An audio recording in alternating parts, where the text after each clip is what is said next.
respected dignitaries,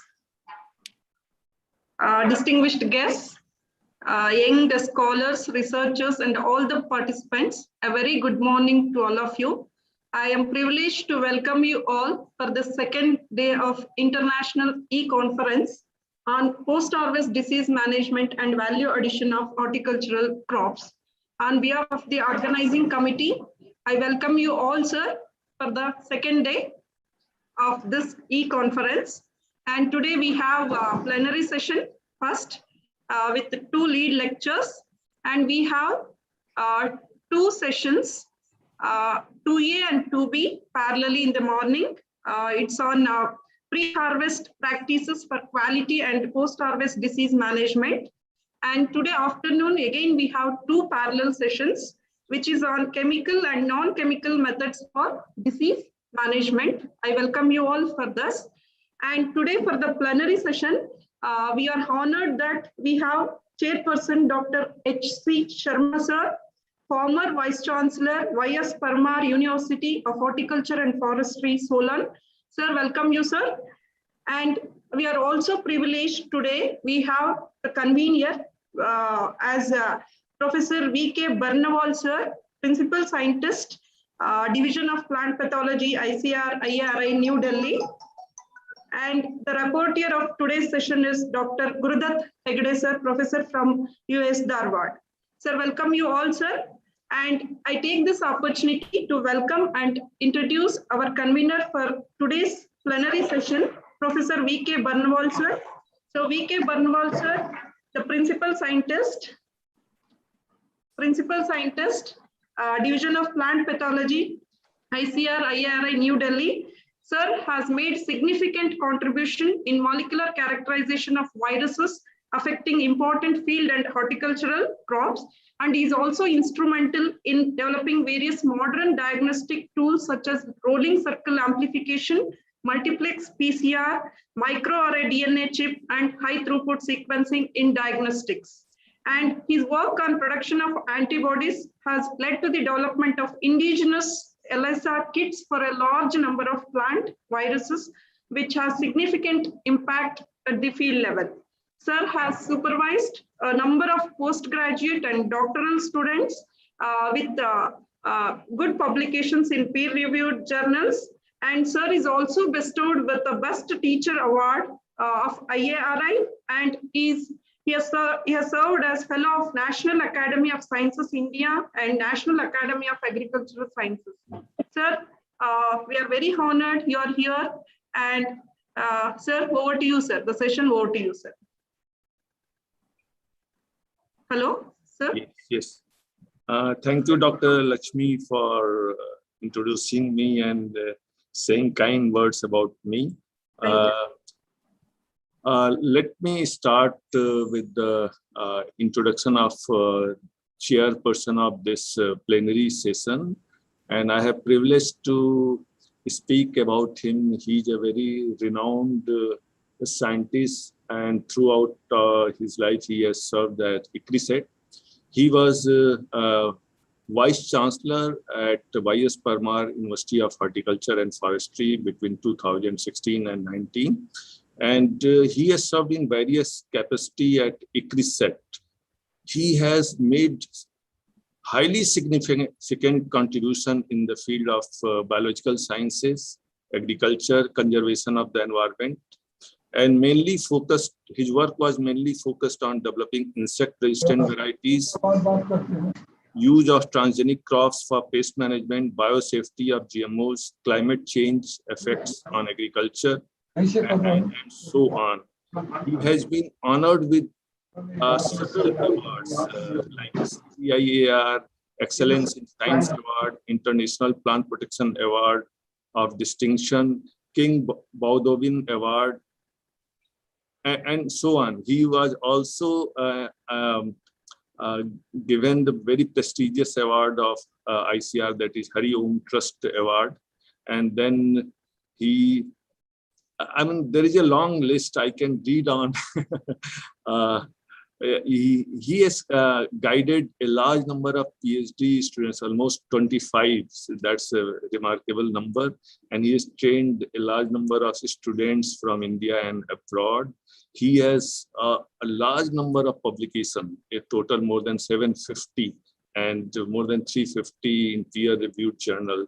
So, and his career, academic career, has been highly decorated. He was awarded gold medal for his great performance in UG level as well as PG level. So I can read on, but I would stop and yes, and I would request Honorable Dr. C. Sharma to take over and start the proceeding of plenary session. We have two speakers, Dr. S.N. Jha and Dr. M.S. Reddy. So, sir, please. Okay, good morning to you all, and cool breeze greetings from Himachal Pradesh. But my introduction is, I'm a student from IRI, and I'm happy to be along with my teachers, peers, colleagues, and maybe students, and of course happy to link with the crop protection scientists, particularly plant pathologists from all over the globe. And thank you, Dr.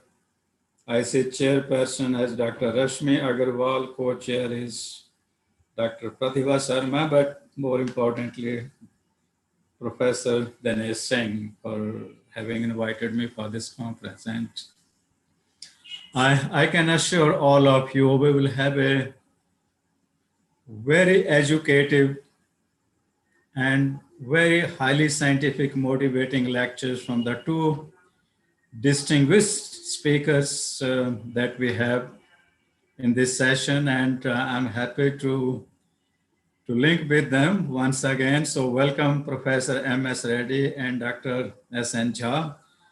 I request that the coordinating cell please read the credentials of the plenary speakers, and then we go ahead with the presentations. And I request Dr. Warnwal to coordinate it. And then, of course, after the presentations are over, then we can have a discussion. So over to you, Dr. Warnwal. Thank you, Dr. Sharma.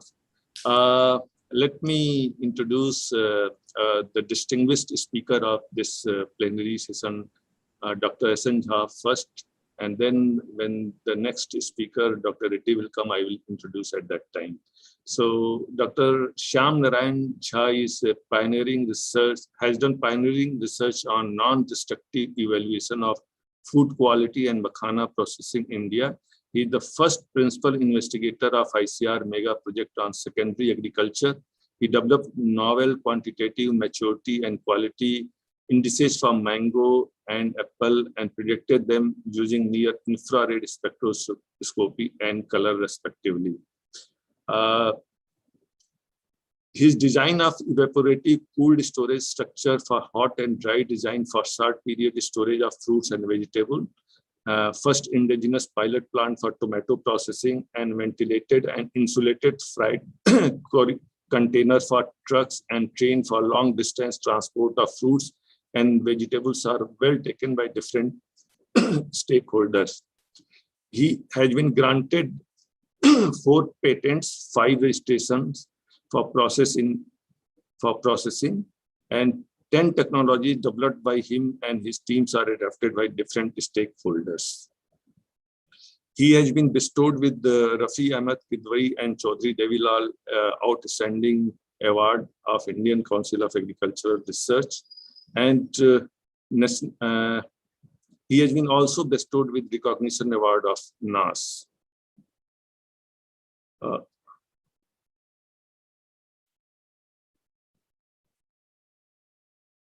Dr. Jha has also contributed significantly in national and international issues, policy making, formulating central sector schemes of agricultural processing in the country.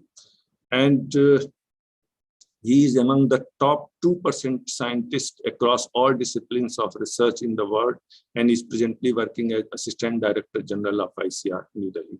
So I welcome Dr. S.N. Jha to this plenary session, and over to Professor Dr. S.C. Sarma.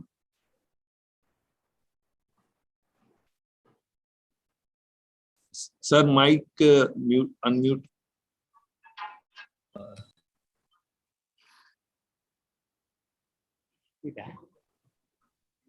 Unmute कर लीजिए sir.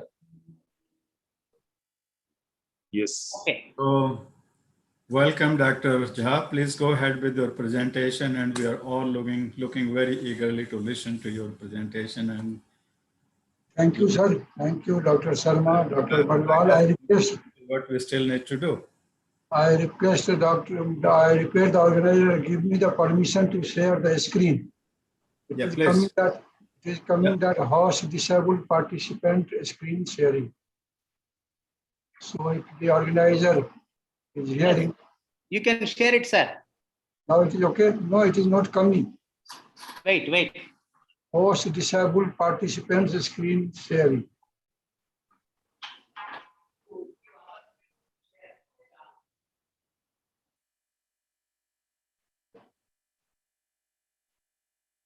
So it is my great privilege to have to present some work and. Sir, you can. Hello, sir. You can share, sir, now. Okay, Sir, you okay. can share, please. Yeah, now it has come. So just a minute.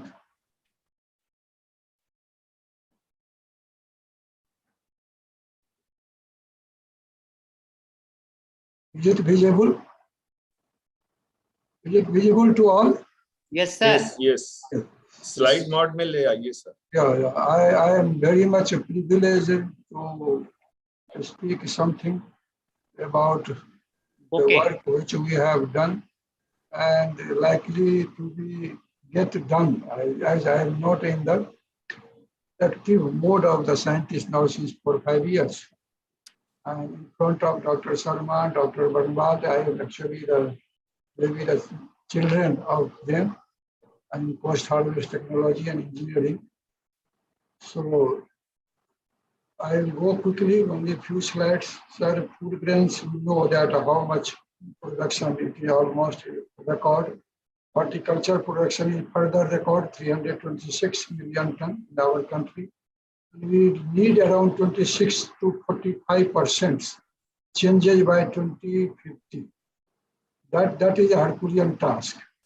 And what actually has happened, many times personally, I and many others also think that whether we produce more for using more, around 6 to 16% of agricultural produce are lost, and major chunk is from horticulture. Estimated economic value of post-harvest losses of 2005 was 51,500 crore. Now it is coming around 98,000. And if you see, the maximum portion takes place during harvesting, handling, and transportation. And that is true for this horticulture produce also. Significant quality loss and value loss. No one of us have estimated that because that is very difficult. And food safety and quality with storage also changes the value very drastically. That also we don't care for that presently, and we have to see. These are the trends, how arable lands are going, how per capita annual water availability is reducing, the total water demand, how it is going to, we will not have water even for drinking. So how we can think of horticulture produce or even the grain, any other produce in year 25 years or 50 years next. So natural resources will be in a scarcity. So we have to save the grain, we have to save the food, we have to save the whatever things we are producing first, so that the impact on that natural resources will be reduced and it can be utilized for longer. By 2050, India's population is likely to reach 1.66 billion, more than that of China and US combined. Can India feed them properly? Many people ask. So 65 million ton, almost 65 million ton foods, according to our estimate in 2014. are losing more than 92,000 crore. So if you can save this even 40-50% of 65 million ton, I think many years we do not require to increase the production. We can save the scarcity of natural resources, that is fertilizer and also water and other resources. With increasing population and changing lifestyle, food production also increasing, but farmers' profit decreasing. You see, horticulture produces so much, grain production is so much. That is being done by the farmer itself. But how to increase the farmer's profit? Always, not income. How to increase the farmer profit? That is still questions. So in my view, and views of many other post-harvest technologies, challenges are climate change first, limited natural resources, increased income, and changing food habits. Income is increasing, food habit is changing. So who are having the more income, they are eating and eating more. That is also one kind of loss of the food, any kind of foods. Because someone is running for having the 2 times food, and someone is running for digesting the more food they have eaten. So that is the scenario. Distribution of food is another challenge that we have to come up with some technology, some policy matters, and convince the government that how to do that effectively. And the food safety and equality in last 5-10 years has come in forefront. Whatever we are producing, whether that is safe and quality food. Answers of all those 5 questions, and my view, are near infrared spectroscopy-led automation, sensor technology, artificial intelligence, robotics, and IoT in pre- and post-harvest production. Both. Here, though this conference is only for post-harvest, but I personally feel the post-harvest totally depend on pre-harvest. Whatever input you are getting, whatever quality harvest you are getting, that leads to the post-harvest losses, post-harvest quality, post-harvest diseases. So that is the driving force. Driving force is the, in case of a force, if you define the force, that is mass into acceleration. So acceleration and mass is the driving force for the force. So here the driving force is the input, that is the raw material. So pre-harvest is the most important driving force for the post-harvest control, post-harvest management. So I'll define a little bit what is IoT. IoT actually is the decision support system. It is nothing, it is a software system. It comes at the end, and we have the capability. Means India has the capability to do this. Internet of Things is a software part, and decision support system can be divided, it can be designed very easily. Then comes to the robotics. Robotic is the mechanical system. Mechanical system led with instruction-based, it is an instruction-based mechanical system, or you can say that decision support system already fed to the robotics, robots. And the robots will act accordingly, whatever decision support system have been given to that. That it will work instead of scientists, it will work instead of laborers, it will work instead of processors, it will work instead of engineers and doctors. So we have moderate capacity, but we can build it. India can build it with a yeah. Then comes the artificial intelligence. Artificial intelligence is the combination of decision support system led robotics. Artificial intelligence is, many times people think that modeling and other things and taking the decision is but artificial intelligence, but not only taking decision. After taking decision, action is also required to be done. Then it is the artificial intelligence complete. Here, the huge data processing, data mining, data collections, instruction neural network type is required. With a team of multidisciplines, we scientists, engineers, and horticulturists and agriculturists, we can say, can accelerate this development. Because here robotics, we have limited capacity. IoT, we have complete capacity, and intelligence at AI can be developed very effectively. Then comes to the sensor technology. Sensor technology is the mother of all above, all three. Where we lack dangerously. Many times, many people are having multi-lakh, multi-crore project of sensor technology, but that is not a sensor technology project at all. That is the application part of sensor. We buy the sensor machines, sensor-led equipment, sensor-led instrument, and then utilize them. But all those instruments are coming from outside, and we are dangerously dependent on them. So here we hardly any high-end sensors are fully made in India. I tell you, hardly any high-end sensors are fully made in India. Until this is not made, we will not accelerate them. Then automation is using all above any operations can be done automatically with minimal or no human intervention. So most weakest part in India is sensor development, indigenous sensor development. I will not go in image analysis, X-ray, or we have, but I think Director CFET will also present, so they may cover. You must be knowing or may not be knowing, India presently import only a spectrometer and related parts of 131 crore per year, because we hardly produce this. So this is not in limelight. We can save it if we develop. These, in my view, are magic boxes. These are spectrometers. Fiber optics led spectrometer or ATR, FTIR systems are the magic boxes. I say for agriculture, it can do wonders. It can do all work. Whatever way we will train, it will work for you. And most of the cases, it is non-destructive. Sample will not get destroyed. Sample will be reutilized for either consumption purpose or for germination purpose or seed purpose, whatever you want. So quality, safety, soil, water, plant, nutrients, post-harvest, anything it can be done. It can be trained for anything, it can be applied. So these are the sensors. List of important array of detectors or sensors, that is silicon diode. Little bit we are developing silicon diode, but here limitations is only, we can say that around 400 or 350 nanometer to 1100 or 1200 nanometer.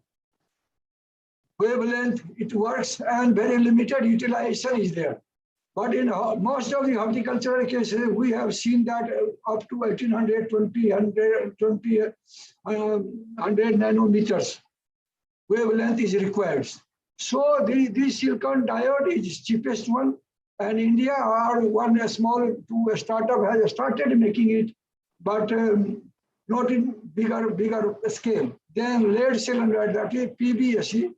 Then lead sulfide, high purity germanium, HPG. These are the ING. ING is most common sensor in a spectrometer, having the wavelength range of around 1800 or 2000 nanometers, and very accurate. Indian gallium arsenide, that is INGS combination, and then it can work between, you can say around 700, 800 to 200, 2000.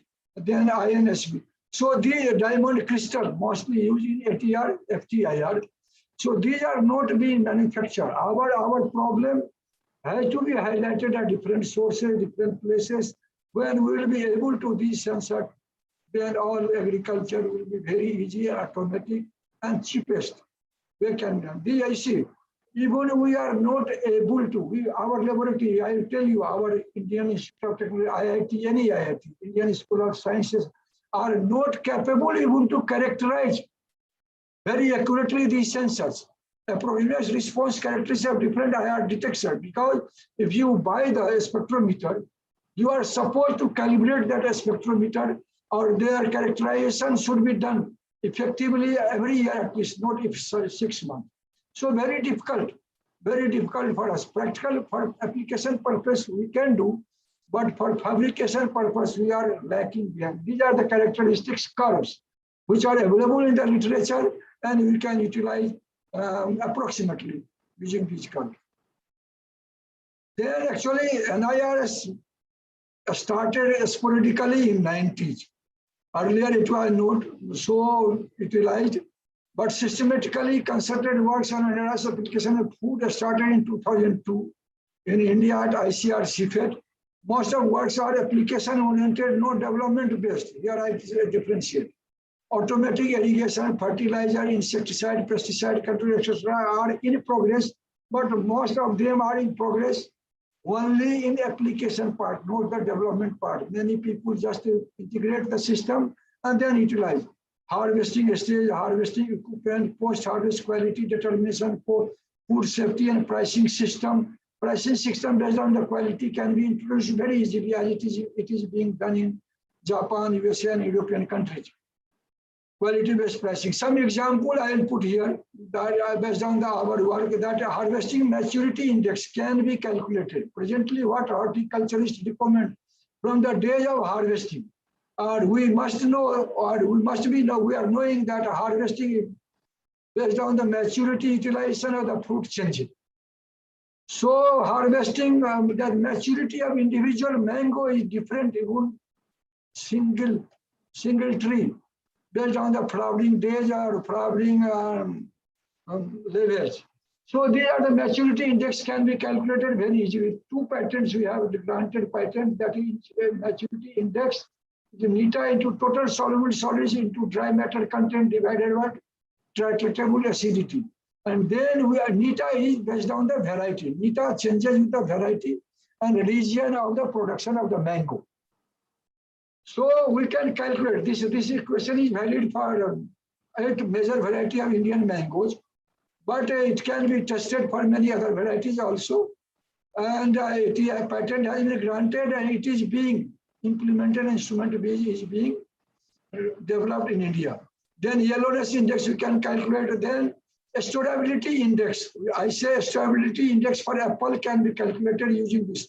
Here difference A into B is the color value, A, and B in mode, no negative value is taken. Then freshness index of, you can say freshness index of brinjals, that is eggplant. Surface loss ratio into a stiffness ratio of brinjal divided by density ratio. And here you can correlate, you see the freshness index changes, the prices of brinjal changing. So these things can be developed, instrument can be developed, and price can be accordingly fixed in the supermarket, in the market, and consumer can be made aware that how much they should actually pay after harvest. This is freshness index, means how old is harvest after day of harvesting, 5 days, 10 days, or 20 days, or what is the, you can say the quality after harvest.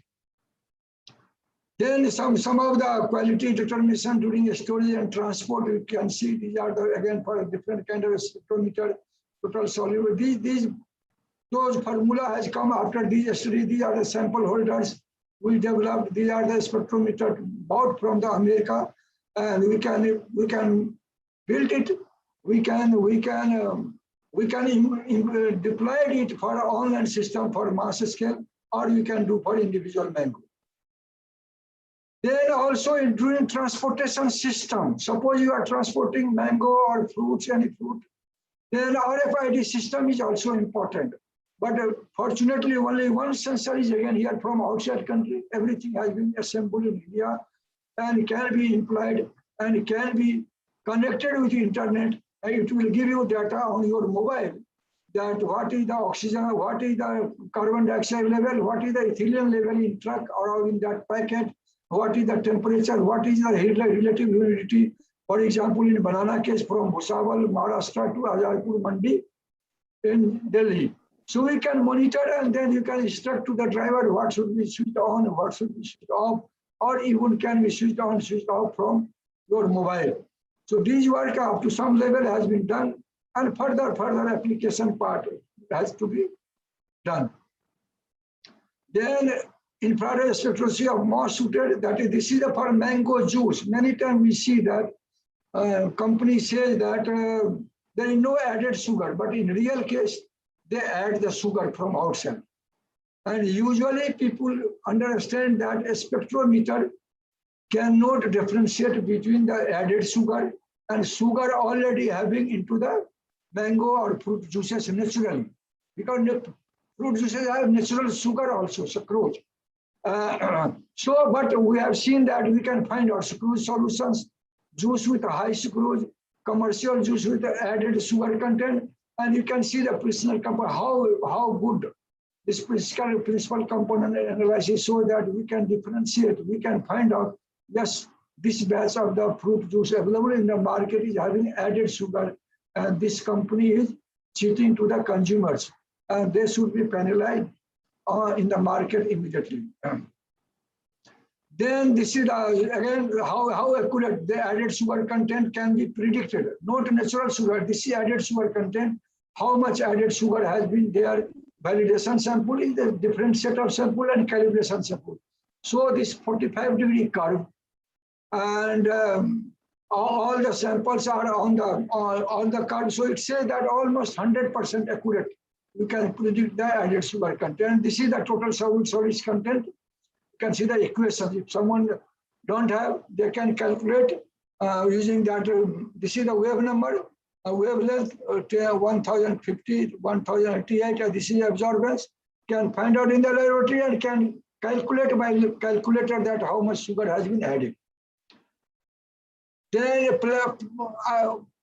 Patoline, you must be knowing, in some of the apple juices in even our country, patoline is a very dangerous, and it is found in our fruits, apple particularly juices. And many times it is very difficult to detect by the wet chemistry method, requires a month of time. And it can even not be denatured with the temperature. And our consignment get rejected sometimes. So we did, and we found that up to 25, 50, and 75 ppb. And these are the score plot. We can see that this is the control samples, and then how up to 75 ppb, 50 ppb, and 25 ppb added patoline. How it can be segregated and can be found out that how much patoline is in our natural juice of apple. Then adulterate. So I had a lot of work on adulterate milk also, but I have excluded here. Only thing you see, the soybean milk is being added in natural milk, and we can calculate, we can find out how much soybean has been added in the natural milk and how they are cheating to the consumer. Detection of these are the accuracy. So I wanted to say that the NIR or FTIR, that IR technology is so robust, it can be employed for any purpose. One most important things I want to point out here with this slide, this is that particularly for pathologists, particularly for the microbiologist. I have been told that even the confirmation test for any kind of microbes require around 28 or 22 tests, and that requires many days. But we have, our scientists involved in this microbiologist found that even the E. coli, Listeria, Salmonella, Pseudomonas on the mango surface is available. We can find out using the NIR, FTIR very accurately, no need of doing so many tests. 22 or 28 tests for confirmatory test, and many days are required, many chemicals, many manpower required. But we did not continue much work because we are not specialized in that. So pathologists, particularly our microbiologists, should continue this kind of work, that how accelerated methods using the IR technology, NIR technology for microbiologists can be employed in this field. That is very important to start. We did a preliminary study. We have the published research paper, but much more required work is there for commercial use. Then prediction here, or one more thing we see that many times I think that people are not interested in dead bacteria. And here we saw that NIR, if you have a swab and then you can find out prediction of dead bacteria also in the samples using this actual percent of live cells and calibration percentage of live cells. So accuracy is very high. So we can find out that how much of dead cell is there, how much the live cell is there. Both things can be distinguished for the consumer purposes. And then accordingly, we can make the strategy for marketing. You see, based on this, Kubota is fabricating and selling the, we can say the handheld or shoulder head equipment for testing the maturity of muskmelon, and same instrument can be utilized for apple also. Based on this line, we have also developed one instrument, a handheld instrument, very small, for mango. Presently, it is under test, and I do not know whether you know or not. This instrument is being tested in IERI and SPEC for field testing in this year, but due to COVID and other things, much more could not be done. So we can, if we are able to success, give the very accurate. And now the stage of this instrument is the making the decision support system. That is software part. Calibration has been done for maturity, ripeness, total solid acidity, everything. And then now decision support system is being developed by one of the startup in Bengaluru. And after that, again, it required re-verification whether it is working or not. Because after decision support system software changes, so error may come further.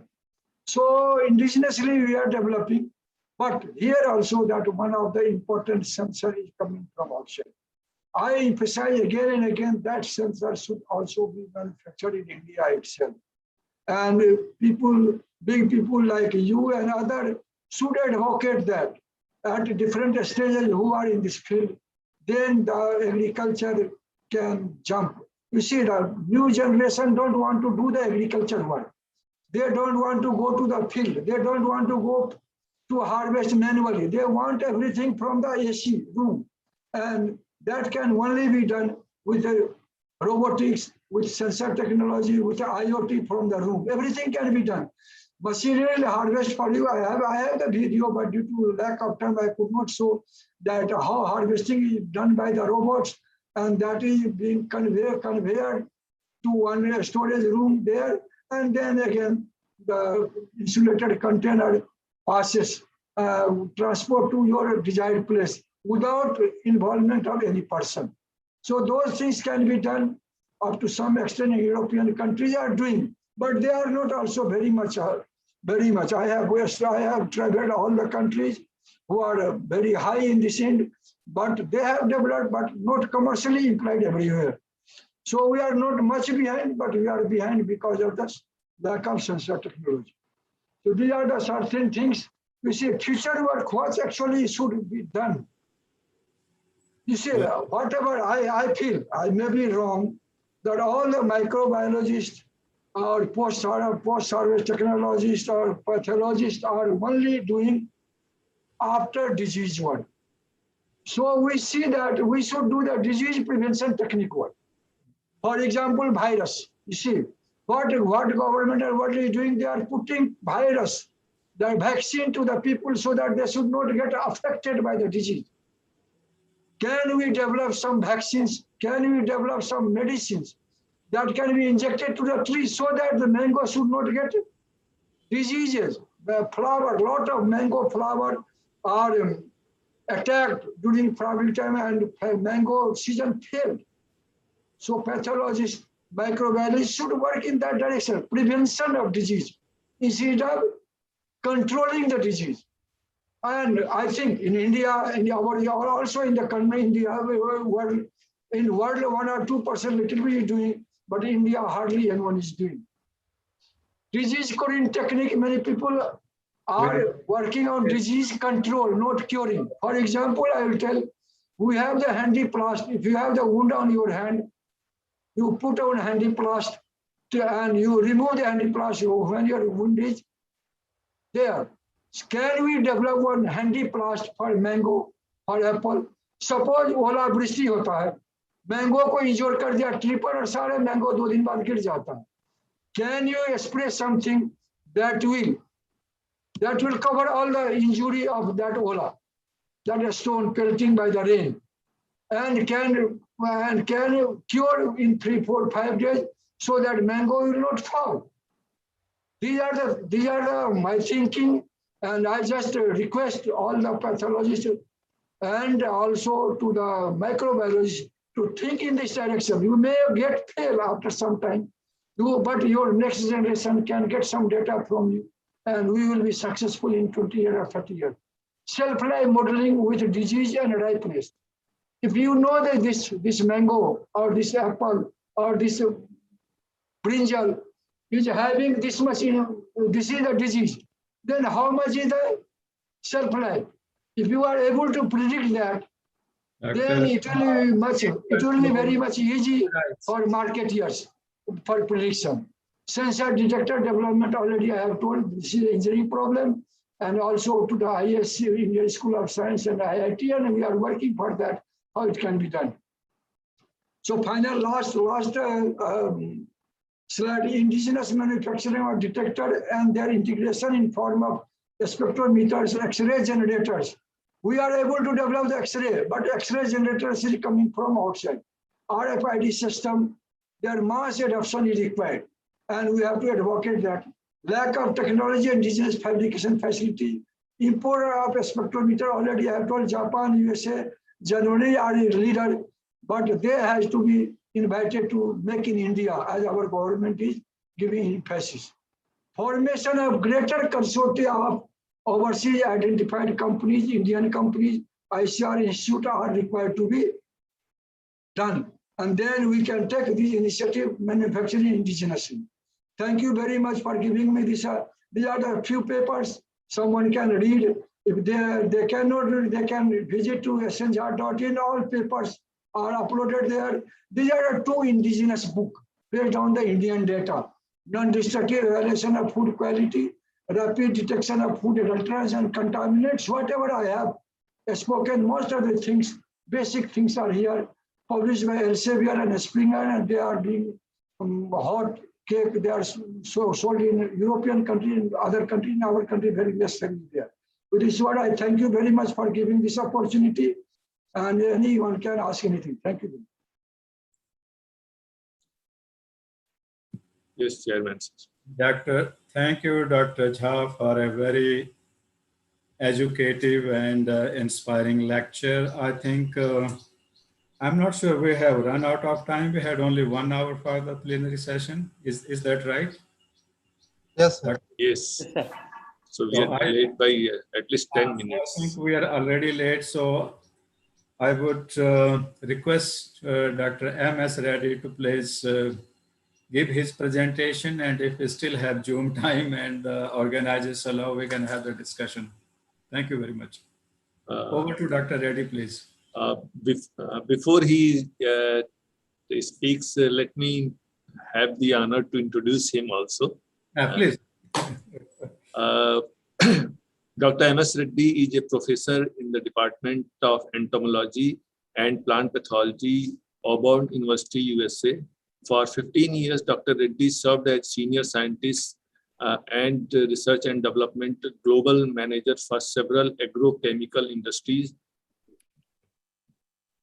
Over 40 years, he orchestrated multidisciplinary global research for biological control of soil-borne diseases, biofertilizers, biofungicides, induced systemic resistance, and organic agriculture for safer, environment-friendly products.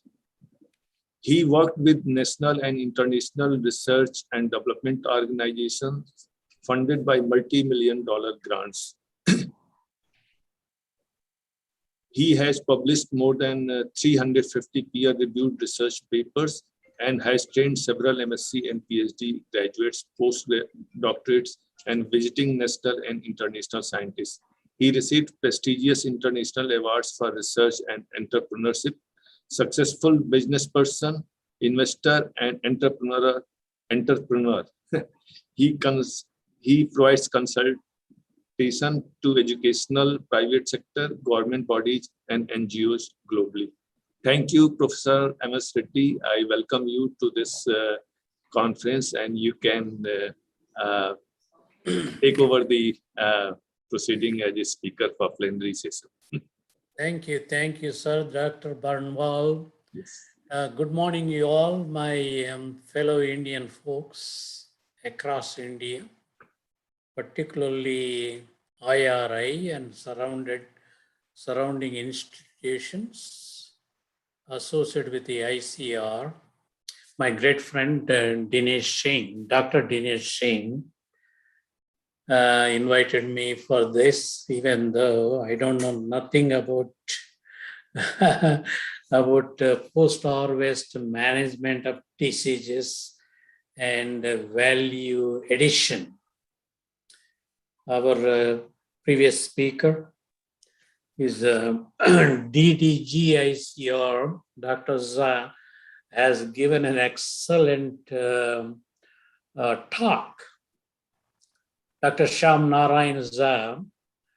So even though I don't know him personally, I've known him since his previous experience started from ICRISAT to all the way to ICR, DDG, engineering and applied aspects of these horticultural crops. So thank you. I really appreciate it for that beautiful talk.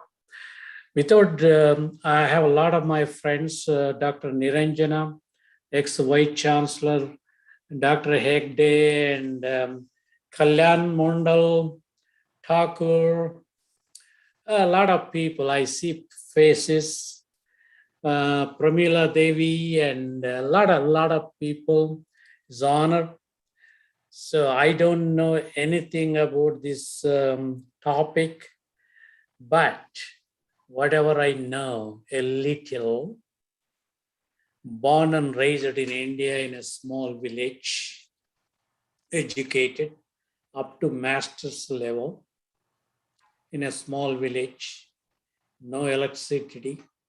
We used to grow all the vegetables in our own farms.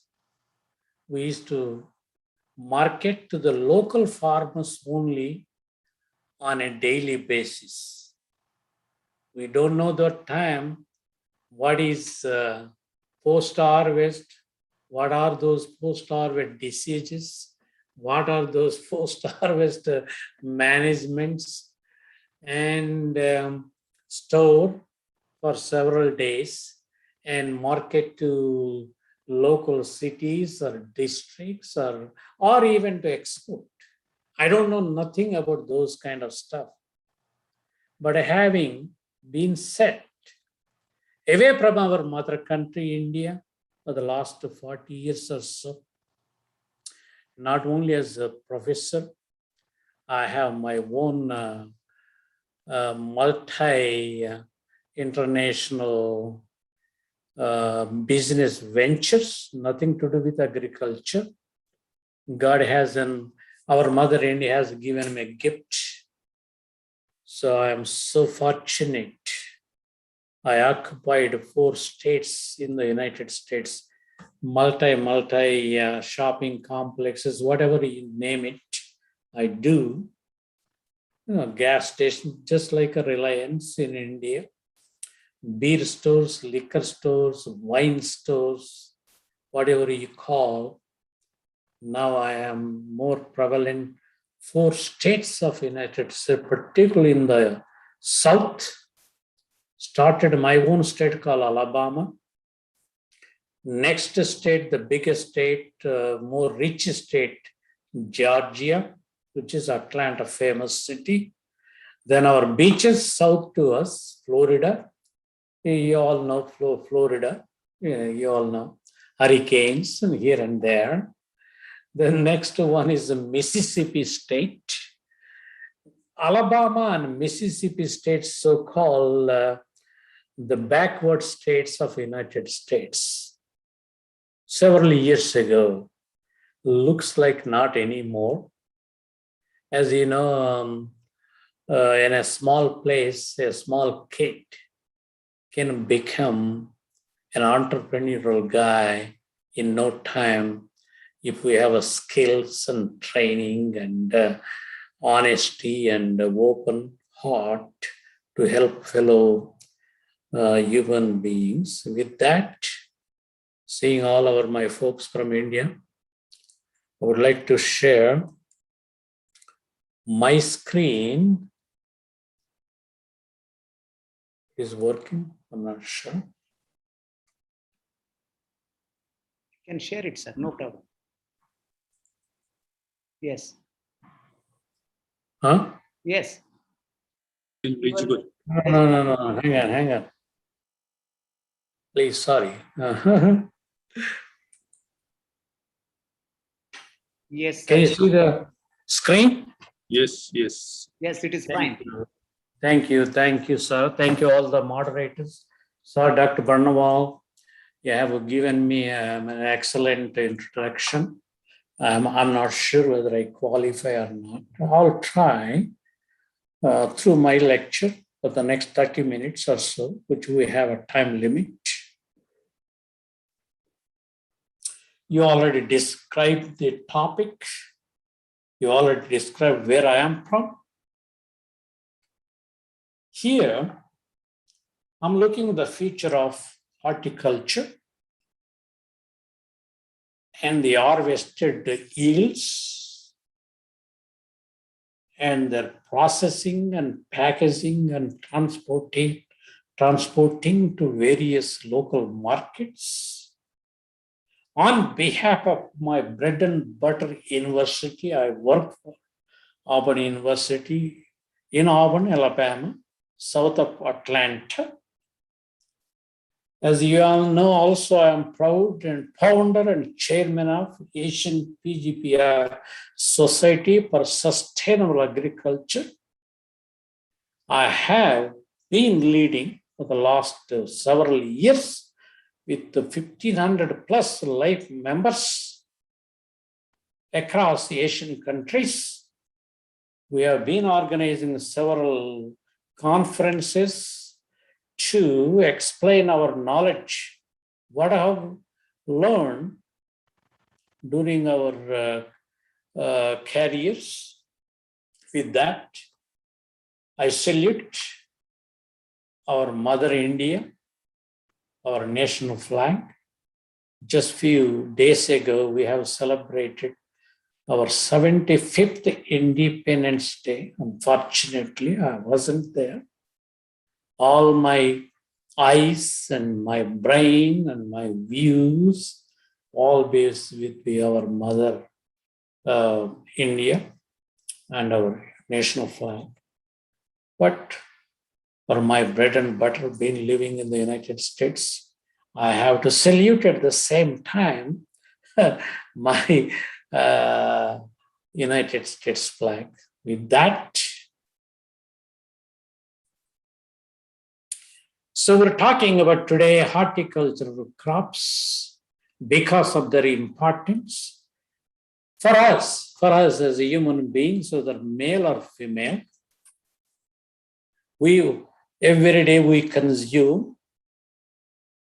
Why we consume the vegetables, fruits, and also we use ornamental crops for decoration in and around of our house or stuff like that. So these vegetables and fruits have a lot of nutritional value, minerals, and all kind of nutritional value. Let's say that.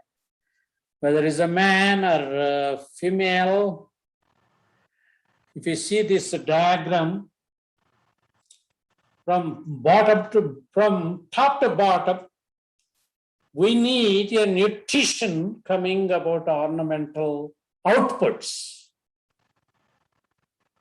So I don't need to go out. Everybody knows, eat this, eat that, don't eat that, don't eat this, drink pomegranate juice, orange juice. This is a lot of nutrients value, not only in India, around the world. This value going into health clubs everywhere within India, everywhere in the globe, every corner there's a gym, and also there is a club. Hey, come and taste our ingredients prepared from the vegetables or fruits, no sugars, because of low caloric, vitamins and nutrients kind of stuff. Anyway, having said that, we all know veggies and fruits and their outputs are very important for a human body. Having said that, so far in the world, around the world, the recommendation from WHO, we need to consume fruits and vegetables at least 49% intake in a day into our body, as I showed you, either female or your male bodies. 49%. Milk and milk product 8%, meat, fish, eggs and bean 20%, oils and fats 3%, cereals and starches 20%. So majority everybody recommending today in the world, please consume more fruits and vegetables. But according to FAO record of 2011, how much you producing?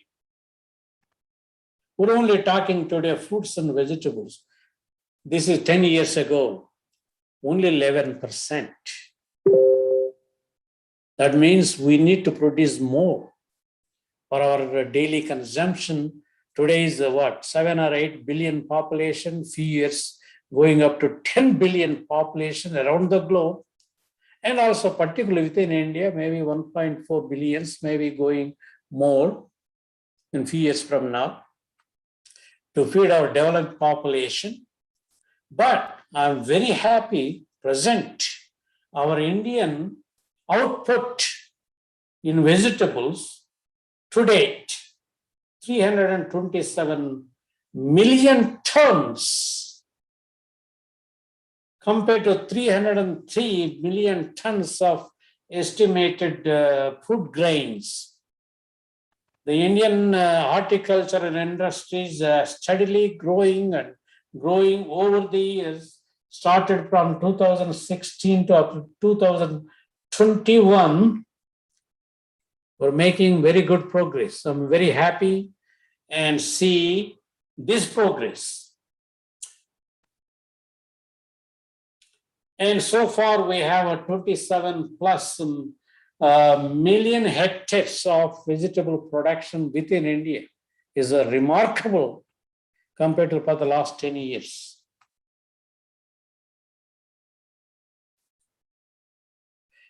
Just showing what we do within India, villages are basically in the villages, showing the guys harvest their food. They can carry whatever the way they like it and go to the nearest market and sell them. That's good and bad. But this may not be enough because these product has to have a long shelf life. And to be healthy, when they sell whether in the local market, nearby city, nearby district, or nearby town, or go to capital, or from Andhra Pradesh to Delhi, there's a lot of caution to be taken care of it. No, I just glance from Zas things. I'm not going to talk about many things. Normal farmer, normal progressive farmer, employ some local farmer, collect the output from his own farm or rented farm, whatever. Would like to produce, package it, and process whatever the equipment you may have, whatever the facility can pack and take to the market. That's a normal way of doing it. A normal way of grading. The ladies here particularly came from, I'll just show this particular picture from Saudi Arabia.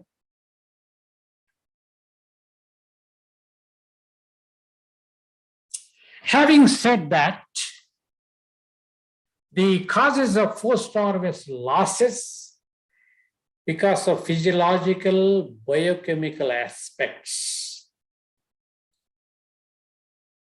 Poor handling, unsuitable containers, improper packaging, transportation, which can cause bruising and cutting and breaking, impact, wounding, and other forms of injury, those transportable commodities.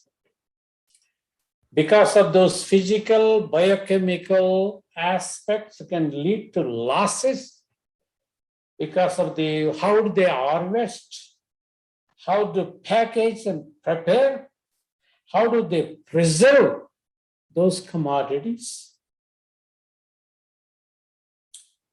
Preservation, processing, and ultimate storage and the transportation are very critical to get money from the farmer's output.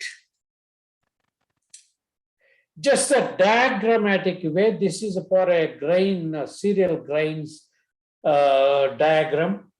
Whatever it may be, process the same. Harvesting, threshing means harvest, cleaning. You want to dry them, storage them, and box them, package them, and transport them wherever that particular farmer want to sell is or produce to get money from his produce. There may be small farmers, big farmers, whoever they may be, right now may have lack of information, lack of training facilities, lack of support from government policies. I'm just here talking about our Indian perspective. So we would like to need more adequate storage facilities, ultra-moderate handling facilities. Although we have poor conditions, we need ultra-moderate road conditions. And we need to have a market structure and policies to get more money, whether it may be a local farmer, whether there may be whether or men involved in that, or a big processor like a Reliance or somebody else, particularly I'm talking about an Indian perspective, or maybe an international, Reliance can export our commodity outside of the India to Walmart or somebody else and somebody else. However, we as a producer, maybe a small farmer, middle farmer, or a large scale farmer, has to grow through this chains work and sell maybe locally or sell to internationally by exporting to make money or get return on investment. On his investment, it is local.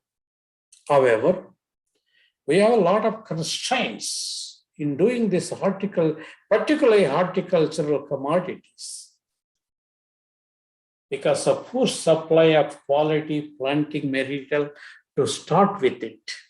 Where is getting the seed? Where is getting the transplant? There may be tomato or pepper, or brinjal, okra, mango, or pear, or apple, or whatever he's planning to do in his farm. Whether he's getting a quality planting material to start with it. Does he have the irrigation to his farm? Then, whether he have adequate management, harvest management practices, as well as storage facilities. These are all.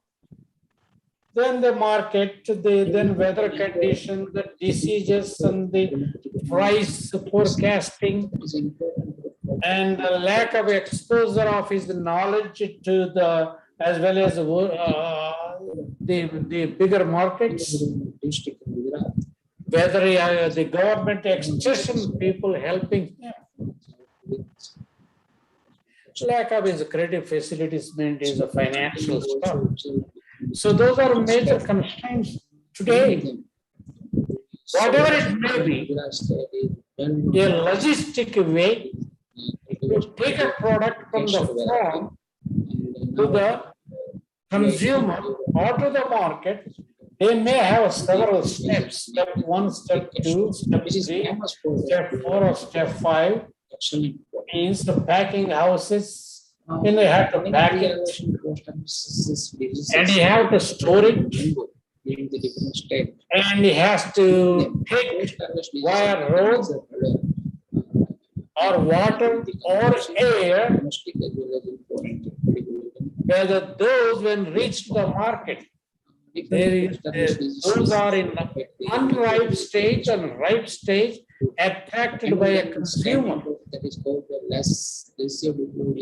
That makes him to get more price for the product. Just for a small example, I was few years ago in Saudi Arabia on an assignment from WHO and also FNO and also Asian Bank, friends, folks, for the last 20 years. I've been heavily consulting through these major funding agencies around the globe, traveling to many Asian countries, particularly, many Asian countries, using their money with my limited knowledge, started from India in a village, up to graduation from Canada, then as a professor in the United States, has just said God has that gift with a multi-million-dollar grants and exposure to various countries, visited Saudi Arabian desert areas. Nothing can grow in the sand, but they do have oil. Yes, no, those oils may run away in few years from now, hoping.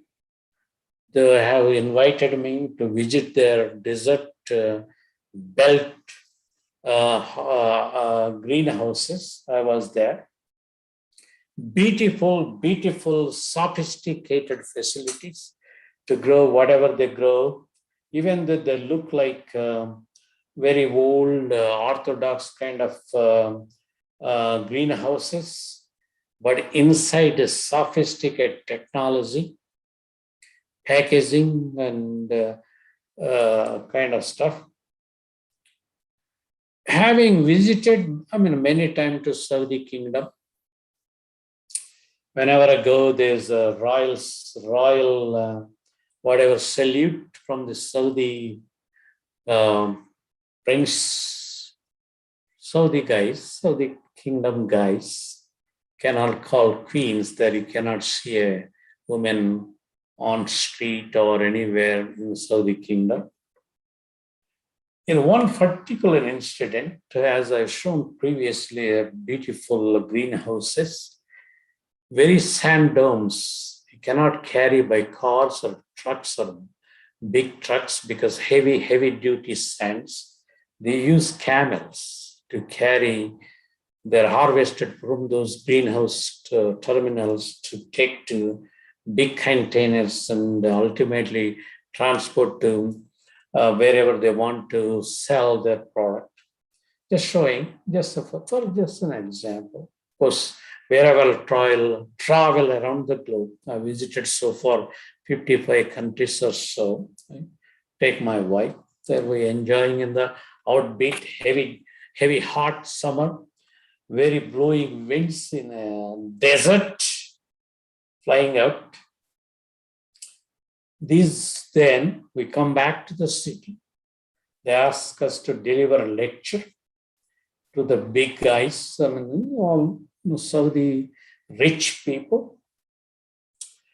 At the end of the day, whatever they produce in the desert greenhouses, the scientists, these big guys, rich guys, kings, Saudis, they test those products in various labs across Saudi.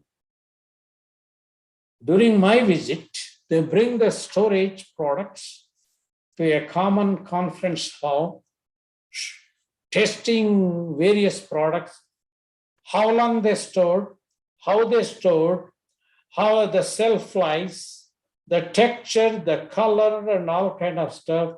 They brought those products for us to that day evening dinner. It is interesting. It's interesting. I'll come back with that. Having this experience, of course, I was crowned with some kind of international award from the Saudi people. I visited so far three times. Then again, I sat at WHO or FAO or Asian Bank, big money, as a professor come consultant.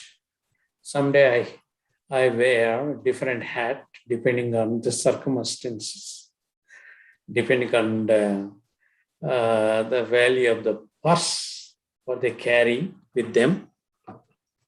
This is Taiwan. I visited many Taiwanese greenhouses and storage facilities and markets. I have not seen this fascinated markets and how they store. Not even one piece of what they produce, it may back maybe 30 days ago, 40 days ago, 60 days ago, 90 days ago, maybe 120 days ago, they have harvested, still look fresh. They have not used any unwanted materials to store or package and transport because they do have money. That's the main thing. It's totally fresh. These particular ornamentals, particular our favorite Indian flower called jasmine. I was told the guy from a bud to sell, you can do that for almost 120 days. Or anything, whether it is a fruit, whether it is anything commodity, whether it is whatever it may be. I learned a lot of those things. The time is very short.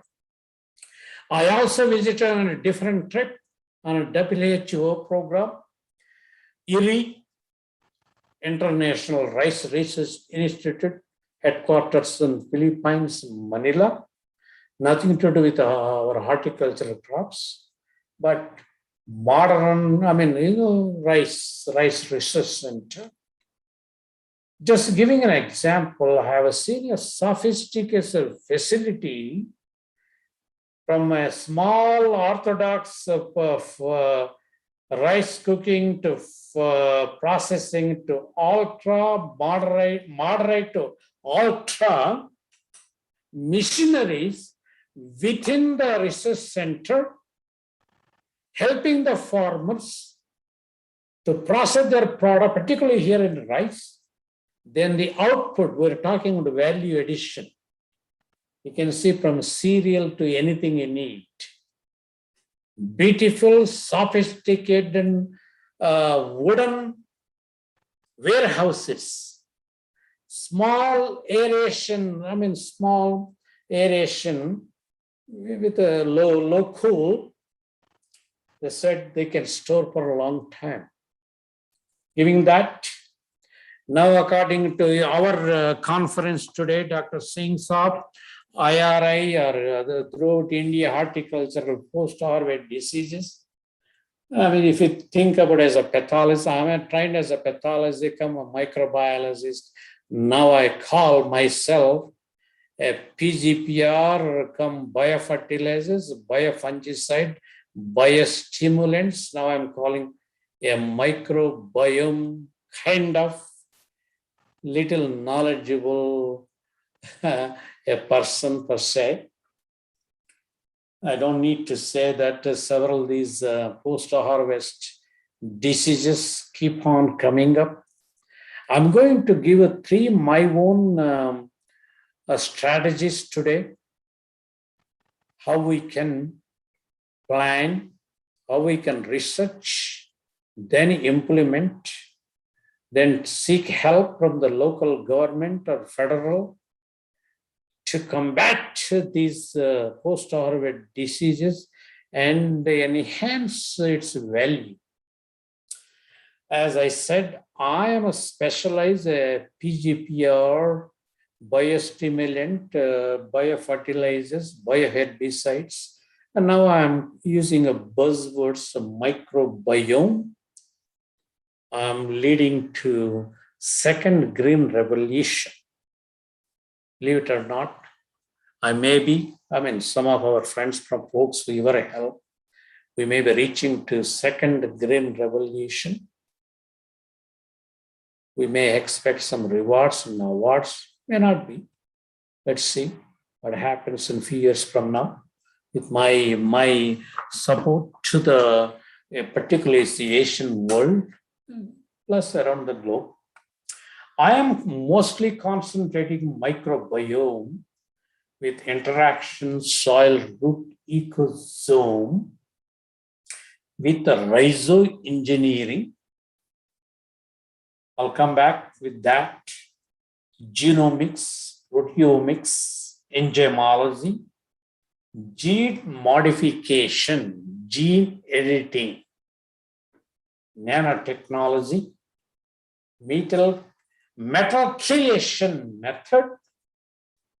I said PGPR is nothing but plant growth promoting rhizobacteria. Many of all may know it. I don't need to describe. Using cut and paste gene editing, CRISPR/Cas enzyme. So traditionally, me as a scientist, trained as a student from Canada with my PhD from British Columbia, lived there for 16 years in Canada, worked for Exxon International, largest oil company in the world, gained a lot of knowledge from them with my support to them. So PGPR, nothing but plant growth promoting rhizobacteria, isolate, test and part testing, field testing, give a formulation and then make it a commercialization, then give a farmer can test on a given crop, maybe veggie or a fruit crop or a ornamental crop, grow it better because they act as a biofertilizer, pesticide, stress tolerant, growth promoter, yield enhancer, nutrient immobilizer, and eco-friendly to combat abiotic and biotic or unwanted bad bugs causing diseases. That's the holistic approach of this one strategy. This is one strategy I would like to use. And the second, that strategy may be endophytic, there may be epiphytic, there may be soil-borne. There's a buzzwords. I love endophytes. I love epiphytic, and also soil-borne. All these microbial beneficial communities to fight against unwanted pathogens to protect our post-harvest fruit and vegetables. I hope so. The second strategy, what I think, what may be feasible, induced resistance and priming. Induced resistance and priming for physical, biocontrol, chemicals, and microbe-associated molecular patterns. Based on these 4 actions, if I throw some signaling antioxidants, antimicrobial compounds to our start from a seed, growing plant, developing a matured plant, or harvest before ripening or before maturing, before harvesting. If we throw some of these prime materials such as GABA or BABA, nitric oxide, or jasmonic acid, or chitosan. Timing coming? Yes. Can enhance priming for a long-lasting storage of our commodities. And one more technology I would like to show, nanotechnology such as nanochitosan, nanograss, nanocomposite, nanoparticles, nanoemulsion, nanocoating can increase the longevity of our commodities. The last but one, I love it, I believe in it, gene editing technology. In the beginning, from the seed to the growing the shoot system, then the commodities. If you are harvesting this kind of weather, all vegetables, they may be unripe, maybe so-called ripe. If it is too ripe, could be damaged during the transportation, packaging, and then selling. So we can gene editing reduce post-harvest problems in every fruit, vegetables, ornamentals. Thus, I'm believing in it. That may have a plenty of future role to extend the harvest life or harvest shelf life. Any commodities we're talking about by enhancing by ethylene to ripe if it is immature.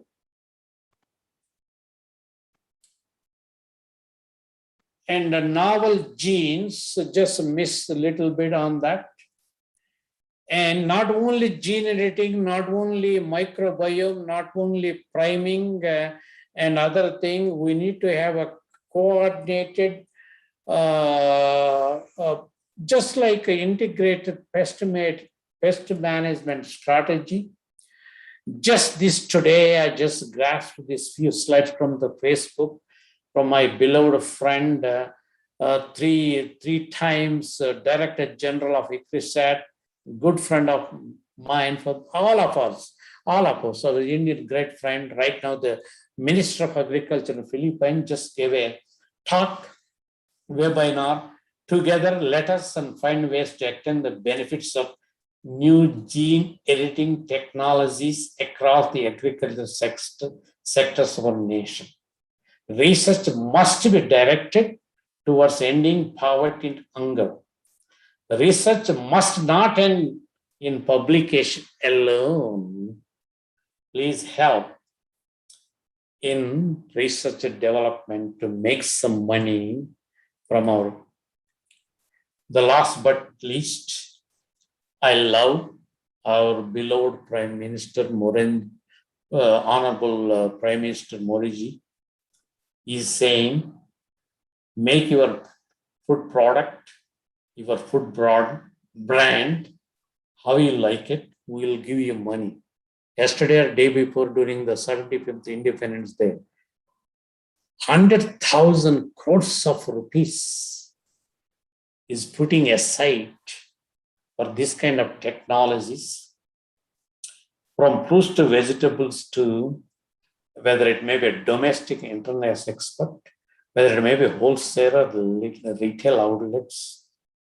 You create your own brand to make money out of it. We will support you. Folks, that's your Prime Minister. I believe in him, our man of born and raised in India. I love him honestly, and but it is his government. You're the citizen. Yeah, almost done. Love to see if that works. That kind of ornamentals or vegetables and fruits and whatever. Allowed to see those forms in near future.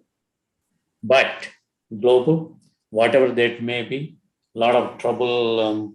Those has to go to miles and miles to reach. They want export globally to make more money. With that, that's all I have to say. Thank you all much. Thank you very much, the IRI and our Indian folks, and particularly Dr. Singh Saab, Dinesh Singh Saab. He and I know him for a long time with his associates with the IRI, my associates with the Indian Phytopathological Society. Dr. Barnwal and the fellow chairmen, and thank you. God bless. God bless. God bless Chairperson. God bless India. God bless my society, Asian PCPR Society, and God bless my bread and butter giving country, United States. Thank you all. Thank you very much. Namaskar. Salam and good morning to you all. Is the middle of good night to me. Any questions? If we have any time, I would love to, sir, Dr. S. Sharma. I mean, Devapaji. I mean, wonderful people, fascinated experts in horticulture. I am nothing in front of you all. Excuse me if I am unable to give in an understanding way of my thing. Thank you, sir. Thank you. I take a leave. If you have a question or two, I love to answer. Okay. Thank you, Dr. M.S. Reddy, for your excellent presentation. मैं हिंदी में इसको summarise करूंगा तो मैं कहूंगा doctor Reddy साहब ने बहुत सबज बाग दिखाए. अपने गांव से लेकर के सब्जी बेचने से लेकर ही extolled us to the supermarkets of US and got us to the precision storage and marketing in Taiwan, and of course we had a picnic in the desert in Saudi Arabia. So thank you very much, organizers. Do we have time for questions or discussion? Reddy sir, Professor Niranjan. Do we have time for discussion? Namaskar from Mysore, Manasa Gangotri. I will take, otherwise Manasa Gangotri. Manasa Gangotri, sir. Hello. If is there any press question, one or two, each to Dr. Jha and to Dr. M.S. Reddy? Any question, please? I would like to ask one question, sir. Not his question. I think Reddy is most experienced in all these areas, and nice presentation he made. And I'm very happy we are seeing online very oftenly. Professor Reddy sir, very oftenly we are seeing you and interacting with you as if we are in India together. I'm truly blessed, truly blessed today. Whenever I see, that's why I take this invitation. Yes, yes. You know, our life is different, and our COVID problem, Biden problem, Trump problem, all kind of every day is now is Afghanistan. But seeing the folks like you, my Atma become what do you call Telugu? Dhanyam, Dhanyosmi in Sanskrit word. Seeing your live faces like you, like uncles and brothers and sisters, and not grandparent, but not parent, but I'm same age of you all. Truly a brotherly wood, sisterly wood of our Indian mother earth. We have to salute our motherland. Though I visited, I said 45 countries so far. So even living away 40 years from India, nothing can beat the Indian land, Indian mother womb, and Indian mother affection, mother nature, mother whatever respect. Thank you very much, Anjay. So, I miss it dearly. I miss it dearly, dearly. my question is, really, whether this PGPR is helping for seed treatment before storage to control the storage modes in horticulture seeds? Professor Niranjana, I have not touched that. I do have my own ideas and also my own doubts. Yesterday, today, and tomorrow, you have plenty of speakers talking about eco-friendly novel approaches, botanicals, and all biologicals, nanoparticles, and green chemicals, doubling essential oils, all kind of stuff. I have not done with my own hands. I have not seen results with my own experimentation. I have my own reservation, but I do believe in Dr. Pratibha Sharma, the current president of IPS, is going to give a talk today or this afternoon or tomorrow. I glanced through all the titles. I leave that to them to convince by the end of this conference. Okay, thank you very much. How much time we have, Professor? Now, sir, we are already running late by Okay. 35 minutes. Because he started late too. So sorry, gentlemen, I think we have to now close the session. So Yeah, thank you very much. Thank you. First of all, let us thank both the speakers for the excellent presentations. Of course, I will only summarize in one sentence each, while Dr. Jha dwelled on the assuring food quality through instrumentation and digital applications.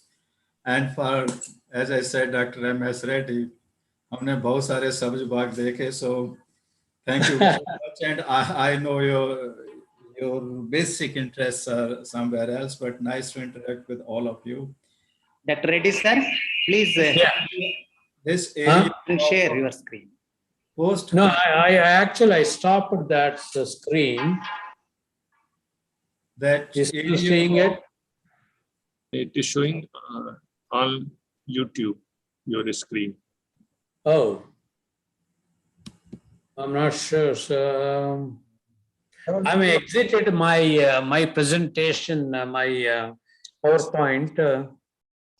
Sir, आप I'll come continue back. करिए. If I miss, I'll Chairman, come sir. back. Yeah. Okay, so this area of post-harvest losses, and of course, assuring that we reduce that losses, but much more important is to ensure the shelf life of the produce, both for vegetables, fruits, and any other food commodities. And one application we need to look at is application of biotechnology. We have self-life enhanced tomatoes earlier in the market, and that technology can be applied to any other plant or produce that we consume. And two is, I think, simple way of treating, ensuring a treatment for fruits and vegetables to kill the surface contamination of the pathogens that affect both the quality of the produce and the shelf life of the produce. So these aspects are very important and we must address them. And I am sure my colleagues in plant pathology are aware of and of course have the plans to address this particular issue. And since we are running late, so my thanks to the Phytopathological Society, to Professor Dinesh Kumar and the others associated with the Congress. And of course, my thanks to Professor Burnball for assisting me in conducting this session very nicely. So thank you all. Yes. I will say have a nice day, and of course, good night to Dr. Reddy. So Over to Ready, you. sir? Am I audible? Yeah. Can you please unshare your slide, sir? The desktop screen is visible, sir, in the screen. Oh, sorry. Yes, sir, please. I exited everything, man. No, sir. Your desktop is visible for us, sir. Or you Oh. exit and rejoin, sir, if that is the case. Okay, I'll do that. Thank you. Thank you, sir. Thank you. So at the end of this plenary session, I must thank our Honorable Chairman, Dr. S.C. Sharma, for chairing this important session. And also, I would like to thank Dr. Gurudutt Hegde, who has been rapporteur for this session. And not taking much time because we have already thanked both the learned speaker in this session. Over to organizers. Thank you, sir. Thank you, respected chairperson, convener, and the speakers of this session for our informative, innovative, as well as insightful lectures. Thank you all, sir. We are privileged. And now I request my friend, Dr. Rajeshwari, to take on to the next technical session. Please, Rajeshwari. Yeah, thank you, Lakshmi. Thank you, sir. Thank you, sir. Where are you from? Sorry, where you work? Dr. Lakshmi. Sir, I am from College of Horticulture, Bangalore, sir, from University of Horticultural Sciences, Bagalkot. Oh, Bangalore, MS Rao, you know MS Rao? Yes, sir. We know Okay. We are in biological control. Oh, yeah. Worked in IHR, sir, yeah. IHR. Oh, yeah. Oh, thank you. We are in Horticulture College, sir. She is into genetics and plant breeding. Plant breeding, sir. Yeah, excellent. Thank you, sir. Thank you for very excellent lectures. Thank you, Lakshmi. I now welcome you all to the second day of the International E-Conference on Post-Harvest Disease Management and Value Addition of Horticulture Crops. The technical session is on pre-harvest practices for quality and post-harvest disease management. I welcome the chairpersons, Dr. A.P. Suryavamshi sir, Dean, College of Agriculture, Nagpur, and Dr. R.D. Raval, former Principal Scientist, IHR, Bangalore. The convener of this session is Professor V. Devappa sir, who is working as Professor and Head, College of Horticulture, Bengaluru. The rapporteurs are Dr. H.K. Singh and Dr. S.S. Vesh. There are 2 lead paper presentations, 6 invited talks, and 9 oral presentations. It gives me an immense pleasure to introduce the convener of this technical session, Dr. V. Devappa, who is presently working as Professor and Head, Department of Plant Pathology, College of Horticulture, Bengaluru since 2013. Professor joined service as Assistant Professor at US Dharwad and has immensely worked on epidemiology and management of diseases of horticulture crops. His main thrust areas of research is on PGPR and biological control. Professor has guided more than 15 masters and PhD students, and he has more than 75 publications in peer-reviewed journals. Professor is the recipient of the prestigious Sharda Lile Memorial Award from IPS New Delhi and VP Memorial Award from ISMPP Udaipur. I now request the convener of this session, Professor V. Devappa sir, to take over the section. Thank you. Okay, thank you, Rajeshwari. Thank you very much. Now, I am requesting Dr. Suryavamshi is there. Sir, Suryavamshi sir. Is there, sir? I am audible, sir. Yes, Dr. good morning. Suryavamshi, sir? Good morning. Yes, good morning, sir. Okay, right. Hello, Dr. Suryavamshi. Dr. Raval, sir. Raval is there? Okay. Sir, good morning, sir. Suryavamshi, sir. How are you? Good morning. So, Raval, sir, also is there. Yes. Sir, shall we start, sir? Yeah. Yes, start. Yes. Before starting, I warm welcome all the delegates, chairman and co-chairman.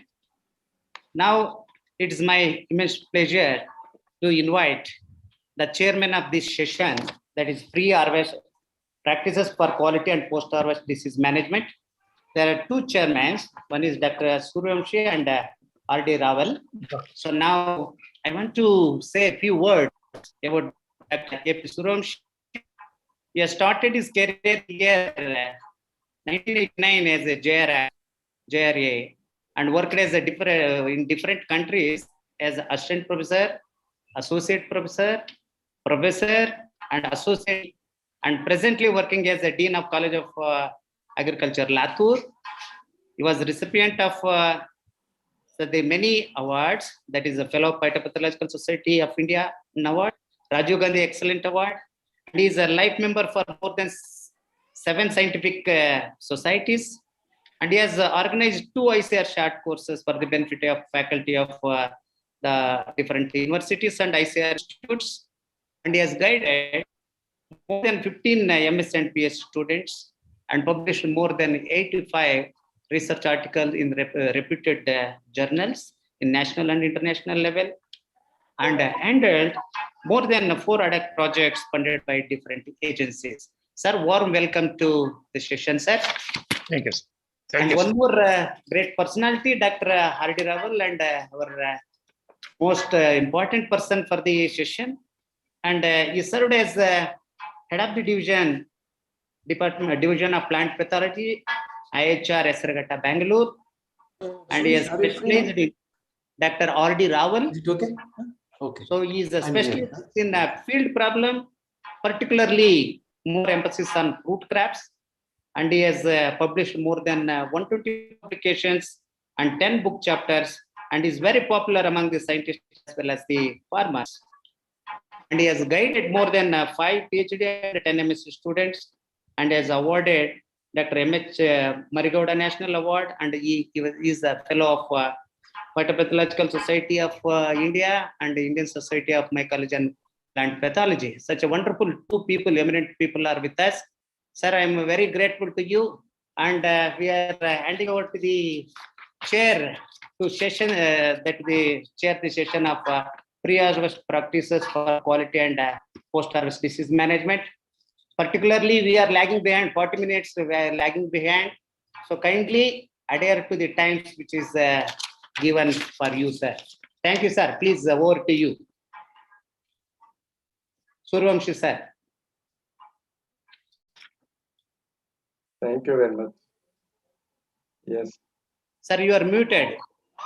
I'm not muted. My sound is not coming. Sir, Suryamshi, sir, you are muted. Please unmute. Yes, he is muted. Suryavanshi is muted. He has to unmute it. Yes, sir. Yes. Yes. Is it audible? Yes, you are Yes, audible, sir. sir. You are audible. Yes, sir. Shall we start with lead papers? Yes, sir. Shall I invite Dr. K.P. Singh, Yes, Professor, sir. Department of Plant Pathology. He will deliver his lead presentation on post-harvest disease and disorders of apple, respective for integrated machines. Respect, sir, Dr. K.P. Singh. Yes, sir. Yes.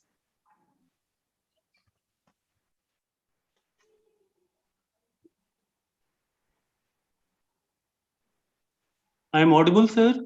Yeah. You are Yes, audible. yes. Yes, yes. Make it slideshow, sir. Okay.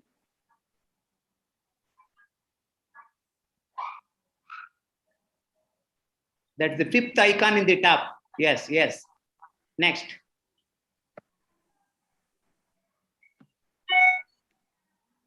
After animation, slideshow key button is there. Yes. Yes. Yes, sir. Right side. Move right side. Cursor right side, sir. Right side, please. Slightly right. No, that is animation. Next, slideshow.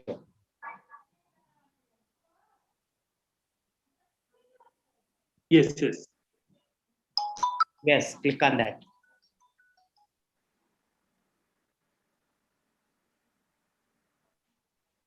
Yes. Okay. Yes, sir. You can. Okay, start. Dr. Devpa. Yes, sir. Sir. Yes. Yes, yes. Few words about Dr. K.P. Singh, please. Yes. Wait. Okay, now I will start.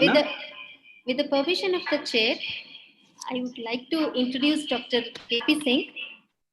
He obtained his doctoral degree in pathology from Banaras Hindu University, Varanasi, and he has developed more economical and often more effective IDM programs for the management of apple diseases through the integration of forecasting, warning service, fungicidal and biological conditions.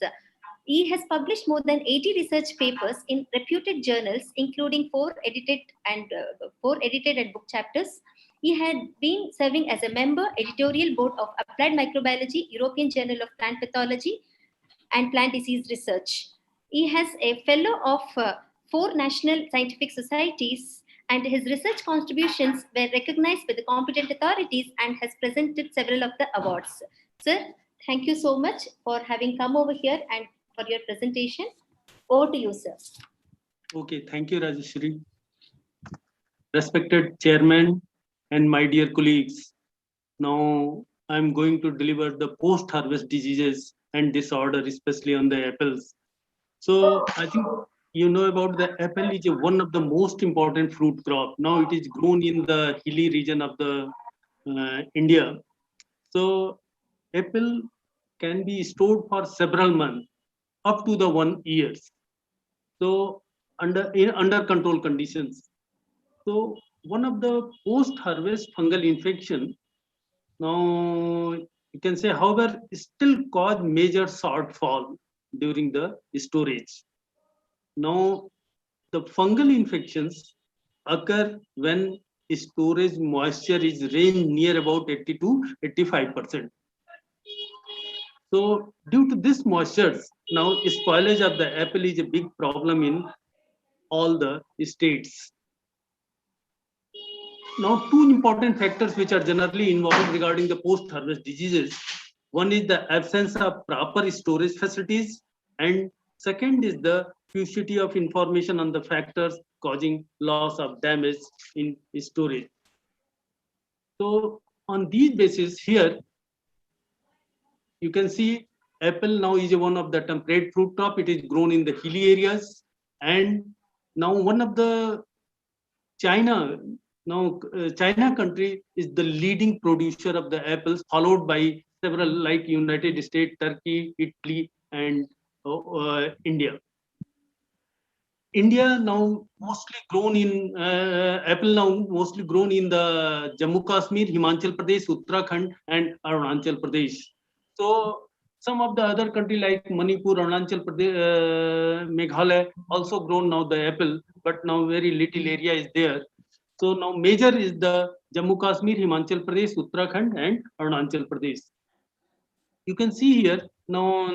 I will try. I try to show the actual state which grow the apple, like Jammu Kashmir, Himachal Pradesh, Uttarakhand, and now. So you can see the productivity, apple productivity in India. Uttarakhand now having only 51,000 hectare area and production is the 59,329 metric ton and productivity only 2.5. If you comparison in between the Himachal Pradesh and Jammu Kashmir, so productivity is the very less, especially in the Uttarakhand hills area. But you can see here the area is also less of the Uttarakhand.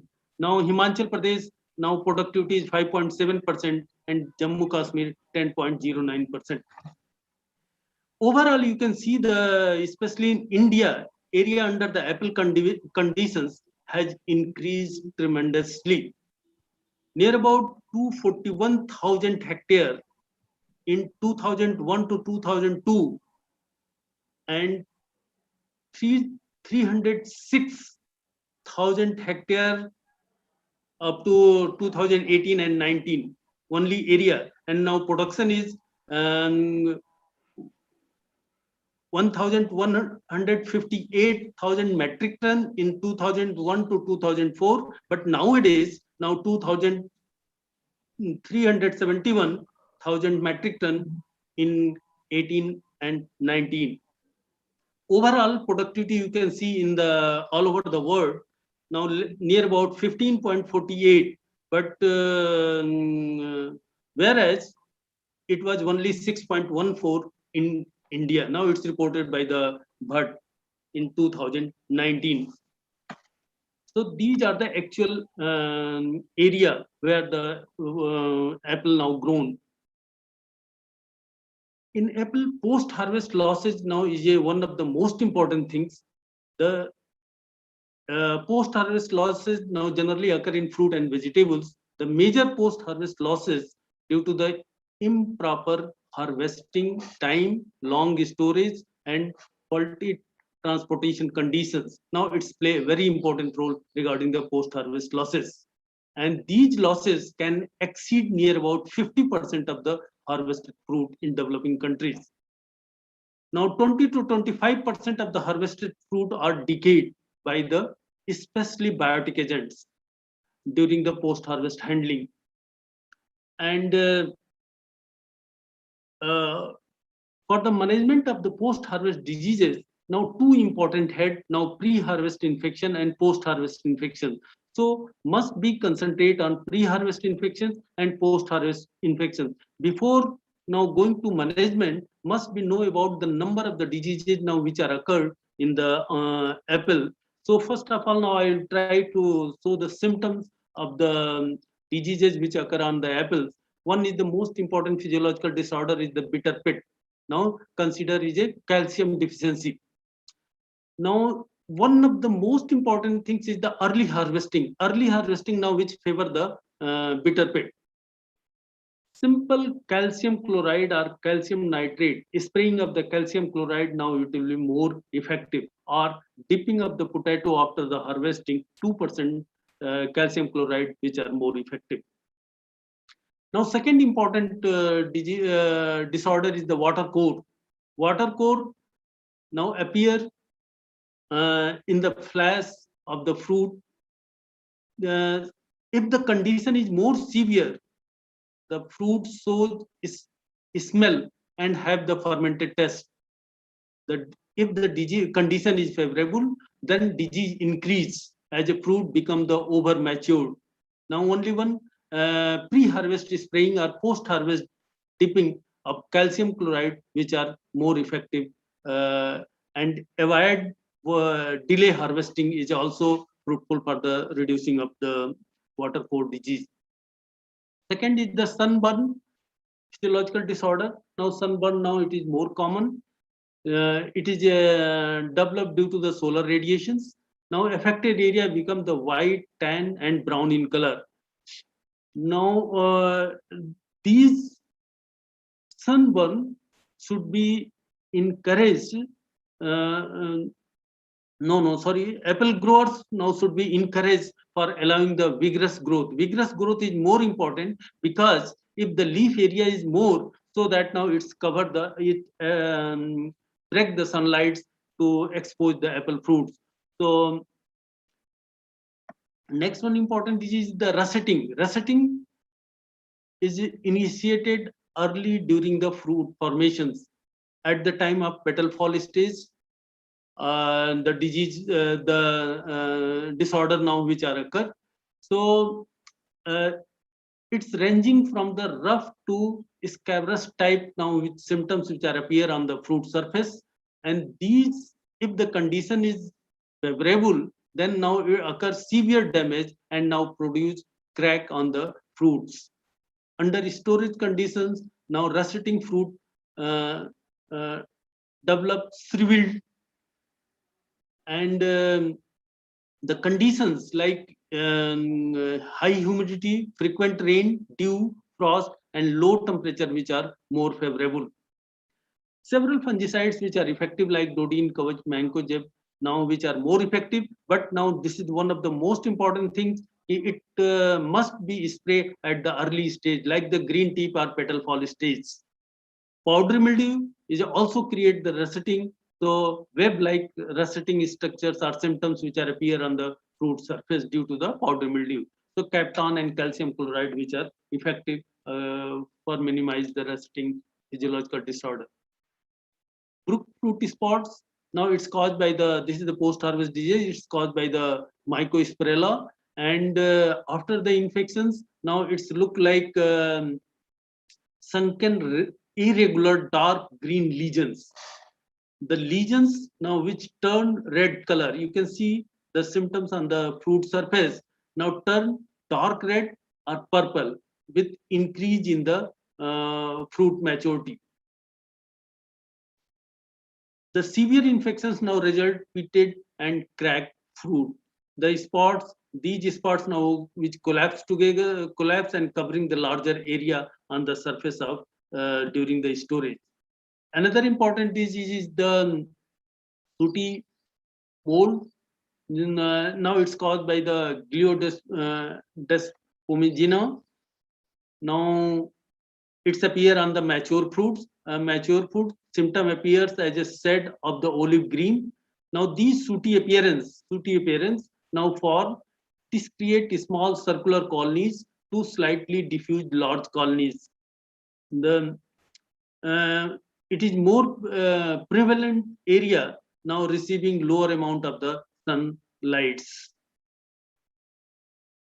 Second, next important disease is the post-harvest disease, the fly speck. Fly specks now it's caused by the Zygophylla gemisiensis and Myrotheria. The symptoms which appear as in black in color, just you can see here. Now black in color, black lesions now containing 6 to 50 black superficial pseudothecia, the four pathogens which form pseudothecia on the surface of the fruits. These spots are light brown, net-like appearance and soon now increase near about the 20 mm in diameters and become the numerous. Next important disease is the core rot. Core rot, now it's caused by the Alternaria alternata. Now brown to black, rarely round lesions now which are appeared on a skin, right, or we can tissues. Lesions now which contain the air pack pockets and appear corky and dry within the seed locules. These surface of the lesions now which turn dark to brown, black to dark brown, and later they affected flash turn black and rotted tissues become the spongy. So this is the one of the most important disease because now Alternaria alternata now appears at the time of harvesting stage on the fruit crops, and one of the Marshonina and Alternaria now both now which appear on the same times. Alternaria covers up to the harvesting stage, and then after now it's also caused the post-harvest diseases.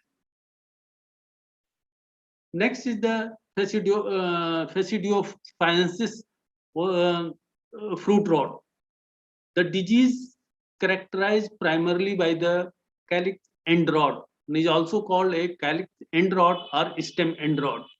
The decaying area was light brown here you get light brown to brown and spongy. The symptoms were found to the advance along the vascular regions, and cut fruit exhibit U or V-shaped decay portions. Now storage scab is also important disease. Now scab now which appear from the early stage just now at the flowering stage, and then after now it's continue up to the harvesting stage. And in early stage they appears on the leaf surface. After that they also affect the fruit, and these black spots now which are appear on the fruit surface. The spots are symptoms are the circular dark olive green to brownish rough spots having velvety textures. Now the secondary infection which are more important, primary infection due to the ascospores, but secondary infection due to the conidia, and now it's create major problem at the post-harvest disease as considered as a conidia infections. So several type of the fungicides, several fungicides which are available for the management of the disease, but at the harvesting stage, now for the management of the disease, start the spraying of the fungicide from the early stage at the petal fall stage up to the harvesting stage.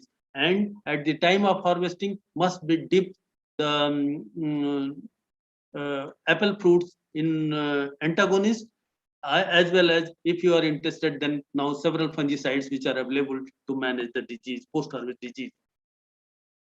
Next, now going to start the some post-harvest infections like blue mold rot. Blue mold rot, I think you know about that, it's caused by the penicillium. And now the symptoms which appear: water soaked, small pale to yellowish brown spots, initially shallow but the subsequently deep and wide. Watery and turn soft rot. Watery and turn soft rot, light to yellowish brown in color, now which appear on the fruit surface. The fruiting body is also formed on the surface of the fruits. Now gray mold rot, it's caused by the botrytis cinerea. Now this is the one of the most important disease. Now it's occur in most of the states, and 20 to 60% losses now which occur due to the disease. The symptoms appears on the fruit surface as a watery light brown to dark brown spots. Next is the bull eye rot. Bull eye rot is also one of the most important disease. It's caused by the vesicula, and now the symptoms which appear as in brown in color, just you can see here, brown in color, in storage, which gives the name of bull eye sac. You can see all these symptoms. Now it's look like a bull eye sac. Then after now bitter rot. Bitter rot, now it's caused by the coletrotrichum, and this also considered is one of the important storage disease. Now symptoms appears on the surface of the apple as a small circular brown lesions. And these lesions now, in severe conditions, these lesions now mix together and now form complete rotting of the fruits. They also develop a fruiting bodies now visible on the fruit surface. Next is the whisker rot. Whisker rot, now it's caused by the rhizopus. Now these fruits now symptoms now appears on the fruit surface as a brown discoloration of the skin, which easily peel away from the underlying tissues. After the infection of the rhizopus, tissue becomes soft and watery. So overall, now these are the important diseases. After all, now we proceed to the management. For management, now several diseases now which link to the pre-harvest storage disease now which link with the pre-harvest, so that now it is more important the pre-harvest treatments, pre-harvest to post-harvest treatments. Several cultural practices now which play important role for reducing the storage diseases. So these are the common cultural practices which are generally followed, which for the reducing of the diseases. Harvesting and handling is also important, because now storage diseases which are generally appears after the suppose now at the time of harvesting, if you allow to drop down of the fruit should not be handled roughly by the workers. So now this is the important things, because the during at the time of harvesting, for the reducing of the diseases, you must be drenched with the fungicides or now one of the calcium chloride for the reducing of disorder diseases. Hot water treatment is also effective for the management of some important diseases. 50 degrees centigrade for 5 minutes, which are more important. And some of the scientists now which are reported that the combination of the hot water treatment with biocontrol agent which are more effective for the control of post-harvest diseases of the apples. Several persons now which are reported that the antagonist is mycofumigations, which are more effective for control of post-harvest diseases of the apple. One of the chitosan which are more effective now recently reported by the several persons. Here we interested to emphasize the one of the most important disease scab is storage scab diseases. You can see here now we conducted several trials regarding the storage disease of the scab. So now we collected the sample from different places of the Uttarakhand hills, and then after find out the some of the like urea is also effective, like cow urine also effective, and now most of the chemicals, most of the which are more effective regarding reducing of the inoculum of the scab, because now scab which are available on the fallen leaves. So these fallen leaves, if you decompose the fallen leaves, so easily you can manage the primary infection. So this is more important thing if scab now which are occur during the storage conditions. Out of these, now we have isolated several pathogens from the fallen leaves like Trichoderma alternaria, Epicoccum, botrytis, Chitomium, Ethelica. So some of the pathogens which are effective to reducing the scab, especially in the storage step, like alternaria, Epicoccum, and now Ethelica. And Chitomium also reducing the inoculum of scab. Now here we have also isolated some of the bacteria like Pseudomonas now from the fallen leaves, and these Pseudomonas species now which are more effective and deposited in the ITC centers. And it will be more effective for the management for decomposing of the fallen leaves as well as reducing of the primary inoculum of the apple. Now we have collected number of the isolates of the different pathogens, and out of these, one of the Ethelica and Chitomium, then after Epicoccum, now which are more effective against the reducing of primary inoculum. Now storage scab, in we have tested some of the commercial apple cultivars in storage conditions, and then after you can see here. And now here we had taken the delicious group of the apples. So maximum storage scab now which are appears on the golden delicious apples. After that now red delicious and royal delicious. Now we collect the samples, scab infected samples, 1 lesions, 2 lesions, 3 lesions, 4 lesions, 5 lesions. And then after 30 days, 60 days, and 90 days, now simply find out the incidence of scab in storage conditions. Then after, now we have taken 1 to 5 spots, 5 to 10 spots, more than 10 spots, and then also observe after 2 months now the storage scab incidence. The storage the scab now you can see here the 98% relationship now which are observed in between the rotten food and storage life, so that now it is more useful to do work, especially the on rotten food.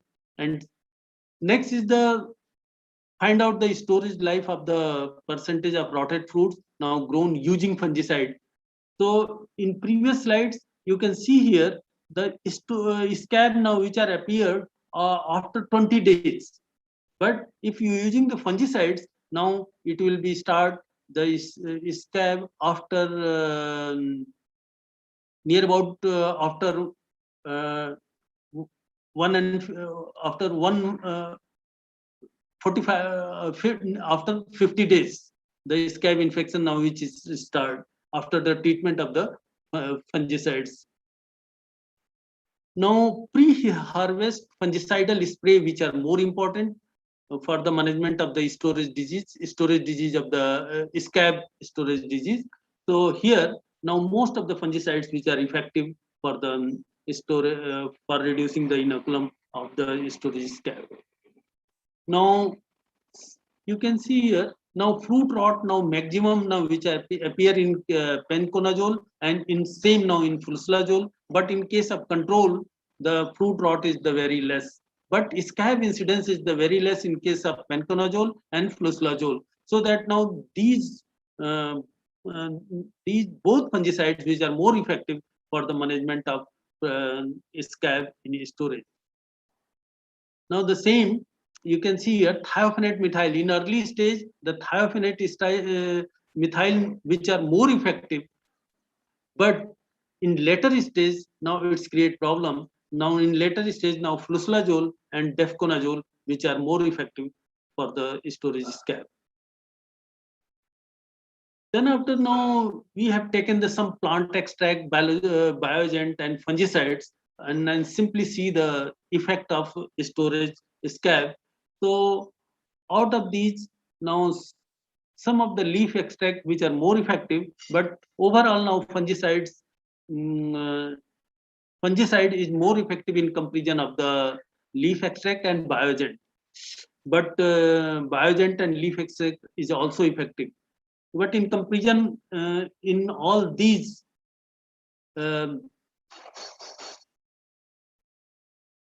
overall fungicides which are more effective. Like here you can see here now we have taken the neem extract, eco neem, garlic extract, garlic extract in 2 container about 50% and 1, and in garlic acid 5 and 1, flucelazole, carbendazim and defconazole. So that now overall you can see here the carbendazim, flucelazole, defconazole which are more effective in comparison of the eco neem and garlic extract. Now, thank you very much. Thanks.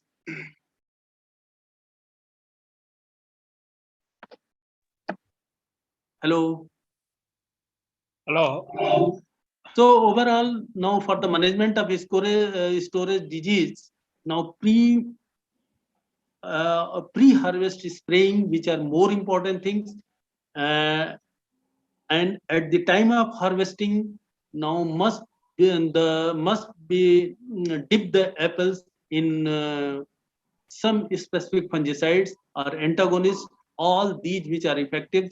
Now trichoderma is also effective, so that now pre-harvest spraying plus dipping of the fruits in fungicides or antagonists which are more effective to manage all the post-harvest diseases of the apples. Okay, thank you very much.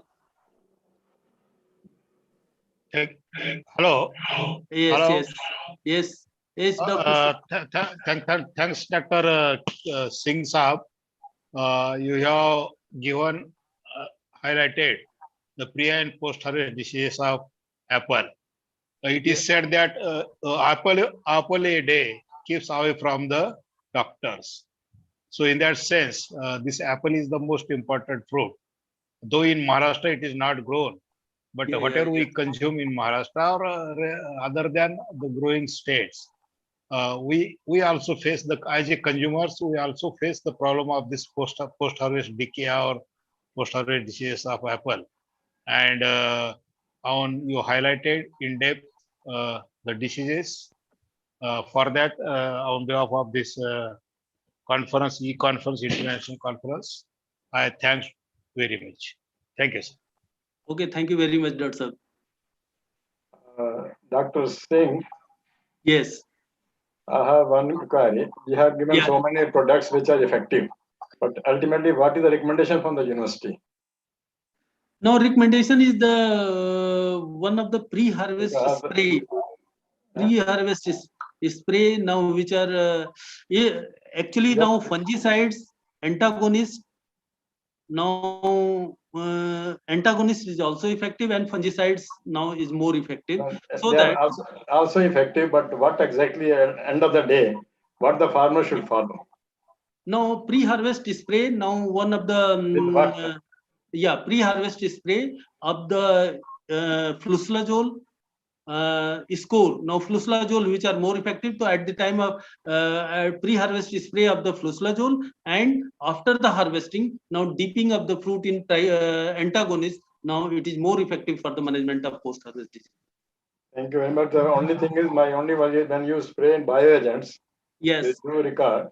There, how is going to be SPS, sanitary phytosanitary measure, because microbes will be there on the surface of the fruit. And No, some people may be allergic to microbes. Actually, I'm not recommended about the antagonist for the spraying, only for the dipping of the fruits in the at the time of harvesting. That's what, when they are on the surface. Yes. How they are going to be. That part have you studied? Yeah. That's my suggestion to you. Can you keep in mind? Because now Okay, the SPS is very important. Yes. Thank you very much. Okay, sir. Okay, thank you, sir. Okay, thank you. Thank you. Yes, no. We go for next speaker. Yes, sir. The next speaker is Dr. Dinesh Singh, sir. Dinesh Singh, sir. Yeah, he's there. Okay. Rajeshwari, you tell. Yes, sir. With the permission of the chair, I would like to introduce the next speaker, Dr. Dinesh Singh, who is working as principal scientist at IRI, New Delhi. He joined ARS services in January in 1997 at IIVR Varanasi. He has made significant contribution broadly in area of and bacteriology and post-harvest disease management.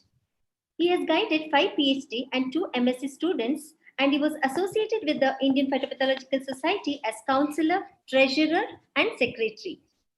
He has published 135 research papers in peer-reviewed journals and 22 books. He has been honored and awarded many of the awards. And to quote a few, he is the recipient of Dr. M.M. Alam Young Scientist Associate Award, late Shri P.P. Singhal Memorial Award, J.P. Verma Memorial Lecture Award, and many more awards. He has been awarded Best Faculty Award, NASA Green Technology Innovative. Sir, we are very happy to have with us for the lead talk. And over to you, sir. Hey, wonderful that I've been waiting even the past midnight. Dr. Dinesh Singh is the best scientist, the best man for IPS, ICR, IRI. That's why I'm waiting to listen to him. Thank you, Dr. Rajeshwari, and also Dr. M.S. Reddy. I am going to start. It is my work in previous when I was the CFET, and that work is also continue in IRI also in collaboration with the post-harvest technology division.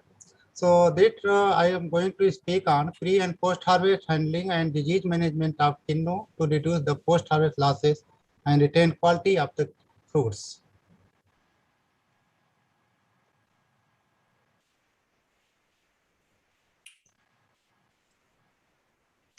Quinoa, as horticulturists know, that it is a quinoa means hybrid. It is a hybrid mandarin and cross between king willow leaf mandarin, developed by H.B. Frost in 1915, University of California, Citrus Experimentation Station, USA. In India, it was came in 1954 by Dr. J.C. Bakshi, and that was the first to introduce in Punjab.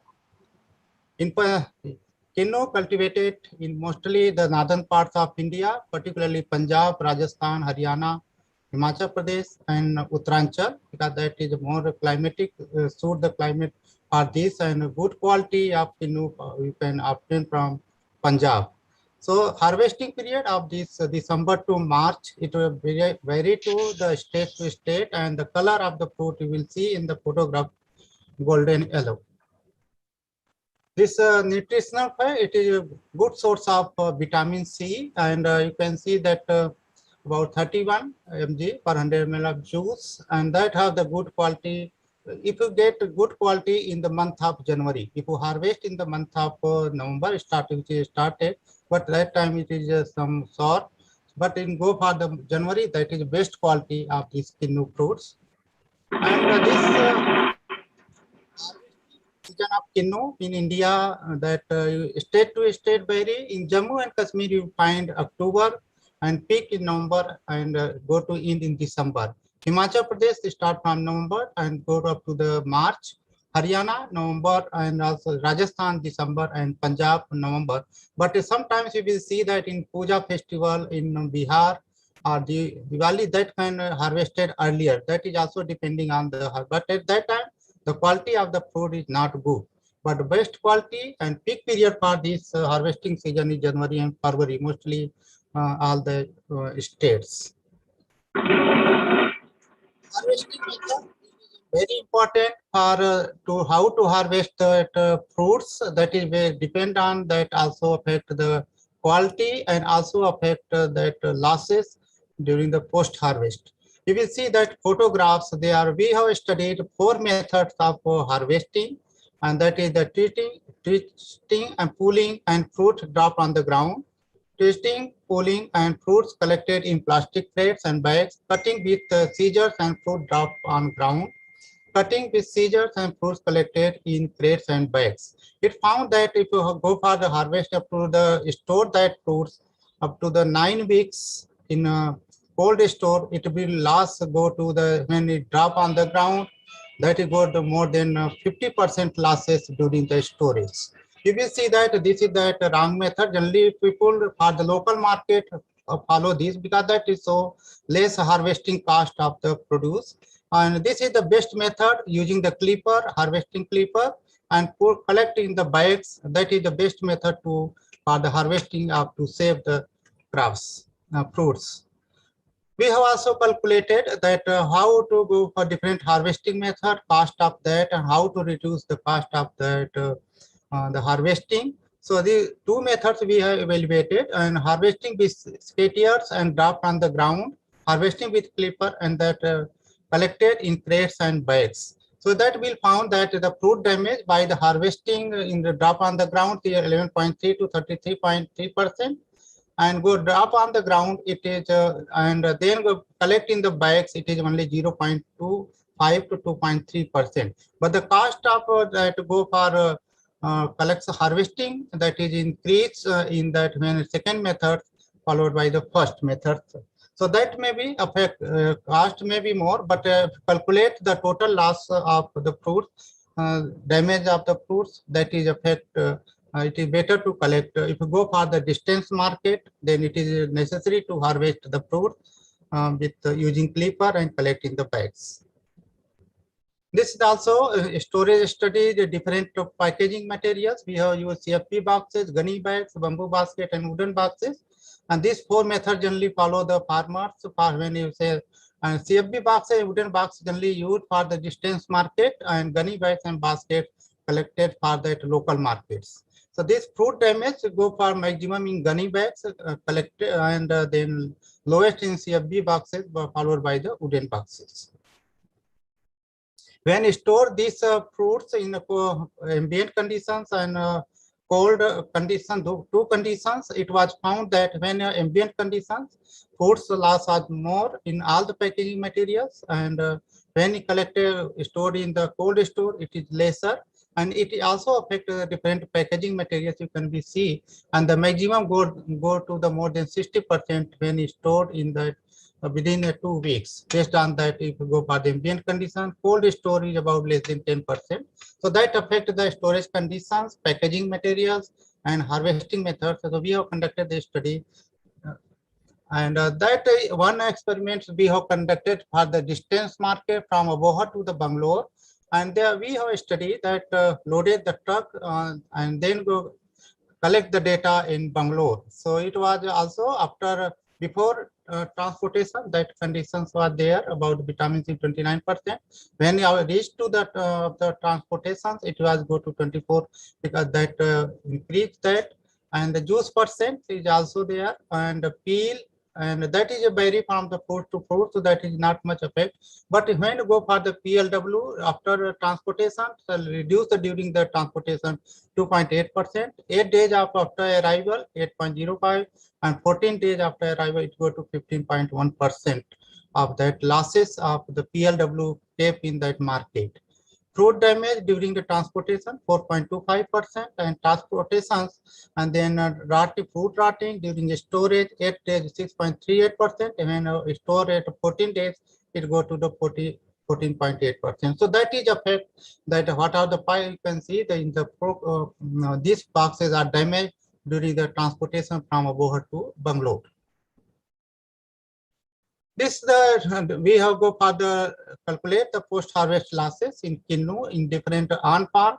It was the 4 to 5%, in Mandi 3.7 to 7.6%, and retail market it go to more as 8.7 to 9.1%. I would like to say here that losses in the farm of 4 to 5% in the farm, actually it is not much losses, it is mostly the damage.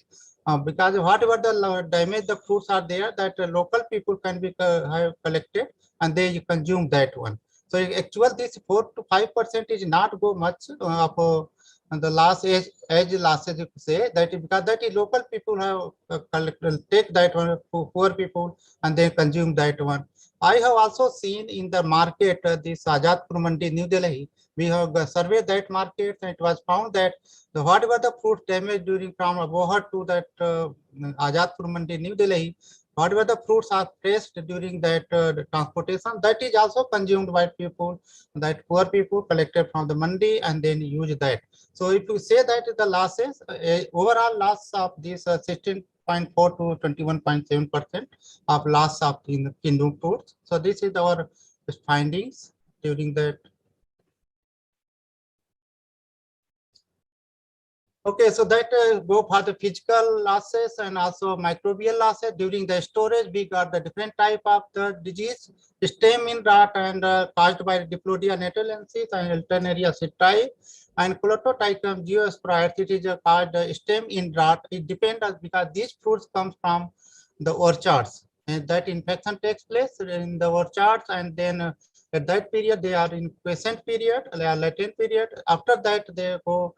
If you store these fruits during a longer period, then you will find the such type of symptoms, stem in rot and then other sore rot and aspergillus rot, rhizopus rot, fusarium rot. These are that these fungi are mostly saprophytic, and they come to that come to that during the storage on the fruits. You will see that the rotting is there. Also, this is aspergillus, this is the fusarium, and this is the sore rot, Geotrichum. And most dangerous in the citrus, Penicillium digitatum, that is more dangerous, Penicillium digitatum and Italicum, Penicillium italicum. Both comes at a time also, and sometimes you will find more dominated by this Penicillium digitatum. And later, if the temperature is high, then you go to Penicillium italicum. You will see also in the box when you are sent to that distant market, some fruits are damaged and comes Penicillium on the fruit surface. We have also see that what is the fungi, which fungi are more dominated. So in the study, we found that 31% they're dominated by the Penicillium digitatum and Penicillium italicum 18.4%. However, the Alternaria citai is go to 16.6%. So this is that how there's a value of these pathogens come during the storage, and they're most dominated by the Penicillium digitatum. Thus, infection by this pathogen, the partial or total loss of consumer package with only one or several disease units can become. It is not necessary. At a time, you will find 2-3 pathogens come on that fruit. Due to the post-harvest life of the product, due to the accelerated ripening or senescence triggering, ethylene released from a few disease fruits that is also see that accelerate the infection. Possible contamination of edible products with also mycotoxin as a result of disease-inducing microRNA reduce the market value of the fruits. That we have for the management of the disease pre-harvest, Dr. K.P. Singh has said that for the apple, we have also conducted one experiment in the farmer's field. For that pre-harvest, we have sprayed 3 spray of these different combination of Bevestine, Blacktox 50, Dithenium 45, and calcium nitrate. Calcium nitrate improve the quality of the produced fruits. So we have found that the Bevestine 0.3%, although it is not recommended by that, but we have found that minimum disease, whether it is wax or it is unwaxed fruit, that is both a minimum loss, minimum rotting, fruit rot during the storage, and best quality we found in the dithium 45 0.3% plus calcium nitrate. That is also, so that have the impact of the pre-harvest spraying of these fungicides. And we have repeated this experiment 2 years for that, and it is found the similar type. Or that one pre-cooling is also one of the important parameter to reduce the field heat from that comes from fruits come from the field. So it is a part that this quinoa, it is 5 to 6% and 90 to 95% relative humidity is important to that go for the pre-cooling. So you can be remove the field heat, and that maybe pre-cooling can be done by the room cooling, that or maybe you have the fans, forced air cooling or hydro cooling, whatever your facility available, you can use this pre-cooling by there. So that can be remove the field heat and also reduce the chance of infection by the pathogen. We have go for the cleaning of that is very important, and before the packing of the fruits, cleaning is important. So in that Punjab area, generally people are doing for that have the low that marginal farmers using manually by the clean of dry cloths, and that 8 quintal per quintal of fruits per day per labor we have calculated, and then waxing and grading station is also there in that area. Now it is more than a dozen of that waxing stations are there. So that is remove dirt and adhering mold by using high pressure nozzles. Disinfect the fruit with chlorine 100 ppm or low dosage of fungicide 250 to 500, generally using that immediately remove of excess water from the surface of fruits by making use of the absorbent rollers. These 3 post-harvest treatments generally used for that: physical treatment and physical treatment, chemical treatments, and biological controls. I will discuss little bit on that also. So using these 3 methods for to reduce the post-harvest diseases and also the post-harvest losses. In hot water treatment, we have also conducted experiment in quinoa that was found that 50 degrees centigrade for 2 minutes that reduced the penicillium rot, and lemon that is 52 to 53 degrees centigrade for 5 to 10 minutes, and orange 53 to 5 minutes, and hot water rinsing and brushing, that is orange for 56 degrees for 15 seconds. And that is the combination of the duration and the temperature. Increase the temperature of then reduce the duration of the treatment. This also go far, we have conducted experiment, and it was found that the best treatment for the 50 degrees centigrade for 2 minutes, which was best. And it was said that the 50 increase the temperature 55 degrees centigrade for 1 minute, 60 degrees centigrade for 45 minutes. It so that the more fruit rotting, because the softening of the tissue is the important, and that it accelerates the infection of this pathogen. So if that is a temperature is very important. If you go for increase the temperature more than 50 degrees centigrade, then it is go for that affect that quality and also have the more susceptible to infection to the pathogen.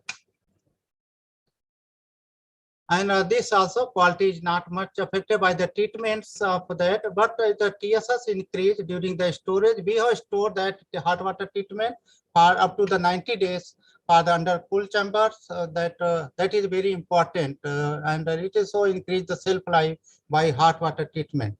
But there are some the shortcoming in this hot water treatment, because this is not reduce that secondary after the treatment. So that have not as a protective. That can be reduce the inoculum, whatever the present on the surface of the fruits, but it will not be the protect the fruits for longer period. So it is required to go for the some other treatments in combination with the hot water. Like you can be use hot water treatment, plus you can go for biological control, or you can be use the recommended dose of the fungicide, lower dosage of the fungicide. So can be protect the fruit for longer shelf life. So that is we work on this problem. And also that this the low temperature is 4 to 5 degrees centigrade is best temperature for the quinoa fruits. Next is the coating of the fruits. Very that common to that India now to in quinoa and other citrus mandarins, they are using the edible coating of that. For the purpose of coating is to improve the glossiness of the fruits. reduce the water loss of the fruits and reduce the rate of respiration, reduce the decay. So that have the beneficial. And corona bags, sugarcane bags, thermoplastic bags are using in that. And this select and resins are also using. So we have used this method or different methods used for the waxing by dipping method, spraying. These are the photographs can be seen. The foaming or brushing method can be used for that. Different methods can be used for the method of wax applications. And this is that in NAFED, in the Panchkosi, that this NAFED is there, that station establish that for the waxing and grading of these kinno fruits. We will see that all machines are there, reach to the grading station. This is that where the fruits can be kept. Here the sorting table, and then go for the washing, then go for the waxing, and then drying. After that, it go to the grading. Different grades, 8 to 9 grades can be made, and then go for the packaging. So complete that package that are there, and they are using, and they are charging. That can be charged for that. And this is the see that waxing, washing, and this is the waxing unit. We have also conducted that developed by the Idri Rachi that wax, and we have one of the collaborator to test that on the kinno fruits, the concentration of log-based formulation 20% and 10%, that improve the glossiness of the fruits with the untreated. So over to untreated, you will see that the rating of 5.87 and the 5.72. So that is improve the glossiness, and also that go for the reduce the PLW of this physiological loss in weight of the produce by the ambient conditions, and then go for the cold storage up to 66 days. That is comparative to untreated fruits. You will see that it can be reduced that weight loss of the fruits, and also reduce the spoilage, and that is 18% untreated, and go for 5 to 7%, 5.78 and 10.68% of that only. So that is go for reduce the 3 times less spoilage of fruit due to the pathogen, and that is also have the significant importance. Increase the shelf life, untreated only 20 to 50 days, but in go for the formulation, use the log-based formulation, it increase the concentration that go for the 75 days of the shelf life of the fruit in cold room, and ambient condition it is 36 to 30. So that will increase about that more shelf life when of the kinno fruit treated with the this log wax. And we have go for that biocontrol agent. We have used penicillin, that dibariomycin, one of the yeast which is used for as a biocontrol agent, and that was found best to reduce the incidence of the pathogen that was artificially inoculated as compared to other treatment like this mustard oil plus bevacizine and 500 ppm, and so that is these concentrations. It is go for 27.78%. And in next is to go for the store the produce. It was also say that same trend. It is reduced that 5.5% only spoilage, and go for other maximum in the D, and D is the only DS plus citrazine wax. Means that is the citrazine wax is have the fungicides in that combination in citrazine wax, and that reduce the population of this dibariomycin. That's why it go to higher percent, higher incidence of food rot of the disease. This is the next is the packaging. Now we are doing the packaging of that plastic that go for the sink wrapping packaging of the produce. It may be go for the tray packing, or it may go for the individual packing. We have done the individual packing of the fruits because that reduce the weight loss and extended the shelf life, and minimize the fruit deformation, reduce the chilling injury, reduce the decay by preventing and secondary infection of fruits. Accelerate disadvantage to accelerate the decay in some cases, develop of fruits of flavor and magnification of defects on the produce, and cost of film application, that is one of the that lockdown of under these conditions. So this have the one of the option for the packaging of sink wrapping. We have done, you can see that the photographs of the wrapped fruits of individuals, and that this is unwrapped fruits, so that we see the quality of the produce by the under the room conditions, and it is said that if infection in box one fruit is infected, then it will not go to affect the other fruits of the box. So that is one can be checked the spread of the pathogen, and that also reduce the weight loss during the transportation or during the storage.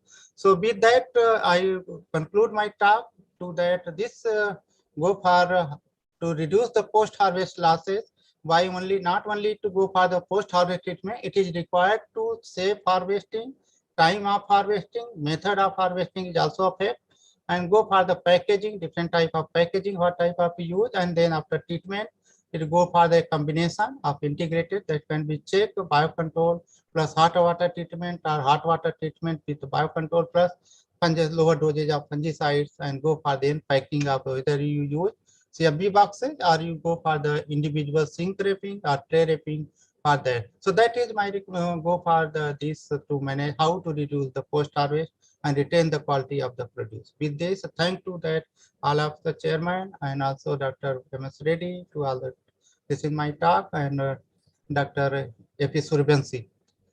Thank you, sir. Thank you very much, Dr. Dinesh Singh sir, for your informative information on Kinno fruits, right from field, pre-harvesting to post-harvesting, field to market. What precautions should be taken during the handling of this Kinno fruits, and what are the strategies to manage or keep below the risk level, such as physical, chemical, and biological management practices to avoid or to reduce the losses, maybe pre or post harvest in the Kinno fruits. On behalf of this e-conference, I am very much thankful to Dr. Dinesh Singh. Any one or two questions? Any one or two questions related to this presentation of Dr. Dinesh, please. Over Sir, to this is Professor M.S. Reddy from the United States. I've been waiting for his talk.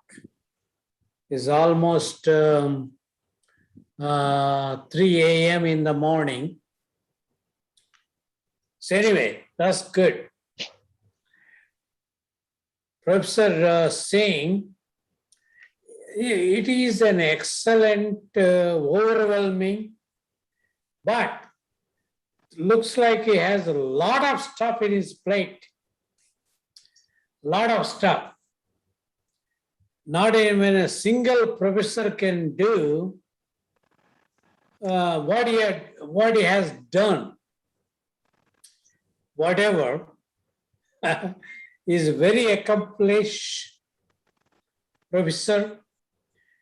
I have one thing. As I am a small farmer, I don't know nothing about it. Professor Dinesh Singh, you tell me with your experience, you showed me so many complicated experiments, assays, chemical concentration. No, I agree as a researcher. Dr. Singh, today to the whole conference, you tell us, not to me. You are asking a question on behalf of all of us. Those are all feasible. You experimented to date. The methodology, the techniques. AMS ready आहे USA मध्ये पार्टीचे 3 वाजलेत झुकीत बोलल्यासारखंच बोलले प्रश्न वगैरे पण फार मोठा हे आहे now you are mature professor about to retire, producing so many students. Can you give us a small, what I said in my previous talk, sense of humor, sense take home. Horticulture of India, do, these are my recommendations. A basket of Amruta. I need Amruta from you. Sorry. Okay. Okay, sir, I understand your questions. Our target to reduce the post-harvest losses. For that we have conducted different stages. First, you require to what is the problem with that farmers. What they are doing, that we have experimented on that. Because of they are using 4 type of different packaging materials. We have tested that they are using different method of harvesting. We have tested that. What is the problem with that? We have that educated to the farmers in that Punjab area. So they say that they are based on their economics. If they are interested to sell that and go for the 2000 kilometers for the distant market, then it is required to go for safe harvesting. It is first criteria. Otherwise, if you are go for drop your fruits on the ground, that is damage. After that, whatever you want to treat, you treat, but you don't solve your problems. So the basic things is to use proper method of harvesting and time of harvesting. So the first thing is to convey more vote out that go for the message for that listener also, the farmers also, to safe harvesting of the produce. Next step. Professor Singh Saab, I'm asking you the only top answer. What is your Jiva, what do you call in Sanskrit? Jivamruta. Yes. To our end harvesters. No. I'm not discussing, I'm not controversing. You are a big scientist. Of all you done that, give me a simple solution. If you were a farmer, you, farmer of your parents, me as a farmer of my parents, I'm looking a solution, a Jivamruta under Indian circumstances. A simple, solid, look, research is enough. IRI or government not doing enough. We need Modi support more. Please, no politics, nothing, no research. You are a fantastic researcher. I need the end. Can Modi can do that? Or can IRI can do that? Can ICR can implement it? For the last doing 50 years, 100 years, where is this thing going? Professor Singh. Now people are, when I tell sir, when 2000, when I was in Punjab, it was 1 or 2 packing stations are there. Now they are using this technology. It is not my technology, but that developed by some. They are using more than 20 that packaging stations are there. They are using waxing along with this harvesting methods and waxing, and then sent to distance market, and also in the exporting that produce. So now it is going to reach to the farmers. Those are exporting this produce by using the technology which are developed not only by the CPET, but other that have developed, and they are adopting now that. So this is the No, I understand that. No, I understand the technology. Fantastic technology.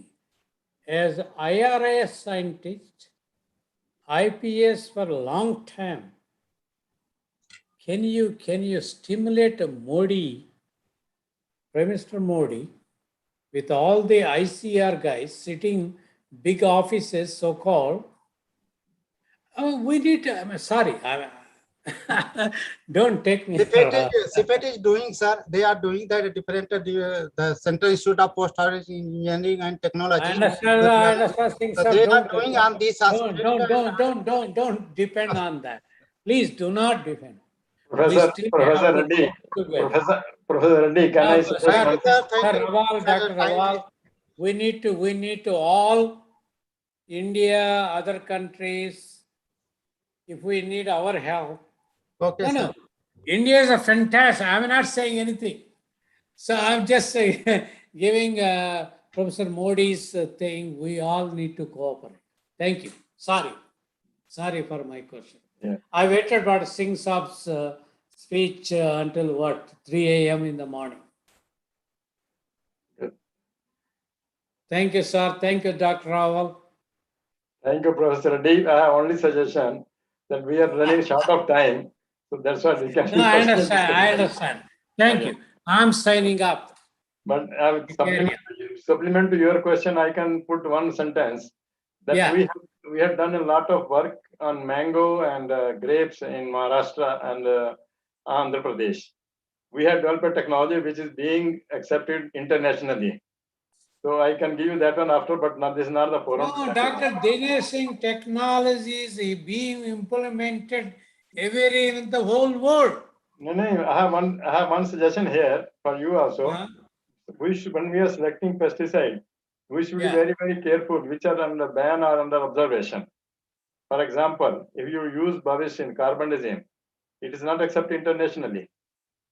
Right. US doesn't allow it to enter. The fruits which are treated with the bavacin. Oh, we throw them out. Yes. Yeah, that's right. So we should selection compound is also very important. Right. That's why using, sir, imaginally they are using that in place of that one. That was the only the experiments at that time. It's a suggestion. It's a suggestion. Yes, sir. Yes, sir. Okay, thank you very much. The take-home message, Dr. Rawal is telling me we all need to coordinate. Yes. And give a stimulation to Prime Minister Modi, the 1,000 crores of rupees 2 days ago or 3 days ago. Yeah. Right? Yes. Who is going to do? ICR, IRI, who? The ICRI guys are bureaucrats. Okay. IRI guys are scientists. I have nothing to do with you. Okay, thank you, Professor. Anyway, thank you. I think we can move on further. We can move on further, Dr. Dinesh. Thank you very much. Okay, sir. I have one here, so now we start me. Yeah, Dr. thank you, sir. Dr. Rajeshu, you can speak out. Yes, sir. I now, thank you, sir. Thank you so much, Dinesh, sir. I now call upon the next invited speaker, Dr. S.U. Nabi. He is going to present on pre-harvest strategies for management of post-harvest diseases of stone fruits under temperate conditions. Sir, are you available? Nabi, sir? Dr. Nabi? Yes, ma'am. Yes, ma'am. I'm available. Yeah, thank you, sir. You I have one request for the speakers, with permission from the organizers, that we are running short of time. The lead speaker will be given 15 minutes time, and oral speaker will be given 8 minutes time. Please maintain the times. We should not. Oral is 5 minutes, sir, and invited is 15 minutes, sir. Yeah. Thank you. Please continue. With the permission of the chair, I would like to introduce Dr. Sajat Abi. He is working as a scientist plant pathology at Central Institute of Temperate Horticulture, Srinagar. He is the life member of many societies and has published more than 80 research papers in reputed journals. And he is the recipient of many awards. And he is involved in research on virobe analysis in temperate fruits using images, morphomolecular characterization, and diagnostics of various fungal diseases associated with temperate fruit crops. Sir, it's our honor to have you with us as an invited speaker in this session, and over to you, sir. Thank you. Thank you, ma'am. Thank you, ma'am, for the invitation and for introduction. And I'm going to share my presentation.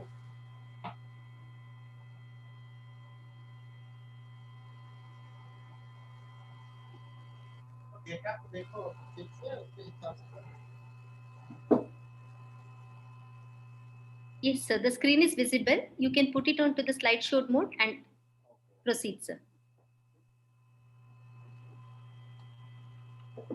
So I welcome you all in my presentation, respected chairman, sir, convener, and rapporteurs. I welcome you all in my presentation which I am going to deliver on the pre-harvest strategies for the management of post-harvest diseases of stone fruits under temperate conditions. I am working as a scientist in Central Institute of Temperate Horticulture, and we have a mandate on the temperate fruits like apple, peach, plum, apricot, walnut, and almond, and several other vegetables and flower crops.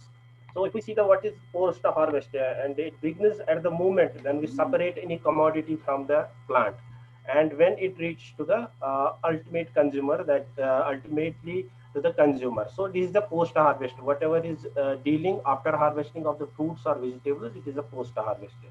So loss is obvious there also in post-harvest this management or before that before the harvesting. So there can be any type of the loss, whether it is economic loss, physical loss, cosmetic loss, or nutritional loss. These are different types of losses which are taking place, which are occurring in these kinds of fruits, especially in the temperate fruits. So if we see the post-harvest losses, for example, our J&K, which is a hub of the this temperate fruit production, and if we see the productivity and production, we are the #1 in production of temperate fruits in India. And but if we see the post-harvest losses of these fruits, it is around 30%, and it is almost 10% at the field level, 22% during packaging, 5% at the transportation level, and 9% at storage, and 4% at the processing level. Almost it is 10%, 30% loss for our temperate fruits under these conditions and temperate conditions. So these losses can be at the time of harvest. For example, during the harvesting, we are going for the mechanical this harvesting through hands. All the types of fruits, whether it is this apple, whether it is a stone fruit like peach, plum, apricot, or cherry, and any kind of bruising, any kind of mechanical injury taking place during the harvesting, it will create a loss to our fruits. Then second is the transportation. During transportation, because we don't have much market here, we have to transport the material from Srinagar to far places like New Delhi, Kolkata, Bangalore. So during this transportation, again the loss will take place, and then obviously during the processing, and if we store these fruits for a larger period of time, the loss can also take place during this time. And this is simply a comparison why the horticultural crops is having more losses than the field crops like cereals. We have losses usually 20 to 30% in the horticultural crops. Why? Because they are high moisture content, almost 70 to 90% in these perennial in these fruit crops. And because of the large size, and with that size, there is a high respiration rate, which ultimately lead to the losses and other things. And also the soft texture, and easily the injury can take place in these fruits. And also if we see the stone fruits especially, they are very perishable, and their shelf life is very shelf life varies from few days to I can say few months, not more than just like for apple and those nuts like walnut and almond. And another loss is which is the major loss, which is caused by the bacteria and the fungi in the post-harvest conditions of these stone fruits. So these are the various primary causes which are causing these losses in these fruits. Like biological, it is rodents, insects, birds, and some other animals. And microbiological causes, fungal and bacterial, which is very important cause, and which is we are associated with to reduce those causes. Then the mechanical, which I was discussing, that like the injury, any kind of bruising, or any kind of cutting which takes place in these kinds of fruits. And secondary causes I have already discussed, like the harvesting. We have not inadequate harvesting. For example, we are not going for any kind of a mechanized harvesting, or we don't have such kind of a packaging, good packaging material, and it will lead to another kind of losses. And again, the transportation and inadequate storage facilities, inadequate transportation facilities. And sometimes we are having the bumper crop, and if we are getting the bumper crop, the farmer is not getting the good, he cannot fetch money, a good amount of money from the market. So he might be thinking that I will stop. I will store for some time. Then I will sell this crop. But because of the less shelf life in these kind of fruits, especially in the stone fruits, it will the rots will take place, and ultimately the farmer will having the loss at both at the monetary level. And these are the stone fruits which we are growing in temperate conditions, especially in our Jammu and Kashmir condition. This is a cherry, and this is a peach which we are growing here, and this is apricot, and these are the plums, and these four crops we are growing, and we are also growing the nectarines here. These are all stone fruits which we are growing, and farmers are fetching a good amount from these stone fruits. And if we see the productivity and production of these four crops, plum, peach, apricot, and cherry, if we see the national average in peach, it is only 7 tons per hectare compared to 18 tons per hectare. That is the world highest productivity country, that is Romania. And the world average is almost 14 tons per hectare. If we see the plum, it is 8 tons per hectare, and we are having a good this productivity in comparison to the national world average. Similarly, for the apricots, we are having a good productivity 2 tons per hectare as compared to the 6 tons which is at the world level. Similarly, for cherry, we are having almost 3 tons per hectare in comparison to 5.8 tons in the world average. And if we see the major post-harvest diseases of temperate fruits, you can see here is the list of the diseases like bitter rot, the black lesion or dark spots, blue mold, brown rot, gray molds, pink mold, watery white rot. And among them, few are very important like this blue mold disease, brown rot disease, gray mold disease, or pink mold disease. These are the very, very important diseases which are taking place in all the temperate fruits, including apple and pear. Here are the various few post-harvest diseases of cherry, peach, plum, apricot. Here you can see the brown rot symptoms which we are facing at our station also, and farmers are also facing this brown rot problem. This is the blue mold rot in apricots, and these are the mucor rot or gray mold rot in peach, and these are rhizopus rot in again in the peach. And if we see the infection process, as also the learned speakers were also discussing that actually these are the two types of infection process. Either it will take before the harvesting at the field, or it will take after harvesting of the fruit. So these are the pre-harvest infection and the post-harvest infection. For example, pre-harvest infection at the time of when it is flowering takes place, maybe that time the infection will take place. It's a kind of pre-harvest infection. Then second is the post-harvest infection, that is the stem end. When we are harvesting the fruit, maybe the infection takes place.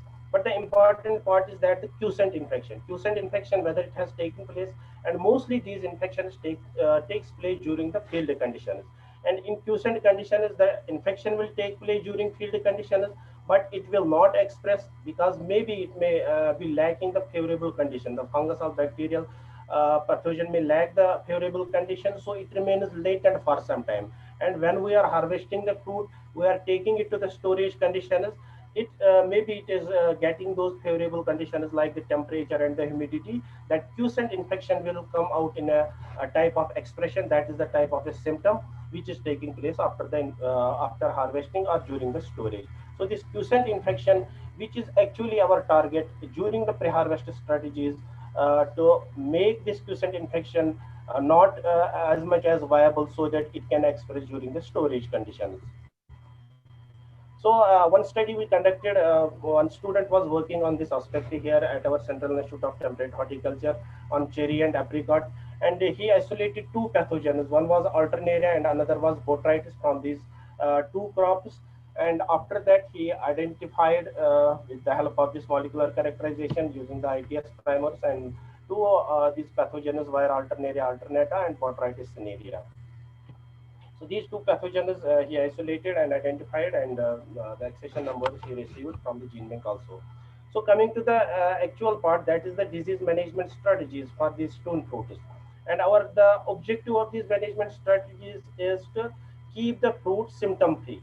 When it is a symptom free, or it is free from that quiescent infection, that the disease will not take place, and ultimately the stone fruit produce, that will be saved from these kind of diseases, and farmer will fetch a good amount. So our aim of these management strategies is to keep these fruits symptom free, and as well as to avoid these fruits and developing the quiescent infection.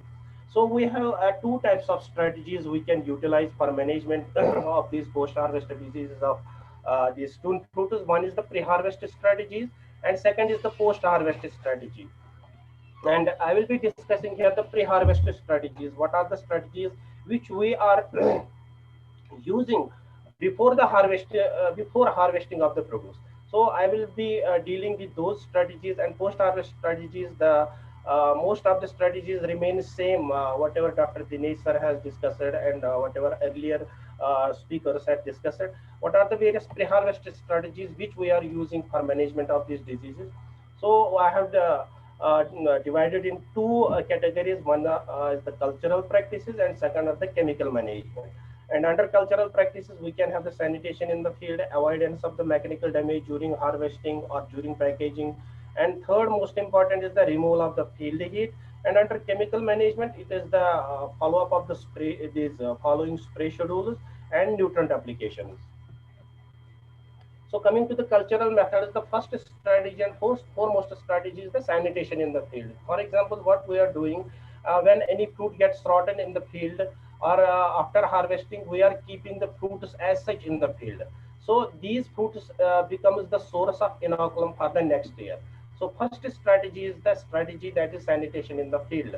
That and government of India is running a program just like the Swachh Bharat. So we have here formulated a program, the Swachh Bagh or Swachh Orchards, that the sanitation, saaf safai in the fields, so that what the disposal of the rotten fruits which has rotten due to the pathogen or some other reasons, those will be removed from the fields, and the field will be inoculum free, so that the next year that our fields there will be no disease, or there will be no inoculum for acting as a quiescent infection, which will be expressed in the storage conditions. Then second strategy in cultural practices, we have to minimize. For example, when we are harvesting the produce, we are harvesting these stone fruits, we are plucking with the help of hand.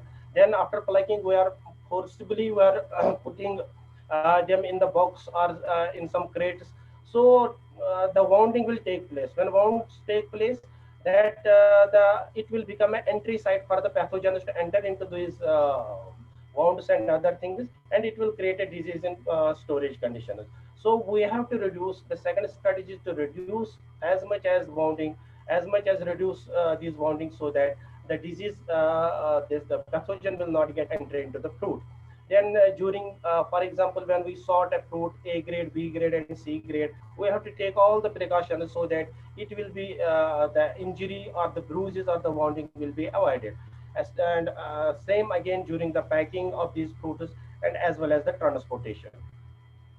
The strategy third is in cultural methods is the harvesting at the optimum maturity. For example, if it is a overripened fruit, and obviously the injury will take place. So the important part this is that we have to harvest these stone fruits at optimum maturity. Neither it should be too unripe, neither it should be too ripe, so that at the optimum maturity we have optimized these maturity indices for all the stone fruits, so that these fruits will be harvested at optimum maturity, and finally it can be saved from the pathogens.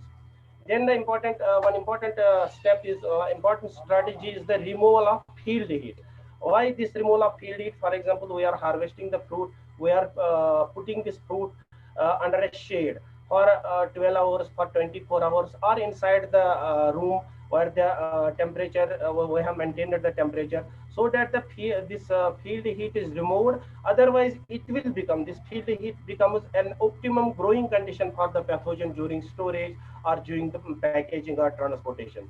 So this field heat is a very important step for removing. After removing this field heat, we can reduce the post harvest disease inoculum or post harvest disease of these stone fruits. Hello, sir.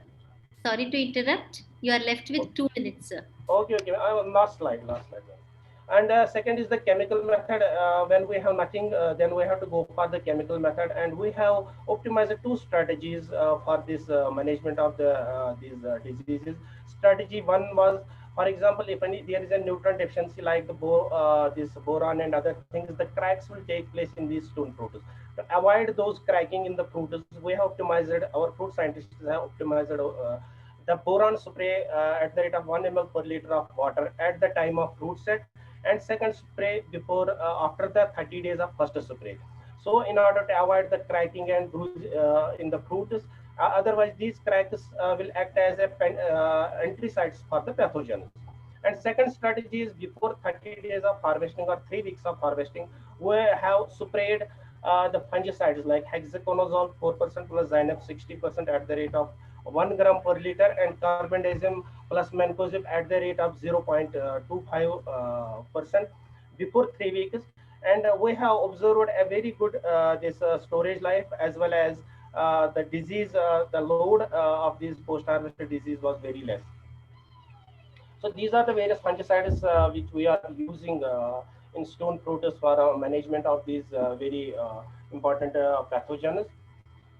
And conclusions of my talk is that we have to make a close coordination and constant surveillance for and technical support for rapid detection, whatever these pathogens, because I have already that's a quiescent infection, and we have to make a rapid detection process so that we can identify or we can detect these pathogens before harvesting of the produce.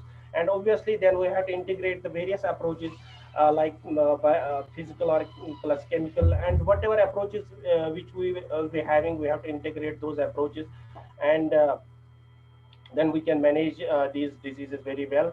And also we have to explore the options to avoid the synthetic fungicides, because we have a very important consideration, for example, minimum residual limit we have to keep in that mind. So better the future is that we have to explore such options for us, so that we can avoid these synthetic fungicides to manage these post-harvested diseases.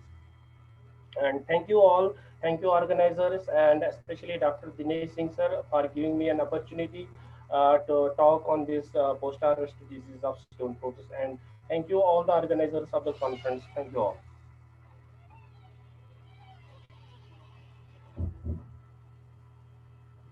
Thank you, sir.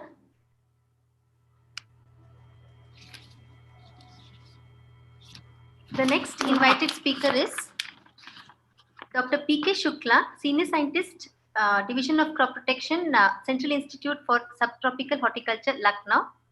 He'll be presenting on post-harvest disease management in mango through pre- and post-harvest treatments. With the permission of the chair, I would like to introduce Dr. P.K. Shukla. He is presently working as Principal Scientist in Central Institute for Subtropical Horticulture, Lucknow. Sir, are you there? Yes, yes, of course. Thank you, sir. His main area of research is disease survey, host-parasite relationship, physiology of parasitism, and nematode-fungus interactions. He is a recipient of 26 honors and awards and has published 86 research papers in popular peer-reviewed journals. Sir, we are pleased to have you with us for the lead talk. Over to you, sir. Thank you. Thank you. Respected chairman, co-chairman, rapporteurs, and delegates, I am going to present on post-harvest disease management in mango through pre- and post-harvest treatments. In fact, mango do not need any introduction. It is among the top most important fruit crops of the world. India is the largest producer of the mango, and about 46% of mango production comes from India. Sir, your slides are not visible, sir. Hello? Your slides are not visible, sir. Not visible? No, sir. I have... Reshare the slides, sir. Thank you.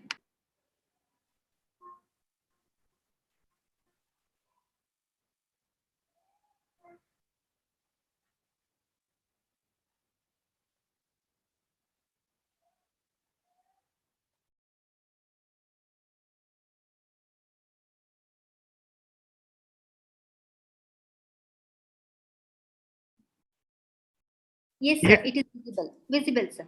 Okay, thank you.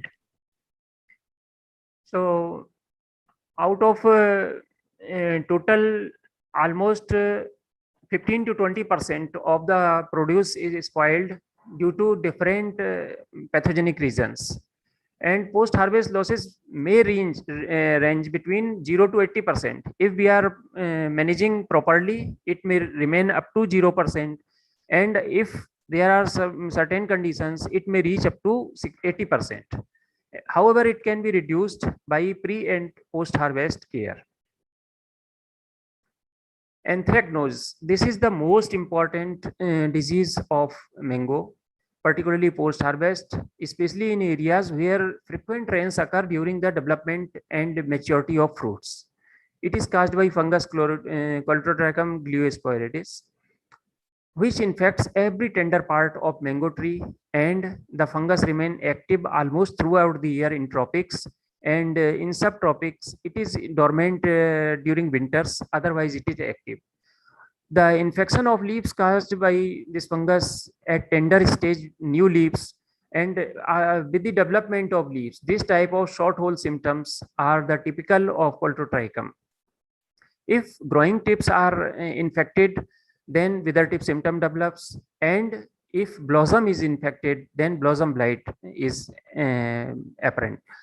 This is shown only because that its inoculum is active throughout the year in the orchards.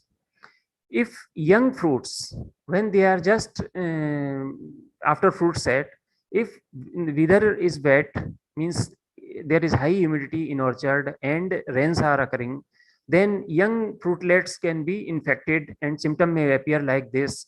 If severely infected, then this type of fruit drop and there is severe loss.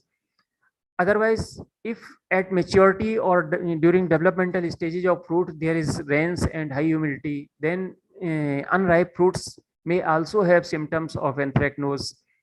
But if weather is dry, there is no issue, then the infection will be there, but there will be no symptom. That is called latent infection. And when fruits start to ripe, then symptom appears. In case of sap flow, in case of mango, there is sap flow on some fruits. If that is so, then there is chance of trapping of Chlorotrichum spores with sap because it is sticky. And when fruit ripe, then the area covered by sap that shows the symptom of anthracnose. Another important disease is stem end rot, which is now gaining more importance as compared to anthracnose. So several fungi have been reported to cause stem end rot, but still Lasiodiplodia theobromii is most important. The pathogen enter the twig and branches of mango tree, and it remains there latent, and through branches or twigs it reaches up to the stem end portion of the fruit, and when fruit start ripening, it starts infection very rapid rate. The bacterial canker disease is not considered as an important disease for post-harvest rot, but in the areas, particularly in Tarai region or in the areas where high humidity prevails for longer period of time during the development of fruits, severe canker developed on fruits, and such fruits when kept for harvest ripening, they get severe rotting. Another disease, shoulder browning and sooty blotch. This is the dependent on rains. When rains occur, the shoulder fruit water droplets stay on the shoulder region of the fruits, and with every rainy day there is drying and wetting of shoulder region of the fruits. Then some sap from some water has spores and stems of the tree, which usually deposit on the fruit, particularly in shoulder region. If there is a severe infestation of sooty mold in the tree, then this disease is more severe. So sooty mold is considered more responsible for development of sooty blotch. And this sooty mold is developed due to the infestation of hopper, mealybug, and scale insects, which secrete honeydew on the fruits and leaves, and sooty mold develops. If there is severe infestation of sooty mold, then in a single rain, this type of deposit may be seen on the fruits, which contains the spores of Capnodium as well as of other fungi like Coltotrichum and Alternaria. Tear stain pattern may also be developed because the stain coming with rain, water and drying, that this type of pattern is normal. If there is no control measure applied, the fruits may be like this at harvest, and there is no aesthetic value and very difficult to sell in the market. So huge losses may be recorded. If fruits are harvested during rain, then anthracnose infestation also increase due to congenial atmosphere. At ripening, shoulder browning affected fruits looks like this, and here you can see that shoulder browning affected fruits also have infection inside the pulp when they are kept for ripening. But if we treat the fruits with hot water, then there is no infection in pulp. That means the shoulder browning infection remains or at outer epicarp, and if they are killed by hot water treatment before keeping for ripening, the disease problem may be solved. Another fungus, Aspergillus, several species of Aspergillus infect the fruits, but it is the problem of fruits not harvested with proper care, means injured fruits are problem, or its infection may proceed into fruit through stem end portion, and it also grows very fast, and in later stages there is lot of sporulation of the fungus on the fruits. If such fruits are not removed from the stake, then other fruits are also infected with this fungus. So the fungi I have described for causing major diseases of mango, there are so many more fungi which can be associated with the rotting of the fruits and huge losses.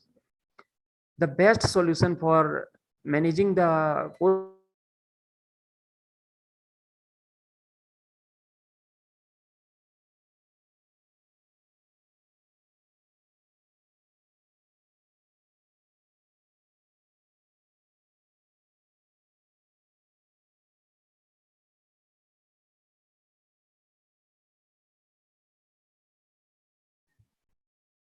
Hello.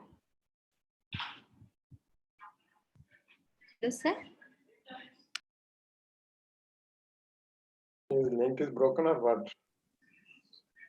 Some audio problem is there, sir.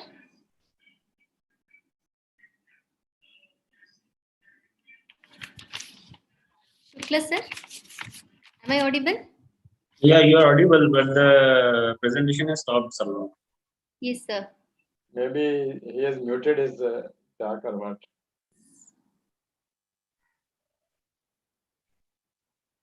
Shukla, sir. Should we go further?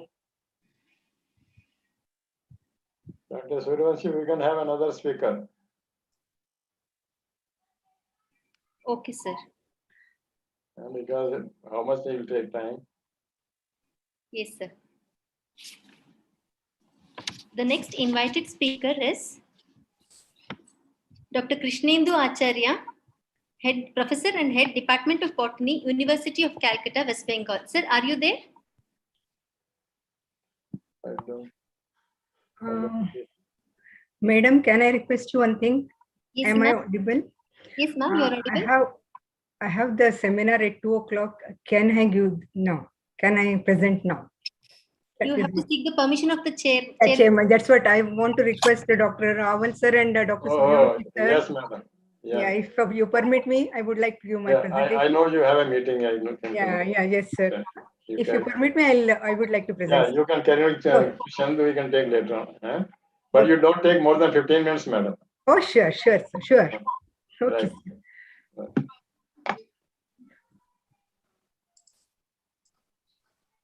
Yeah, please start.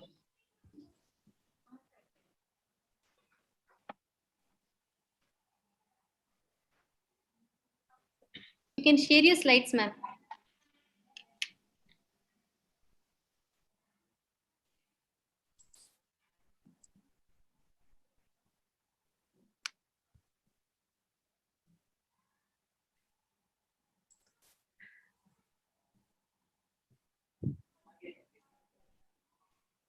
I take this opportunity, with the permission of the chair, I take this opportunity to introduce Dr. Yashoda R. Egde, who is presently working as Professor and Head Department of Plant Pathology, US Dharwad.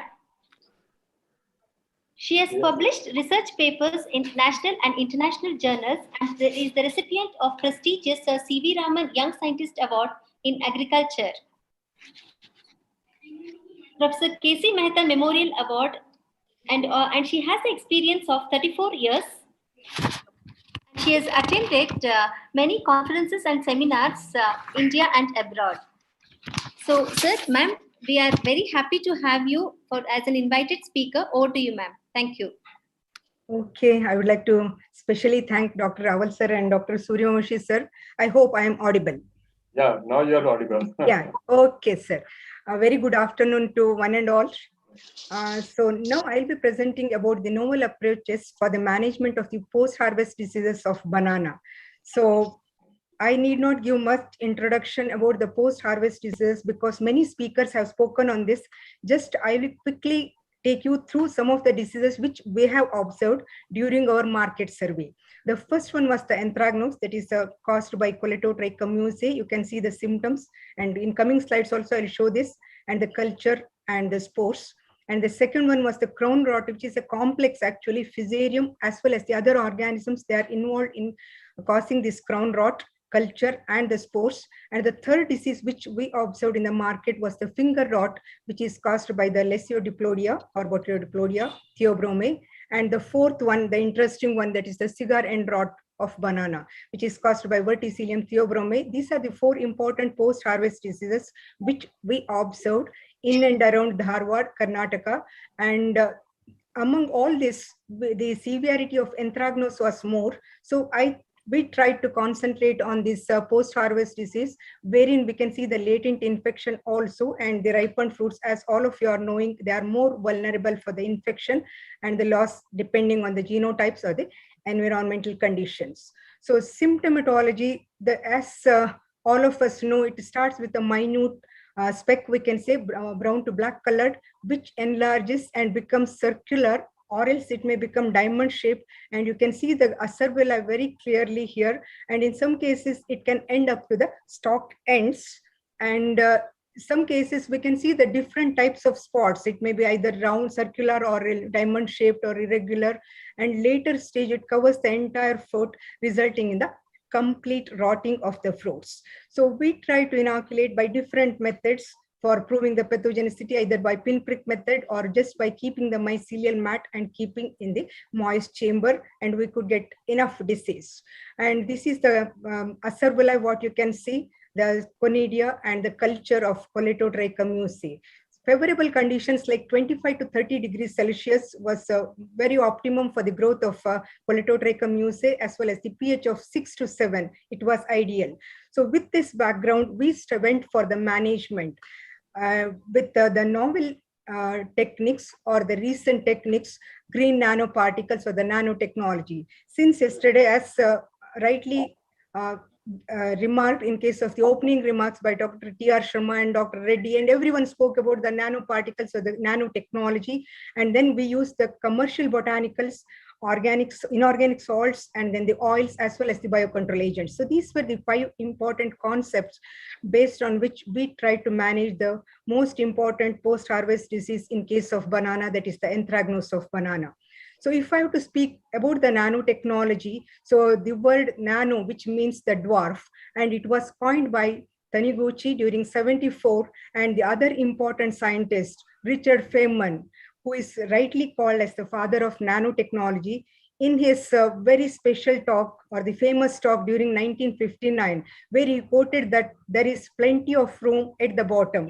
So this was the brainchild. Nanotechnology was the brainchild of Richard Feynman, and this was the important quotation during 1959. So what is nanotechnology? So in this case, we are going to understand and make use of the matter in the range of 1 to 100 nanometers. What is the importance? There, all the matter behave very differently, with which can be used for different applications. So some of the application, or before that, how small is the nano? 10 raised to minus 9, all of us know. So if I have to simplify this, so human hair, it measures about 80,000 nanometer, as well as the RBC 7,000, and the DNA strand, it measures 2 nanometer. So that will indicate, or that will give the clear picture how big or how small is nano. And the application of this nano, it can be applied in all the fields of our work. We can say that is starting with agriculture, then the textiles, information technology, then the defense, materials, energy or the environment, aerospace, automotive, in different fields. But we are concerned with this in agriculture, where exactly we can use the nano, or the green nano, or the nano first. And we can use it either for the crop protection in the form of nanopesticides, or the precision farming, or else we can make use of this for the stress tolerance, either against drought or against other abiotic factors, or for soil nutrient enhancement, or for the crop growth, or the crop improvement in the getting the nanobiotechnology. So all the field of agriculture, we can make use of this nanotechnology in agriculture. Coming to the plant pathology, where exactly we can make use of the nanoparticles, it is either for the detection, which I will not touch at all, and other part, that is the plant disease control. It is antimicrobial or antifungal, and it can be used for the processing or mycotoxin detoxification. So that is the application of this. And there are mainly two approaches. I think other speaker also will be speaking about this. Quickly to go through this, mainly two approaches. One is the top approach, and the other one is the bottom approach. Here, what I want to say is, from the one, we are going to the nano, or in this case, it is the reverse. Whereas the methods for nanoparticle synthesis, so there are three important methods. One is the physical, other one is the chemical, and the biological. We are concerned about the biological method. So in case of the biological method, what exactly we do? So in case of biological synthesis, or it is also called as the green nanotechnology, in this case, we can make use of either the leaves, or the roots, or the flowers, or the fruits, or else we can make use of the microorganisms. Hello. Bacteria. Hello, Yes. madam. There is sound crowding up other sounds. Yes, I think I don't know. Ask them to mute. Others, some disturbance from others. I think it is clear now, sir. Yeah. Okay. Yeah, okay. So in case of the green nanotechnology, or biological synthesis of nanoparticles, we are making use of the plant parts, like maybe leaves, or the roots, or the flowers, or the fruits, or else the microorganisms. There is some disturbance again, I am not sure. It is not from my side. It is organizers can mute others, please. So bacterium, or fungi, or the algae, or the microbial enzymes, we can use it for synthesis of the nanoparticles. And here I have to mention the name of Dr. Katesh Katti, who is working in University of Missouri, USA, who is considered as the father of green nanotechnology. And I proudly say that he's from Karnataka and he's from Dharwad, working at USA at present. So he can be considered as the father of green nanotechnology. And the synthesis, it includes the grinding, then the centrifugation, and the exposing to sunlight, etc. I will not go in the detail about the protocol of this. So what we have used is, we have used the silver nitrate at the concentration of 1 millimolar as the precursor, and the reducing agent, that was the neem leaves, at the concentration of 10%. With this, we synthesized the silver neem nanoparticles, Ag neem nanoparticle, and it was evaluated against the Polytotrichum musae by different methods. One was against the mycelial growth. We did not get good results, whereas with respect to inhibition of the spore germination, we could get 100% inhibition by making use of the neem nanoparticle or silver nanoparticles at the concentration starting from 0.02 or 0.1, etc. And here we can see the clear picture where in case of the nanoparticle, the spore germination was completely inhibited, whereas this is the control without the nanoparticles. Here you can see this, as I was telling, mycelial growth, there was not much inhibition. It is the propiconazole, of course, chemical. Whereas with respect to spore germination, we could get the very good result with the nanoparticle. With this background, we went for the in vivo treatment, wherein we used the 0 to 5 scale for scoring, because individually we have inoculated each and every fruit. And the percent disease index was calculated for knowing the efficacy of these nanoparticles, neem silver nanoparticle, which was evaluated or which was applied in the form of spraying to the fruits after the harvest, post-harvest, and it was evaluated at a concentration from 0.01 to 0.2%. So the maximum reduction in the disease severity was in 0.2%, which was on par with the 0.1 or 0.05% concentration of the silver nanoparticle. We did not go for the dipping because the quantity required may be more. So we thought we will spray and go for the management. Then after that, the pathogen was inoculated. And here we have evaluated the neem extract as the check, because we used 10% neem leaf extract for synthesis of the nanoparticle. It was not effective, 48% disease, whereas in untreated, it was 75% severity in case of the anthracnose. So here you can see the picture of that. This is the nanoparticle, and this is the neem leaf extract, and this is the untreated one. I'll give the next. We went for the biocontrol agent with the single organism or consortium, wherein the consortium of Bacillus, Pseudomonas, followed by Trichoderma harzianum, together it gave the better inhibition of the mycelial growth, as well as the disease severity was much reduced in case of the Bacillus, this consortium of 3 biocontrol agent. There was much reduction when compared to the untreated control. There was a reduction to the tune of 14% from 77%. That is, this is the one untreated one. And consortium, you can see it is completely free from the infection of anthracnose. Whereas the commercially available botanicals we evaluated, like some of them, Dischek or multi-neem or the neem gold, nimbicidine. With respect to mycelial growth, neem gold gave very good result, whereas in vivo on the fruits, dipping of the fruits, in case of neem gold, it was very effective. Similarly, Dischek at the concentration of 2%, it was effective in inhibiting the anthracnose disease on the fruits. All the fruits were inoculated artificially. In untreated one, you can see the complete fruit, whereas this is the one neem gold, and soldier was not effective. And next we went for the oils. Some of the oil like clove oil, eucalyptus or the lemongrass or the castor, etc. Mycelial inhibition was seen in case of the clove oil, and eucalyptus 100% at 2%, whereas under in vivo or on the fruits, we could get the lemongrass as the effective one. So this was tried. The fruits were dipped in 1% or 2% of all these oils, and the best was lemongrass oil at the concentration of 1% or 2%. So here you can see this, the lemongrass oil completely free from the infection, whereas the other things, clove was effective under in vitro, but it was not so effective here. Then the neem was also quite good. And next we went for some of the salts, inorganic salts like boric acid or the sodium bicarbonate, etc. In this case, the inhibition was observed in case of boric acid as well as the sodium bicarbonate. And the same one you can see here, whereas in the fruits, boric acid at the concentration of 5% was effective in reducing the disease. So here we can see that boric acid at 5%. And with all this background, so we tried different things. commercially available botanicals or the oil or the nanoparticles. So the best treatment was taken and compared with the untreated one. So here what we could get was the best one was the boric acid, that is dipping in 5%. And then the next was lemongrass oil. And the next was neem gold, that is the botanical available.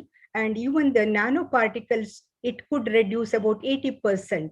So that is in case of the untreated one, almost all rotten. Next, we can see the picture. So here we could get about 95% in untreated, whereas 88% reduction by making use of the boric acid, dipping in boric acid or the neem gold or lemongrass oil. So these were some of the interesting ones. Non-chemical management, we can think. So this is the untreated one. Here, uninoculated one, healthy one. So lemongrass oil, we could see that even the greenness, it was keeping quality was for longer period, we can say it remained green for some more time. And here carbendazim, even chemical we had used as the check. And here quite good control, of course. All of us agree with this. And whereas the neem nanoparticle, we could prevent the disease to some extent, 80% reduction, neem gold. Then the consortium, biocontrol agent consortium, discheck, boric acid, etc. The best treatments, lemongrass oil, you can see the completely healthy fruits. And then the boric acid, different concentration, nanoparticles, you can see this 1.5% also, it gives the good control, and the neem gold and the discheck. So I would like to conclude the in vitro, of course, all this inhibited the mycelial growth, whereas only the nanoparticle inhibited the spore germination. It did not inhibit the mycelial growth, whereas the post-harvest dipping of either lemongrass oil or the neem gold or discheck or the boric acid or the consortium, one has to be careful with this, and the nanoparticle. It helps to manage the anthracnose disease.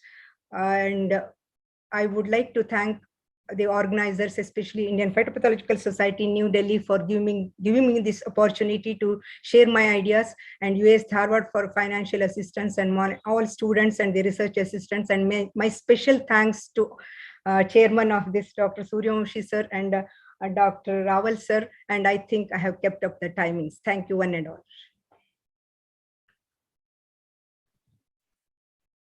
Sir, mine is over, sir. Thank you. Thank you, ma'am. Okay. I will stop sharing. Our next speaker is Sanjay Kumar Singh. SK Singh, sir, are you there? Yes, I am audible. Okay, sir. Thank you. So I now call upon the next invited speaker, Sanjay Kumar Singh, who is working as professor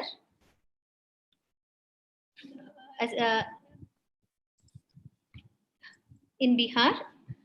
He is presenting on eco-friendly approach for management of post-harvest diseases in fruit crops with special reference to banana and papaya. With the permission of the chair, I would like to introduce Dr. SK Singh. Dr. SK Singh, he is working on the etiology of different diseases of fruit crops and their management. And he has published several research papers and articles and has been awarded several awards. He is presently working as principal investigator ICR ASRP since 2015, and also as associate, and he has also worked as associate director of research. Sir, we are very honored to have you with us for this session. Over to you, sir. Thank you. Not coming on screen.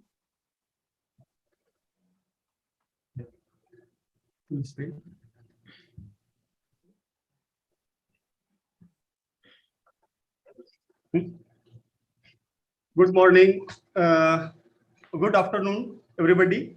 I'm going to present the eco-friendly approaches for management of post-harvest diseases of in fruit crop with special reference to banana and papaya. Singh साहब आपका video तो दिखाइए. Hello. आप video में नहीं आ रहे हैं, video तो दिखाइए आप. हेलो. हाँ, अब ठीक है. Sir, banana and papaya. Globally, India ranks first in total production of banana and papaya. Sir, unfortunately, 1/3 of production of food intended for human consumption is lost or waste worldwide, which is roughly equivalent to 1.3 billion tons per year. Very significant part of this food that deteriorates or that is lost at post-harvest stage are fruits.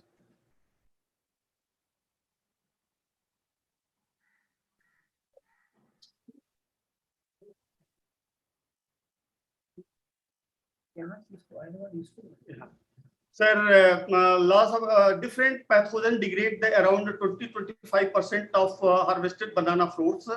Depending in developing country, 1.6 million bananas are thrown away every day. Sir, post-harvest losses in developing country, which can be as high as 60 to 80%, are caused by combination of weak infrastructure, logistic, poor farming practices, lack of understanding about post-harvest management, and complicated marketing system. The problem is more serious in developing country, reaching up to 30 to 40% post-harvest, as by Muhammad et al. Sir, banana and papaya both are vulnerable to post-harvest losses due to microbial attack during harvest distribution to marketing. Both quality and quantity hampered. The cause may be biotic or abiotic. Most of the pathogens which attack fruit crop are fungi rather than bacteria due to their acidic nature. There are so many pathogens which we are reported to cause disease in banana and papaya. Physical damage is a major source of post-harvest losses and play key role in post-harvest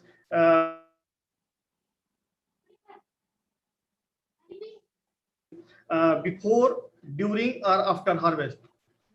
Sir, post-harvest diseases of banana. Sir, number of anthracnose, crown rot, finger rot, cigarette rot, ceratocystis, banana fruit rot, caused by number of pathogens as reported by different scientists. Sir, anthracnose disease caused by Coltotrichum, number of species of Coltotrichum. This is the typical symptom of this anthracnose disease, sir. Second most important post-harvest disease is crown rot of banana, cigarette rot. This is the peel browning. Some peel browning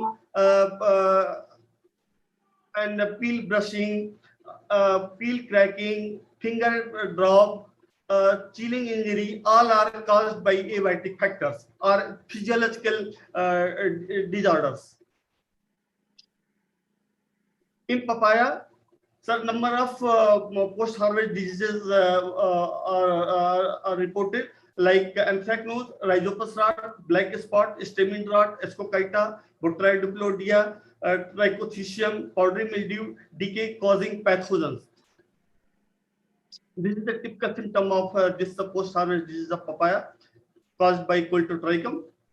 This is the typical symptom of Phytophthora rot of papaya, escocyta rot of papaya, fruit rot of papaya, and this is the fruit rot caused by rhizopus.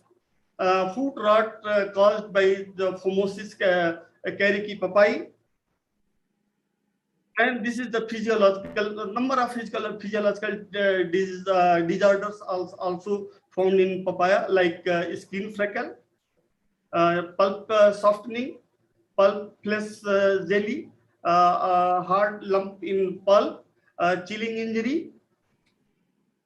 Sir, banana and papaya both are typical tropical fruits. That's why management strategy for both the crop are almost same.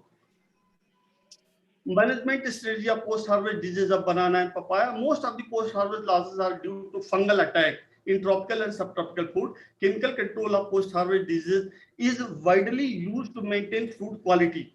For efficient use of chemical fungicide, it is essential to know about both pathogen and fungicide. The slide shows the MRR minimum residual limit in European Union and US.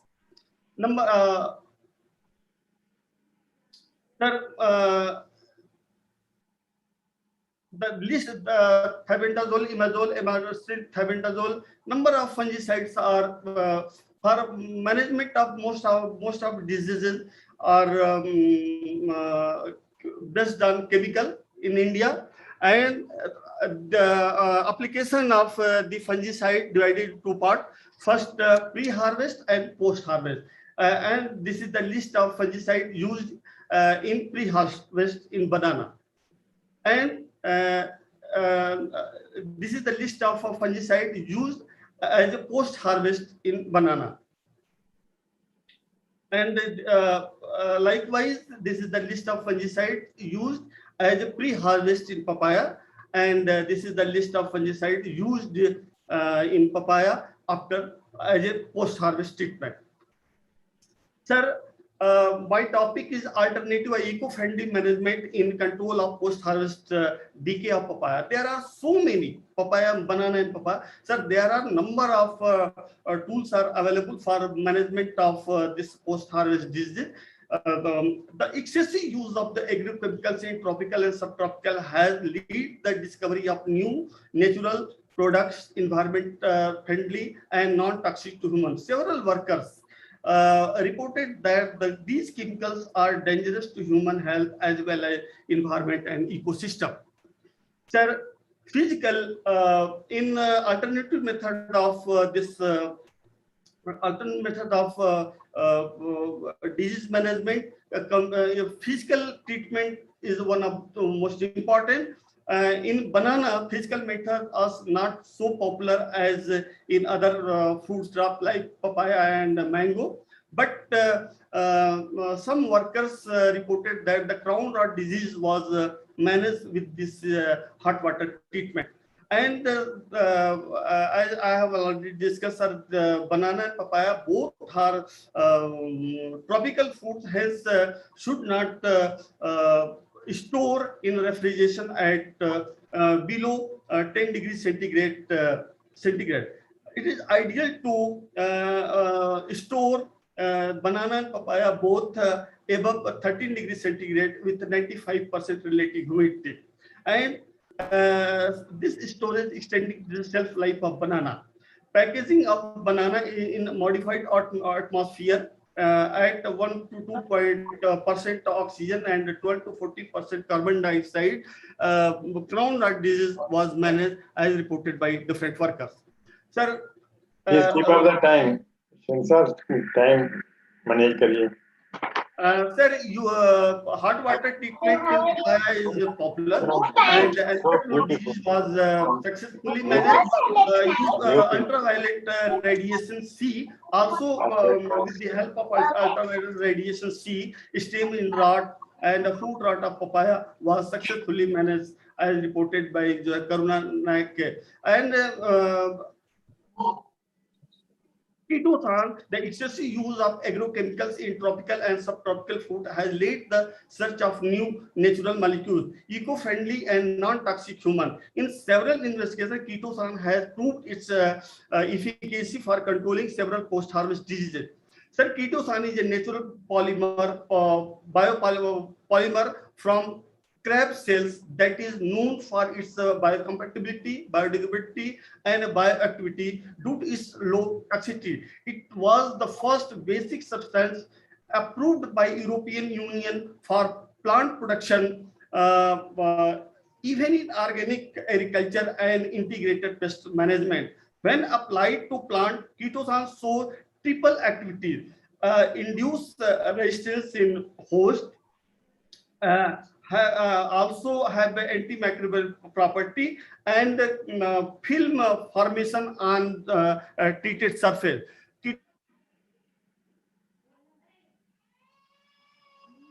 Literature, we can say that the overall eliciting represent 30 to 40% of ketothan activity, it antimicrobial activity 35 to 45, and film forming activity 20 to 30% in terms of its effectiveness in control of post-harvest diseases. Sir, Titosan as well as being used alone or in combination with like hot water treatment, essential oil, plant extract. We can use the Titosan alone or in different combination with other tools. Sir, for example, hot water treatment plus Titosan successfully managed this anthracnose and extended the shelf life without affecting sensory attributes. Number of plant extract earlier worker also reported that the number of plant extracts found highly effective against this post-harvest pathogen and have no adverse effect. Sir, the use of generally recognized as safe substances like essential oil has increased in last year due to research of alternative to chemicals treatment for disease control. Several investigations have reported the efficacy of essential oil in vitro as well as in vivo. The application of essential oil in fruit has advantage such as high effectiveness against several pathogens and low toxicity. Sir, this the slide shows the effect of different plant extract essential oil used in banana against different post-harvest diseases like jimbo leaf extract, garlic extract, Allium sativum, neem gold, Solanum tuberum, eucalyptus leaf, etc. Hello, sir. You are left with 1 minute, sir. Okay, madam. Sir, likewise in papaya, number of this plant extracts are used successfully. This some biocontrol, as Dr. Yasoda Hegde also discussed, number of biocontrols agents are used against the major post-harvest diseases in banana and papaya, and I have compiled and presented in this slide. That acetic acid, peracetic acid, and hydrogen peroxide are also generally considered as a safe and used against this number of post-harvest diseases. Number of organic salt in air salt are also considered as safe, used against this post-harvest diseases. This is the list of organic and inorganic salts used against the different diseases of banana and papaya. Coating with edible film from natural source. Natural edible aloe vera gel and bee wax are used as edible coating on fruits, and film made from the natural sources are a novelty method and alternative to use of post-harvest diseases. Ultrasound, foggings are other options. Fogging has been successfully used for spraying disinfectants such as chlorine, dioxide, sodium hypochlorite, hydrogen peroxide, acetic acid, and ethanol, thereby achieving control of epiphytotic microorganisms on surface of the food. Thank you, madam. Thank you, sir. Thank you. Yes. Rajeshri, next. Shall I invite the next speaker, sir? Jambulkar. Our next invited speaker is Dr. Prashant Jambulkar, Associate Professor, Rani Lakshmi Bai CAU, Jhansi. With the permission of the chair, I would like to call upon Prashant, sir.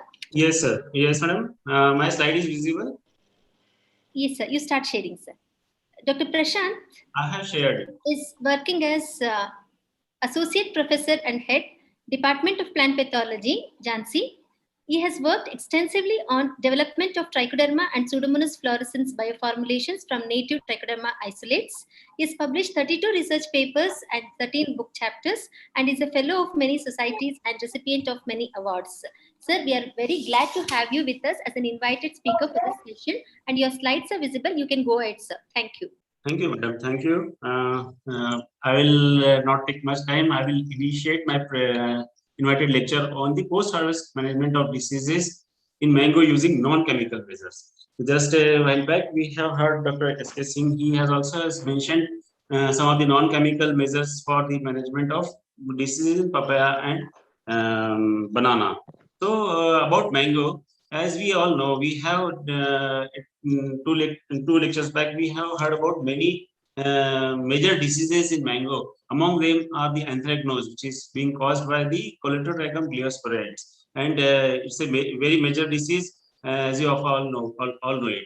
Then second is the stem end rot, as you can see, and it is caused by the Botrytis and Lasidioplegia theobromii. It's the main fungal pathogens which are cause the soft watery rot at the stem end of the fruit. Then there is a disease called transient rot, which usually being caused during transportation and being affected by these rhizopus. As you can see, the another are the fruit rot, which is being caused by some Sclerotium species, and the black mold, which is usually being caused by the improper handling of the fruits caused by the Aspergillus niger. So these many of the diseases which we are discussing and being caused in the mainly mango fruit are being caused by the mishandling of the fruits. So this mishandling starts and leads to a programmed changes in the appearance and the quality of the fruit. As being caused by or being infected by some pathogen or by mishandling or something, they cause they start to a process of aging and eventually leads to senescence and will lead us a kind of a appearance which is not acceptable to for eating. So post-harvest changes cannot be stopped, but can be slowed down with certain to the certain limit by many measures. So as we all know, as soon as we plug the tree from fruit from the plant, it will keep on losing the turgidity and will lead to a rapid loss of water. So that will make it prone to many kind of the pathogens also. So as we just have discussed, the kind of mishandling measures which make our fruit succumb to the many pathogens. So these all things caused, like someone has estimated, a total loss of 40 to 50% is being caused due to post-harvest losses in mango, 13% in the farm, 5 to 7% through transportation, 5 to 10% till it reaches to the market level. So see the magnanimity of the losses being caused by the post-harvest handling of the fruits, especially mango. So we all know, and we all been knowing that the hot water treatment or heat treatment is being practiced since long, and it is very effective measure also. So like vapor heat or hot immersion treatment, hot water drip treatment, hot water rinsing or bruising treatment at different temperature cause the reduce the infectivity of the pathogen at the or the pathogen inoculum on the surface of the fruit. So we have also tried a kind of a hot water treatment just to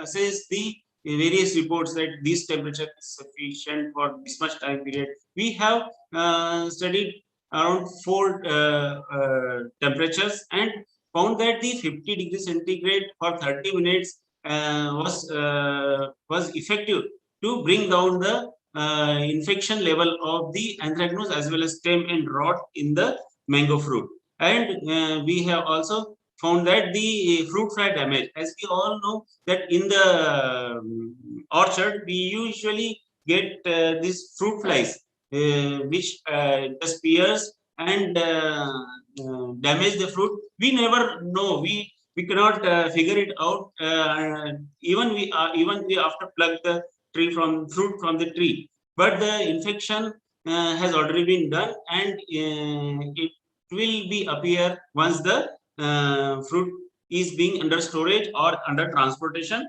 that the infection caused due to fruit flies and all may appear at later on. So we have, as you have told, that we did this fruit fly infection before hot water treatment. After infesting this fruit fly, we kept it for 1 day, then we did the hot water treatment. Our observation was that this hot water treatment at 50 degrees centigrade for 30 minutes was kept our fruit healthy as compared to the other treatments, as it can be visually can be seen. And okay, so here onwards I will be I have reviewed this topic. This presentation is just kind of a review of the various methods. So heat treatment, yeah, we found that the heat treatment on the what are all the effect of the heat treatment on the shelf life. A report paper presented by Mansoor in 2006 has mentioned that the shelf life of a storage, you see, after inoculation they have kept it for 2 weeks, then they have did the hot water treatment, and they found that the 2 weeks shelf life of a storage can after inoculation can enhance the storability, means shelf life. They have inoculated it at 20 degrees centigrade and kept it at a storage for 12 degrees centigrade, and they have assessed it. They found that the hot water as well as hot air treatment for 5 minutes as well as for 4 hours can enhance the shelf life of the fruit after heat treatment. Then the question arises, what are all the alternatives to the hot water treatment or heat treatment? See, there are many methods are there, so which we can tap for the good handling of the fruits. So forced hot air treatment is effective for quarantine purpose, which we can normally being used for at the quarantine places where the fruits are being exported to other countries. Then there is a irradiation. Eradication by the quarantine process, which help and help the fruit to bring to the other location in a disinfected manner. So irradiation can be done. It is a process which is not being widely prevalent or widely used in many countries because it's a very costly affair. But there are reports that the cobalt 60 or cesium 137 can sterilize and kill the insect and microbial organism on the surface of the fruit. It is being approved by USDA, US Food and Drug Administration, FDA, at that 1 kilojoule per second, means kg, is sufficient to that irradiation is sufficient to bring down the pest load or microbial load on the surface of the fruit. But it is very capital intensive technology, and it requires lot of initial investment also. And it's a kind of a photograph that when they do the irradiation. But there are many sustainable technologies are available, and among them is the antagonistic yeast, which is capable to bring down the pathogen load like anthracnose, even stem and rot also. So the Conusai et al. In 2020 has presented a report that they have isolated 3 yeast strains. This is Torulaspora indica, and then Pseudozyma hubensis. then they have found that they have reported 67 around 67 to 68% inhibition by the application by these yeast on the against the this Leishmania theory as well as the Choletotrichum. Then they have also seen their efficacy once they have inoculated on the fruit surface. What they have done, they have inoculated the pathogen and they have spray inoculated the yeast and kept it under storage. They have also reported that these cultures are very effective to bring down the pathogen load even after the storage for a certain period of time. Then they have seen Leo et al. Another study where the yeast solution of Deboromyces nepalensis.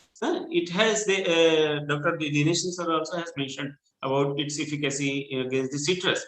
So what they have done, they have shown that against the control, this is the 10 to power 5 cell per ml 6, 7, 8. As the concentration more than 10 to power 6 cell per ml was significant, means it has not allowed to produce a kind of any anthracnose symptom on the surface of the fruit. And when they have assessed it for the how much period of time will be sufficient, except the half an hour, then 1 hour, 1.5 hour has shown the as we 1 hour was the most efficient, most significant or most suitable time period for reducing the or the inoculum load of the anthracnose pathogen on the surface of the mango. Then I was wondering whether such kind of a study has already been somebody is working on in India also or not. I found the work of Dr. Shriram from Bangalore.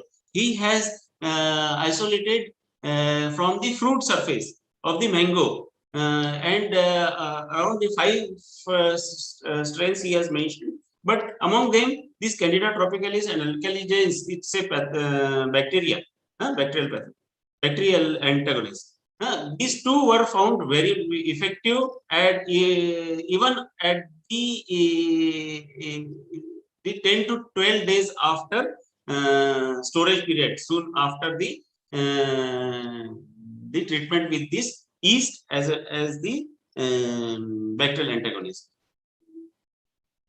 Then another report, it is just of very recent report of Dr. Sudha et al. They have studied the efficacy and found that these Pseudomonas fluorescens and Bacillus subtilis are very effective to bring down the pathogen load by 40 to 45% as compared to the control to reduce the inoculum load of the anthracnose from the mango surface. So those were the reports and those were the work done. But Israeli scientists, what they have done, they came out with a kind of the bioformulation of this yeast-based biocontrol agent, and they have given Aspire and Yield Plus. So maybe long back, but still we are struggling in India to come out with a kind of a very good formulation of yeast. There are other biocontrol agents which has been come in the form of the bioformulation for the management of various storage pathogens.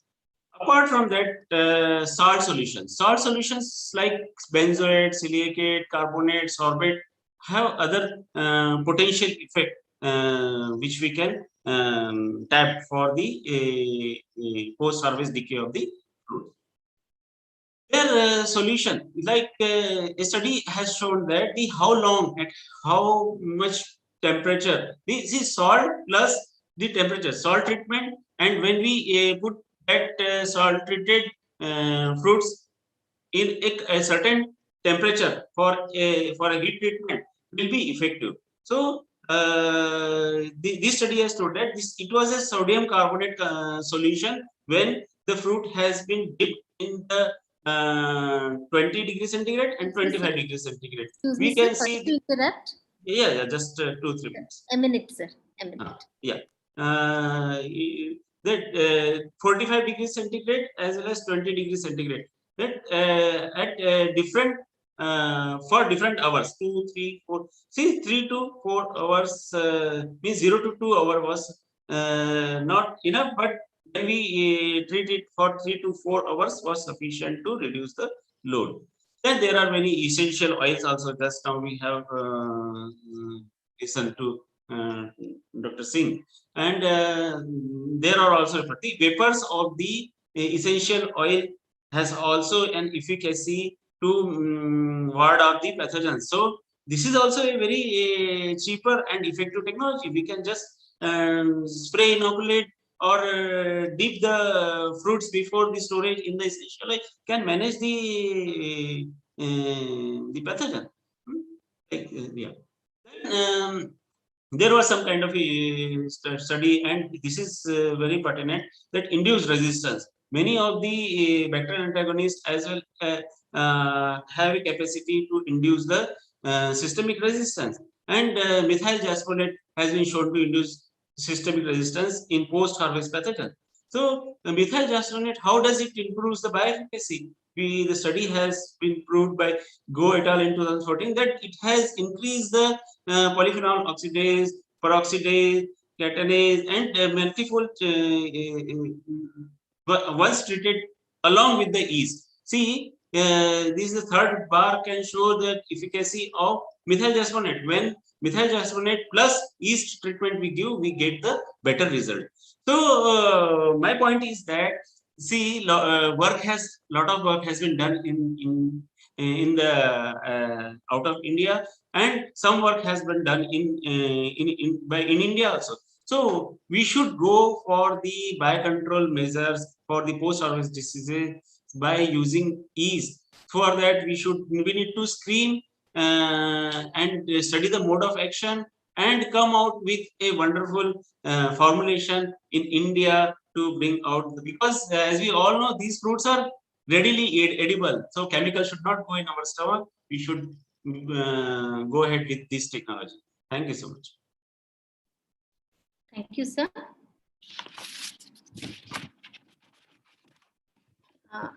With the permission of the chair, I would like to call upon the oral speakers of this session. The first oral speaker is Dr. Smriti Mann, Assistant Professor, Department of Botany, Gorakhpur. Madam, are you there? Yes. You can go ahead, madam.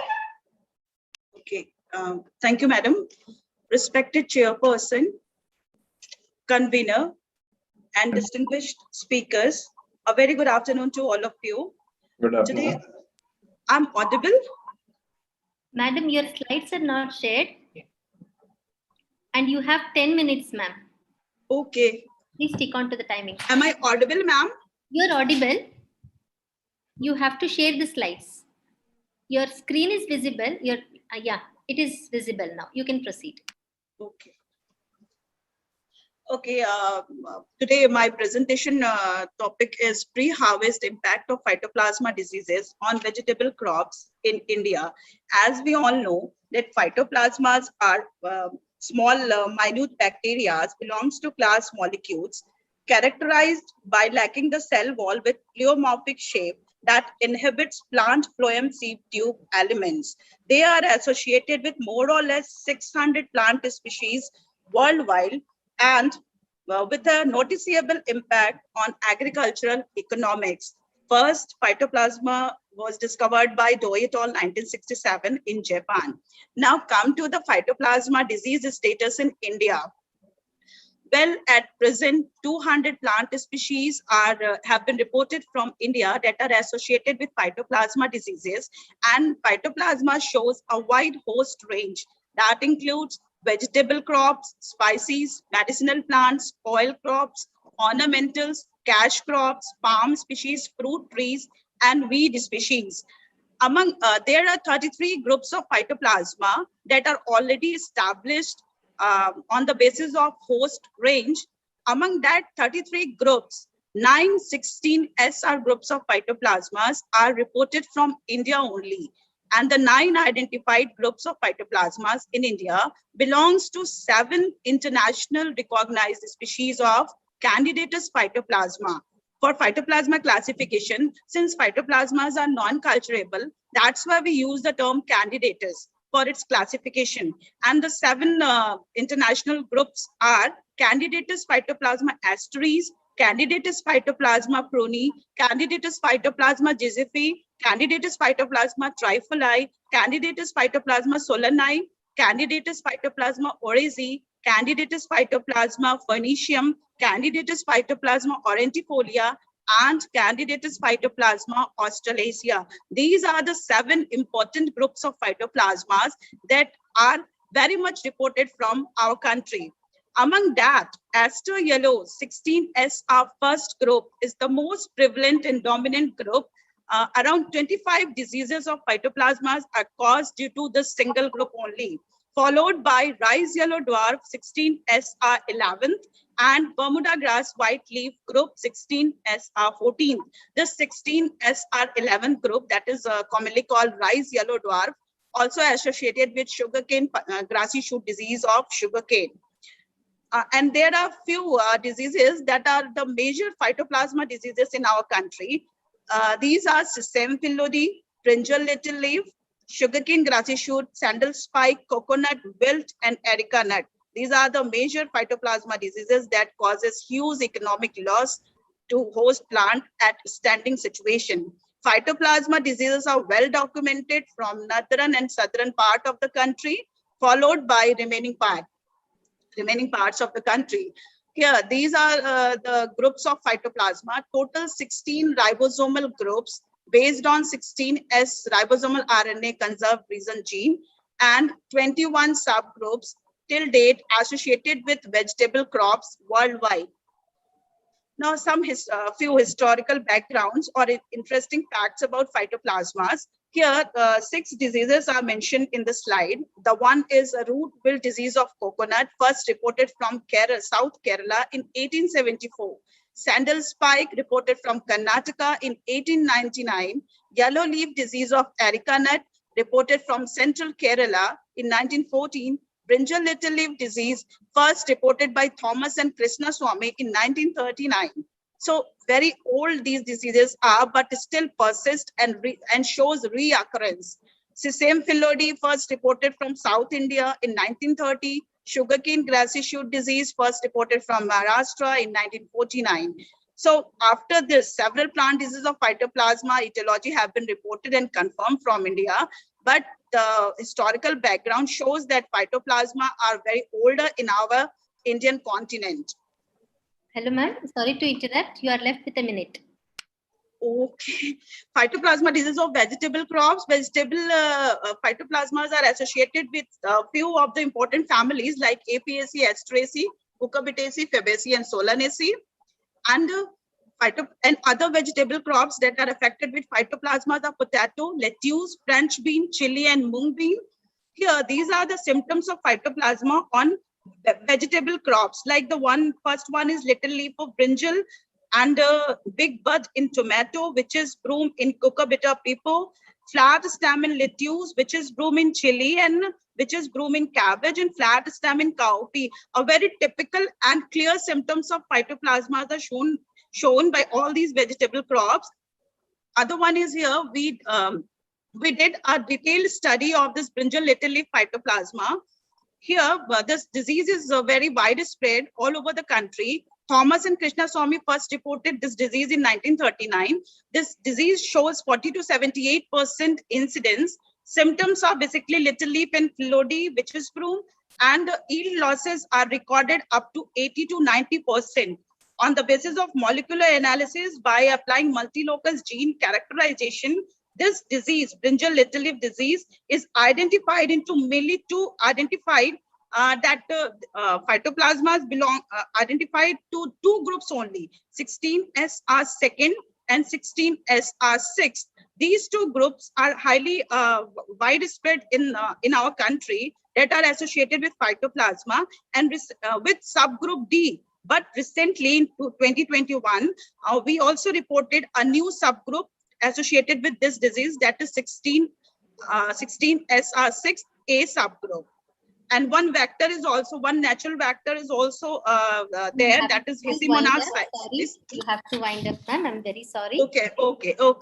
Characterism soybean, this is also an important vegetable crop reported to be associated with phytoplasma. These are the list of weed species that play alternative host as alternative hosts in the epidemiology of phytoplasma. Now, yield losses due to phytoplasma infection. Phytoplasma causes 80 to 90% yield losses due to presence of biotic factors like insect vector and weed species in and around the agricultural fields. Phytoplasma cause infection at very early stage in host plant without appearance of symptoms. That is the reason that infection increases as host plant grow older. This results in total failure of fruiting and causes 90% yield losses in standing crops. Especially brinjal and sugarcane crops are studied that showed such conditions. Thus, we need a low cost and rapid detection method to detect phytoplasma in field conditions and user-friendly tool. Now, management approaches, we have to go for some resistant varieties or agronomic practices. The important one is control of alternate or collateral hosts from the field and diagnostic at early stage. These are the main control measures. If we are able to do that, then that it would be easier to control this disease in a field condition. Now, future prospects like epidemiological studies, these are pending. We have to go for epidemiological studies further, vector association with economically important disease, finer gene classification. Also, in detail study will be in progress that host metabolic interaction and all. Thank you for giving me a time. Thanks for your kind attention. Thank you. Thank you, ma'am.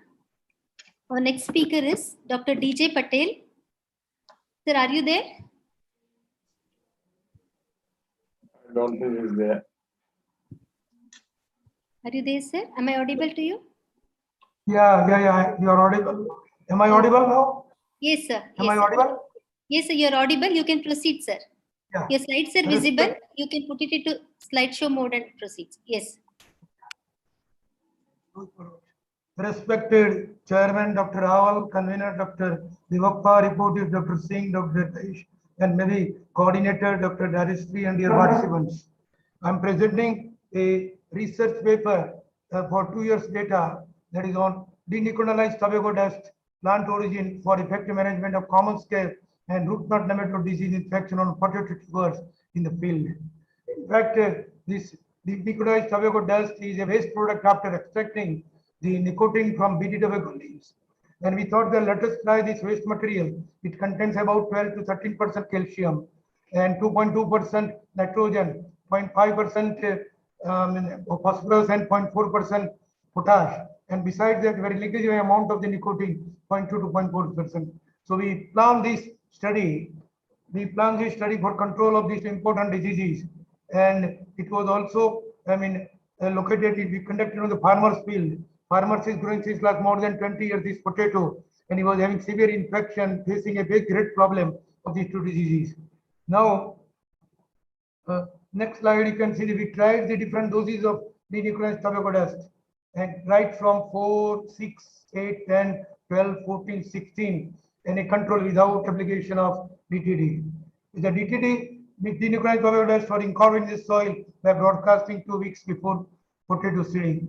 And we applied because this was plant available and very cheap. You probably surprised to hear me that it is not costing more than 500 or 600 per ton, but we have worked out in economics maximum price in another 5 years, maybe 3,000. So these 8 treatments were tried in RBD design, random white block design, application 4. Variety was Pokhraj, highly susceptible to both the disease, and plot size was 6 meter by 70 meter. Seed rate 2,500 kg per hectare, and recommended dose of fertilizer 275, 18, 38, and 205 NPK kg per hectare.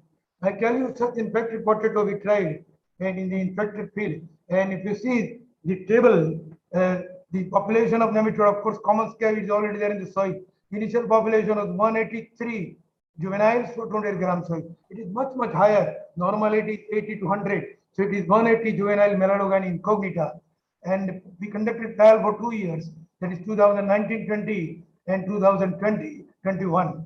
And if you look to the pooled data of 2 seasons of 8 different treatments, germination even higher dose of 16 tons per hectare did not affect the germination. It was all non-significant. Even air effect was also non-significant. Coming to RKI root knot index in 1 to 5, 1 is 0 galling, 5 is maximum galling. Similarly, scab, 1 no scab and maximum scab. And figures in parentheses, the increased percent increase or decrease over the control. If we look to this one overall table, 2 years full data, both the disease, root knot nematode, that is Melaleuca incognita, and scab, that is Streptomyces scabi, they decrease with the increase in doses. You can see very well here that right from 4 ton it has been decreased, and we could get in maximum dose of 16 ton per hectare, 53.47% control or reduction of root knot nematode on potato tubers. Because such potato, when you store, they get spoiled, and we could see that hardly 60 to 65% carbohydrate is reduced in the cold storage when they are being stored. Similarly, if you look to the scab disease, that also proportionally decreased, and it was 61.72 in maximum disease. If you look to the okay, if you look to the yield in quintal per hectare, that also proportionally increased, but right from 10 tons to 12 tons, there was no significant difference. So what we see is 33.37% increase in yield over this one by controlling 53 and this scab disease by 6. So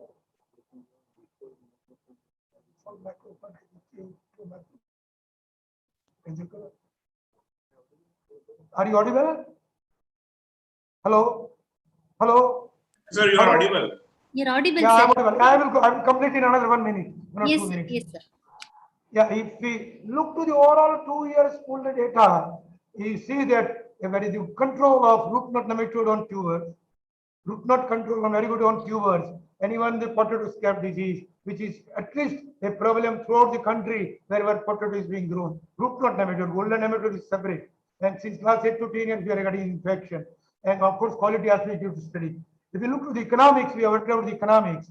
Selling price was considered 1,300 rupees per quintal. That is farmer's price, average of 2 years. Even DTD cost, as I told you, it is 500 rupees per ton. But we have considered maximum bagging and transportation, maximum 3,000 rupees per ton. Labor charge is 12 rupees per ton. If you do everything, if you look to the economics, gross income rupees per hectare, additional income over control, additional expenditure including labor over control, net realization in maximum 16 ton, 78,460. And that has given incremental cost benefit ratio 1:2.59 is 60. If you look to here, from 10 tons onward, there is a margin. There is a marginal, there is a Stephen 46,000 rupees, 63,000, 70,000. Even ICDR is also favorable. 1:2.25, 1:2.46, 1:2.50.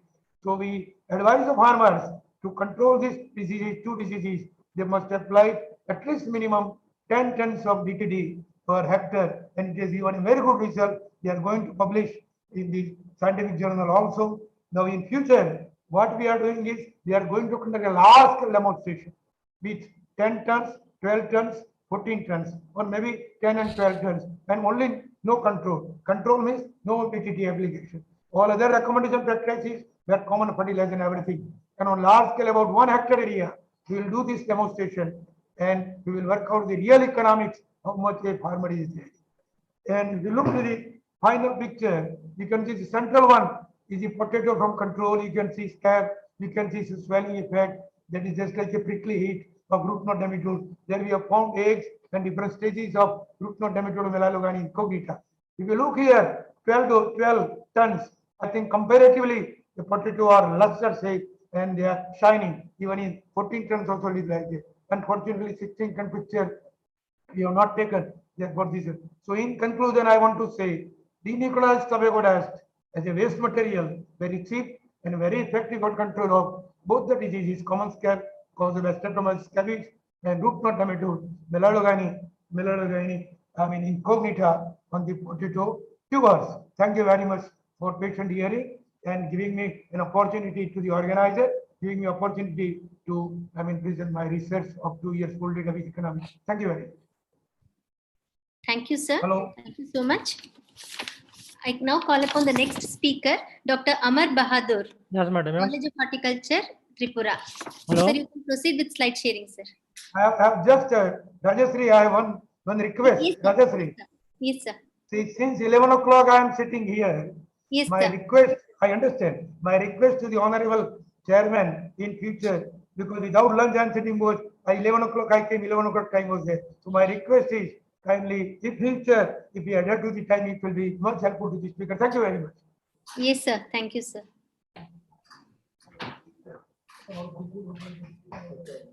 So you can end your presentation, sir. Hello. Your Patil, sir, please end your presentation, sir. Yes, sir. Thank you.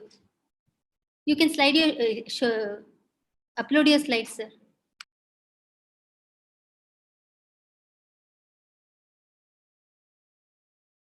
Is it visible? Yes, sir. It is visible.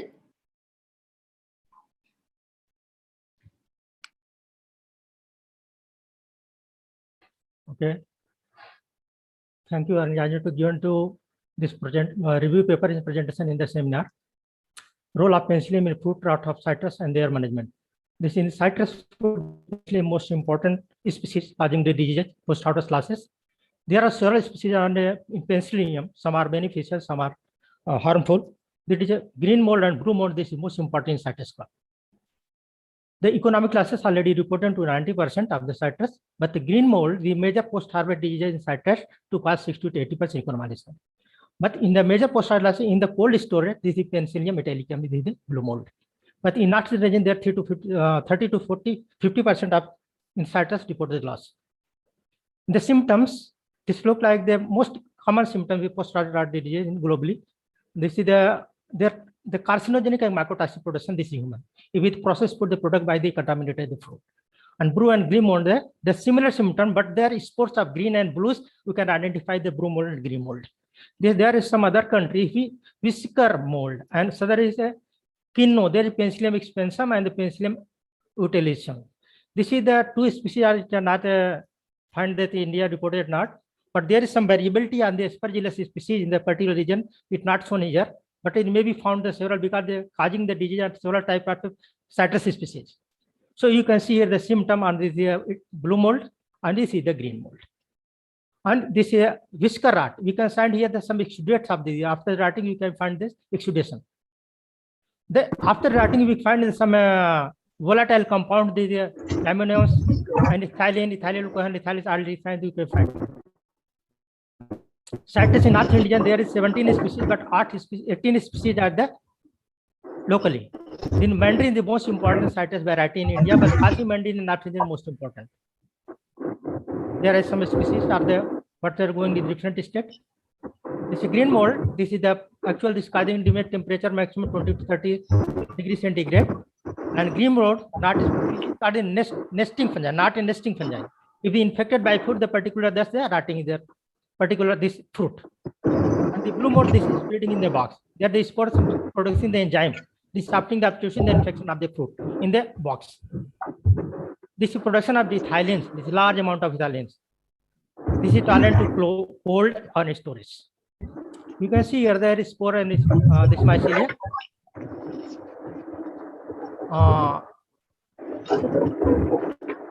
This is very common. This is one most important site is the volatile compound mixture of the ethylene, linolene, acetyl, carbon dioxide. This is the stimulation of the growth of penicillium. This penicillium spores. Ascorbic acid and terpenoid compound is citrus stimulate the germination of Penicillium digitium spore and mycelial growth of the fungus. Citric acid has no stimulation effect of Penicillium digitium. This is most important. We are the pathogen entry the only the injury place. We cannot avoid the injury because this harvesting and transporting there are several types of activities are there. So it must treat the fruits. So with why they're treating the fruit by salt and some chemicals? Because there's some changing the enzyme function and the fungicide, because fungicide is toxic to individual portion, this is avoided it. Then there is only the this inorganic compound salt and biocontrol agent is most important, because some biocontrol is some are the induced resistance on the surface of the plant, long time to effective. After the treating the salt, you change the pH level and accumulation of alkaline and protein in the fruit. In the salt, 2% is the pre-harvest test after post-harvest treatment. There, the what is salt, sodium carbonate, sodium bicarbonate, sodium silicate, all other compound that is you can treat the salt.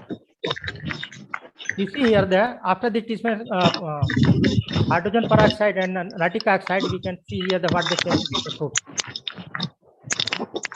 There are several chemicals are in the world. They are using different types of chemical compound to treating this management of this penicillium. So now this one soap and the TBZ and I am imagining this also because this is already reported here the fungicide resistant development in 1990 in California. So this is my most important point here. We also the biocontrol in this yeast and bacteria. Here the bacillus subspecies already China is most important they are using. And in fluorescence, what the actual changes? Pseudomonas fluorescence. This is carcinage and beta valvular changing in the surface of the pal this pal activity also. The organic compound is this is most important. Organic acid induced resistance against post-harvest disease. Because this elicitor alternative synthetics are chemical, sulcic acid methyl jasminol. Here the sulcic the most important is the radial growth explosion and both species. This what the actual conclusion this is the economic side is not too important to management of this only the biological and some induced resistance we can the manage because this high bendazole already this resistant development. So only the biocontrol agent, natural compound and ultraviolet hot water, all the treatments are suitable for the management. Thank you.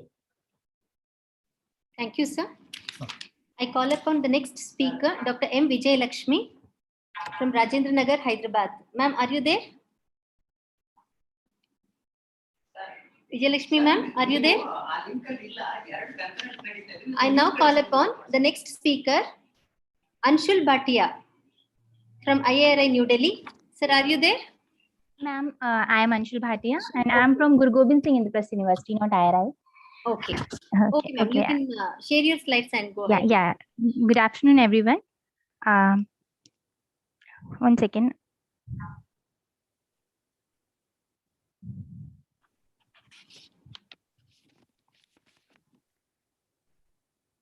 My slides are visible? Visible. Yeah, you can proceed. Okay. I'm Anshul Bhatia from Guru Gobind Singh Indraprasth University. I'm a research scholar there. And the topic of my presentation is a deep learning based forecasting system to predict early blight disease in tomato plants. So these are the contents of my presentation. So first of all, here I'm going to present the introductory part of my paper. The agriculture sector of a country plays a crucial role in its economy and food production, but the I think you can skip the introduction. Okay, I'm just hello. Yeah. Okay, I will just summarize it in a very small space. Actually, I am going to give a artificial intelligence based solution to the problem of plant disease. So here we are going to detect a plant diseases on the basis of artificial intelligence, and the most important technique of artificial intelligence, that is deep learning, which we are going to use in this paper. So here the data set which we have used in this paper, which are collected from the IRI and under the guidance of Dr. Dinesh Singh sir. And here we have planted the tomato seedlings at IRI on February 2020, and after a month these tomato plants were inoculated with the Alternaria solani pathogen, and after that, after the 1 month of that, means April 2020, we have observed the tomato early blight disease were clearly visible in that plant. And after appearance of the disease, early blight disease, we have captured the images of those diseases, where we have captured 79 images of early blight infected leaves and 76 images of healthy tomato plants leaves. After we have pre-processed these images and apply a augmentation technique to enlarge the data set. So after applying augmentation, we have 3007 images of both healthy and diseased tomato plants. So here you can see in the table, the before augmentation, there were 79 and 76 images respectively for early blight and healthy disease. But after augmentation, we have 1523 images for the healthy early blight and 1484 images for the healthy tomato leaves.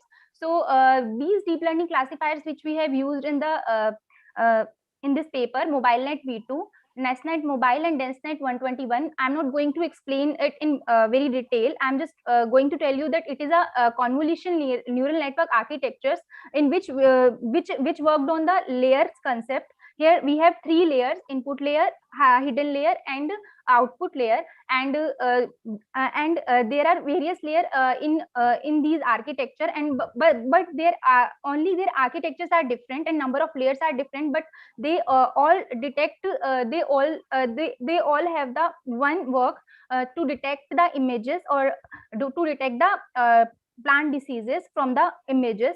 So here we have used the Optuna framework for the hyperparameter optimization of these architectures. So now I'm going to just explain the methodology of my paper. First of all, we have collected the data from IRI, and then we annotated or image or we have done the image labeling of that data set. Means we have distributed the images with healthy and diseased images, and after that we have applied the data augmentation over that to enlarge the data set.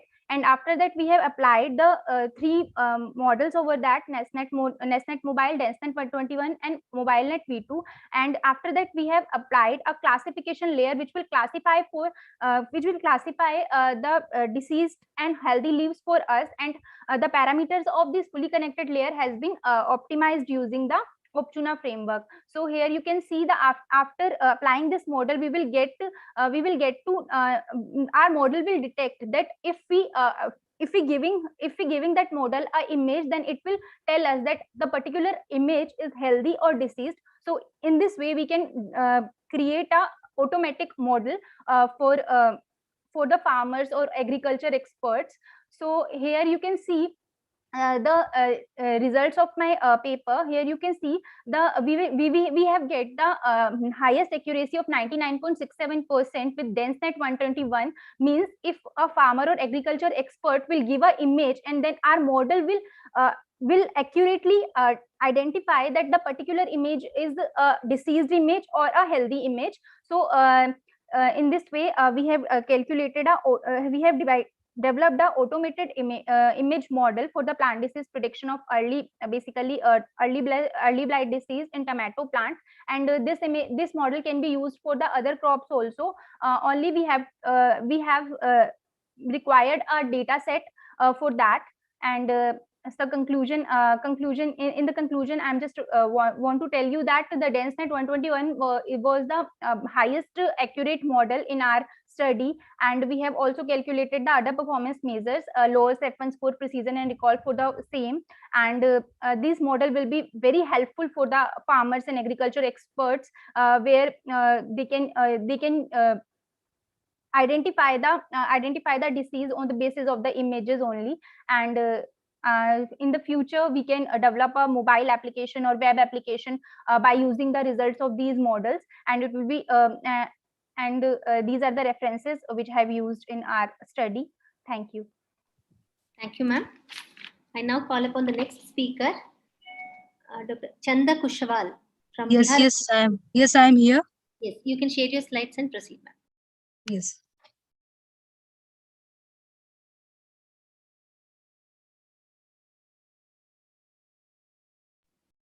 Slides are visible. Yeah. Very good afternoon, all of you. And I am myself Dr. Chanda Kushwaha from Bihar Agriculture University, and I'm here to present this topic, that is status and significance of styler and rot of guava caused by Phomopsis in Bihar. So basically, I'm not going into the details of this introducing this. On the video. Yes. Yeah. So this guava is an important crop in India, and we are witnessing a growing trends in the production in the country as well as in the state. And this crop is very important in terms of having a value-added products. So a lot of value-added product is being generated, and in the state recently the emphasis is being given on the processing industry. So this crop is gaining importance.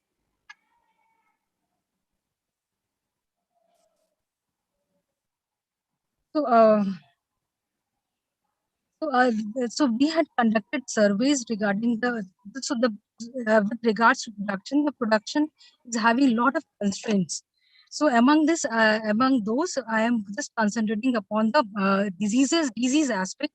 So during the surveys in the past few years, and I'm presenting only the data of 18-19.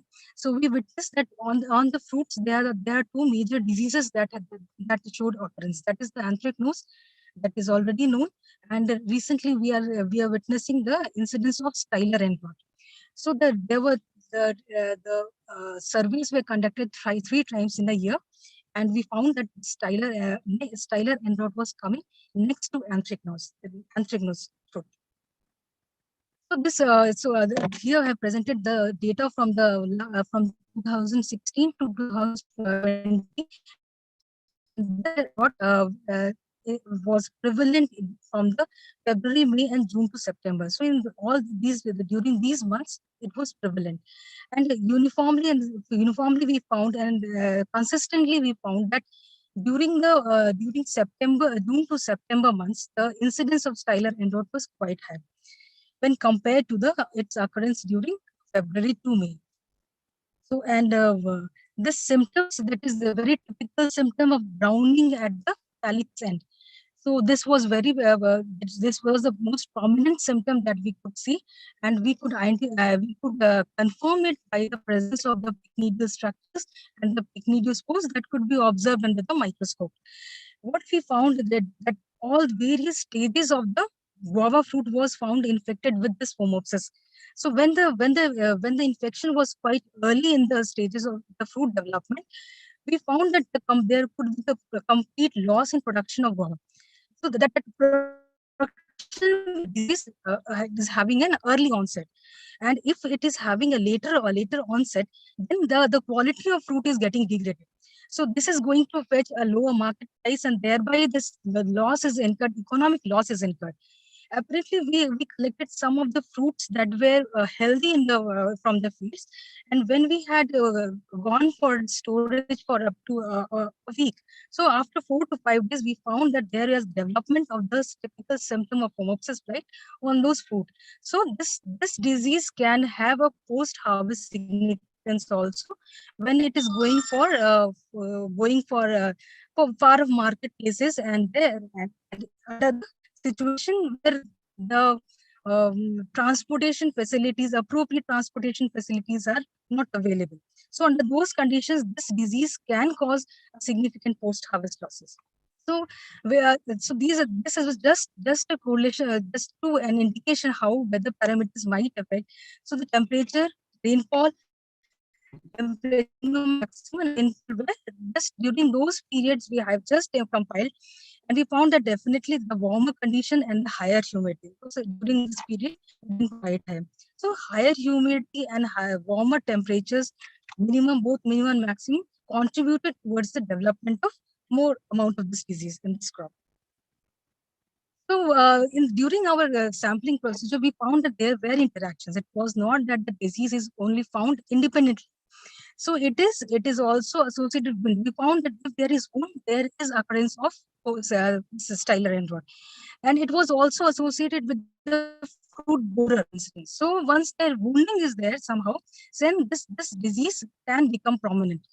And there might be some varietal differences for this styler and rot disease, because there are particular variety that is becoming very popular these days, that's VNR guavas, that has become very popular and in the market, and there we found that the incidence is a bit higher than compared to L49 that we had collected. So that host susceptibility might be might be there towards this disease. And so regarding this management, so we don't have much management practices, and in the region, usually the farmers are not going for plant protection measures. Not significant plant protection measure is used in this crop. But the recommendation, and even we are having limitations for the use of fungicides because of the residue issue. And recently, that organic promotion of organic products and have been promoted in our region. So we are having limitations on the use of these fungicides. So the management options could be by use of mechanically protecting the fruits by individually bagging the fruits. That is quite useful.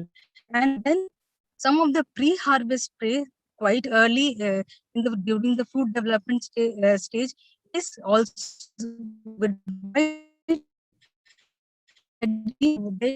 management.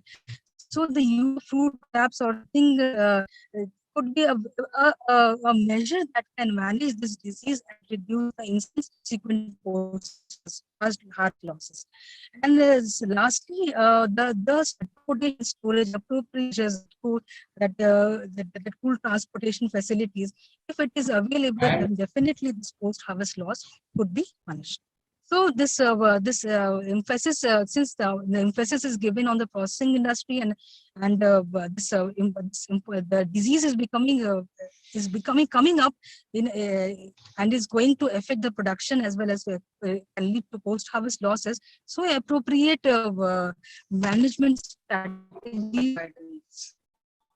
So with this, I come to the end of my presentation. Thank you so much. Thank you, ma'am. The next speaker is Deeplata from IHR Bangalore. Are you there, ma'am? Yeah, yes, ma'am, I'm here. Yeah, you can share your slides. Yeah, yes, ma'am.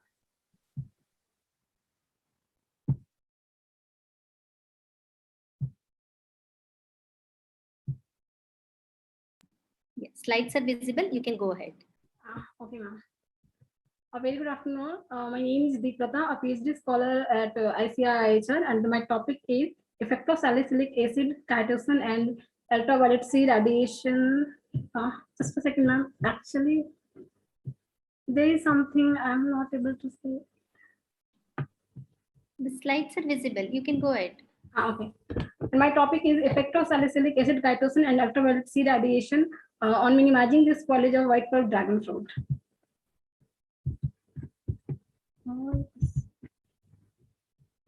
Ma'am, is it sliding? The slides are not moving. There's some technical issue, I think. It is not really. In the slides, meanwhile, you can you can wait. The She's next not speaker. able to move the slides. Yes, sir. She's unable to move the slides. What happened? Happening. Let her call Sudhakar, he will do it. Or, you call Sudhakar, he will move her your slides. Actually, I'm not in the division. Sorry, ma'am. Shall I present later? If you don't mind. Okay. No, you unshare again, reshare. End the presentation and reshare the slides. You unshare for again you freshly share.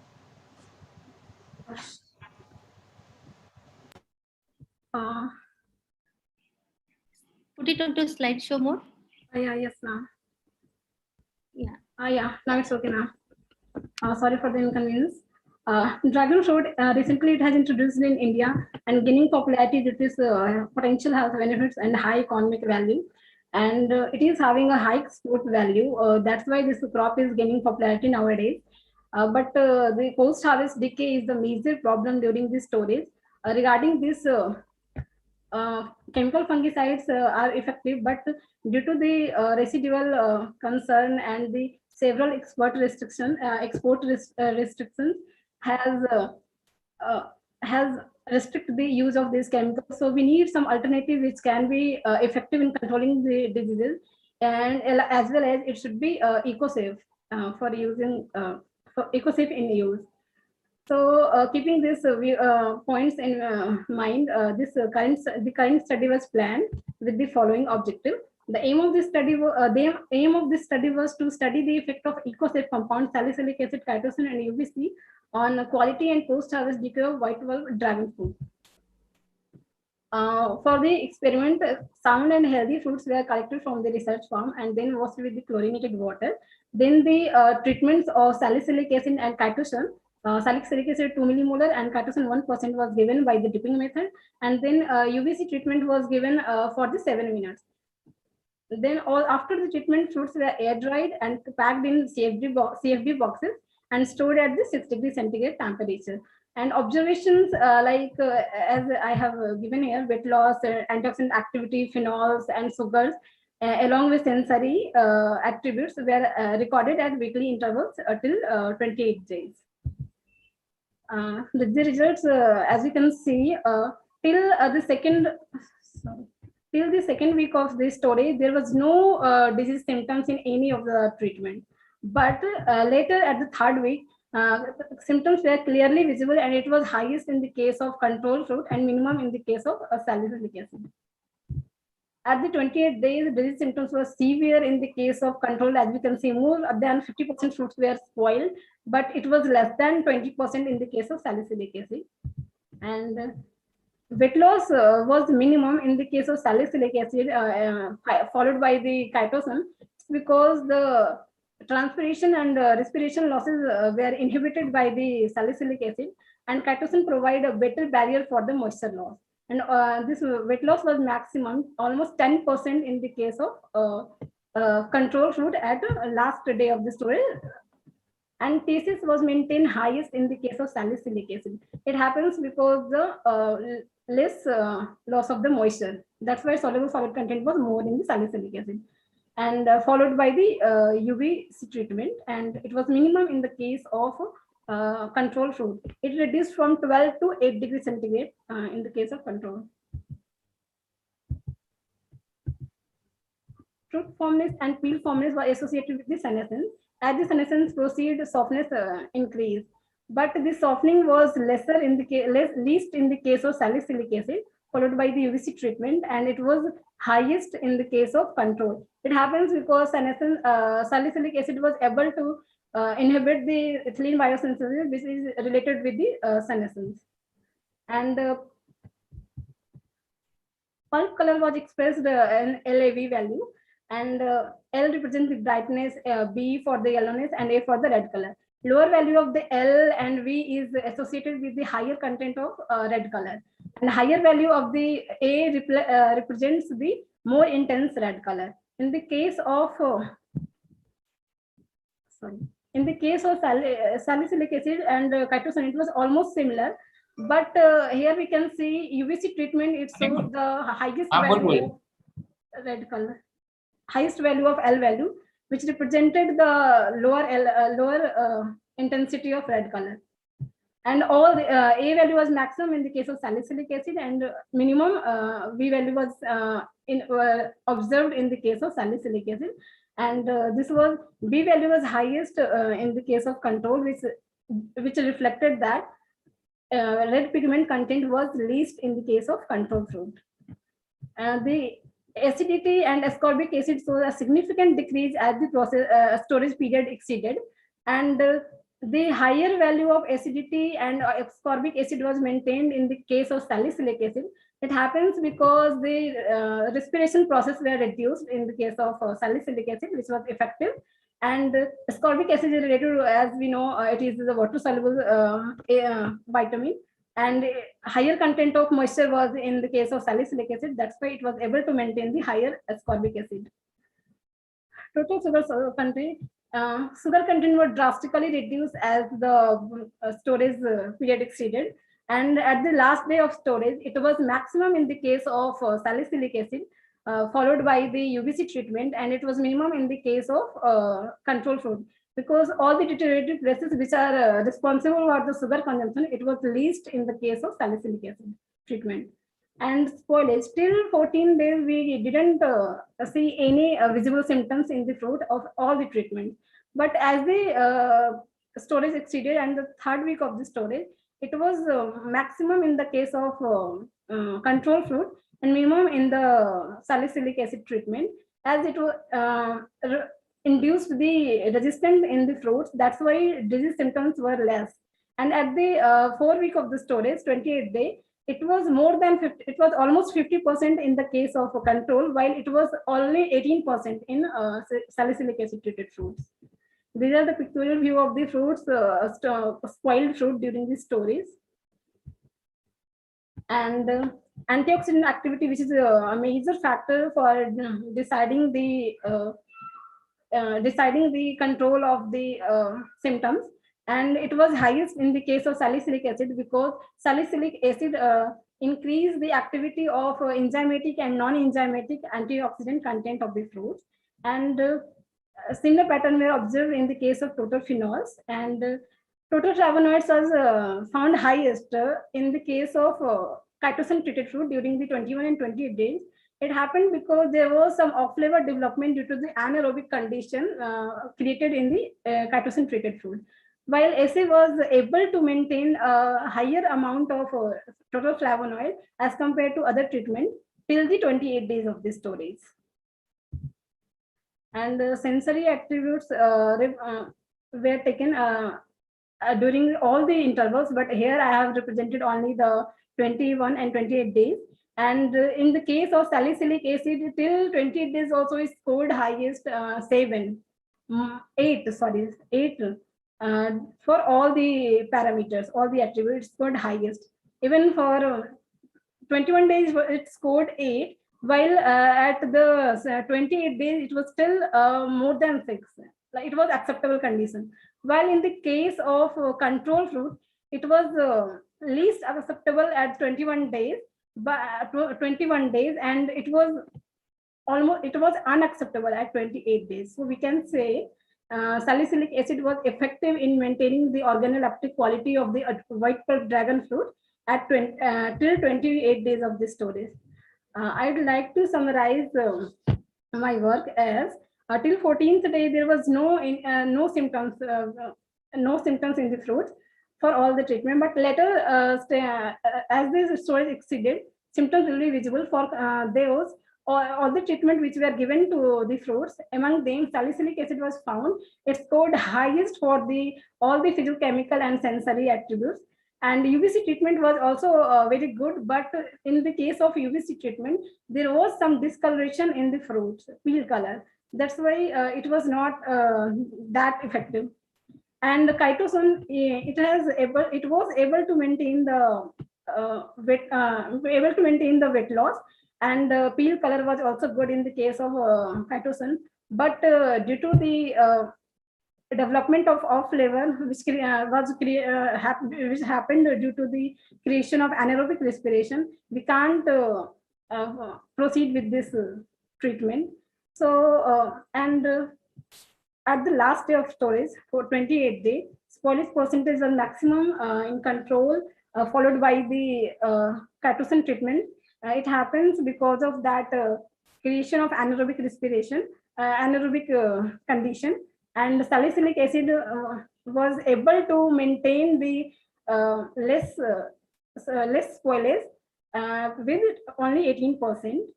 So on the basis of this result, we can, on the basis of this result, among all the treatment, SA 2 millimolar. Please summarize. You're crossing the time. You're crossing the time. Please summarize. Okay, sir. Can recommend as the best treatment. I would like to thank the PG School IRI, IHR. Thank you, sir. Thank you all the organizing committee for providing me this opportunity. Thank you. Thank you. So the next speaker is Anil Kumar. Dr. Anil Kumar, are you there?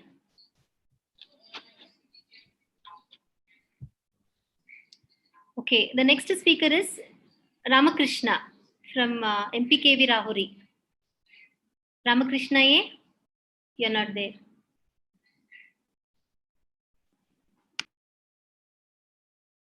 Sir, the speakers aren't there. So I request the chairman to put forth his comments.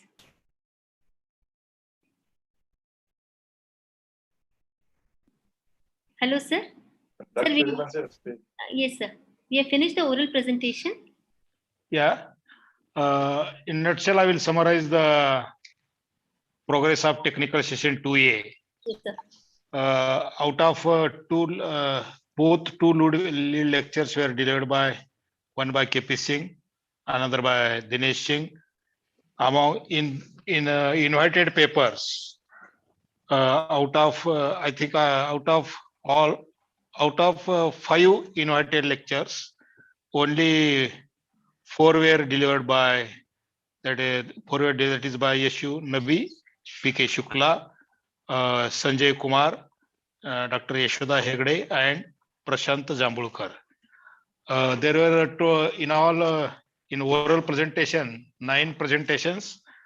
I think only except Vijaya Lakshmi, then Anil Kumar and Ramakrishnan, rest 6 speakers, they have presented their papers.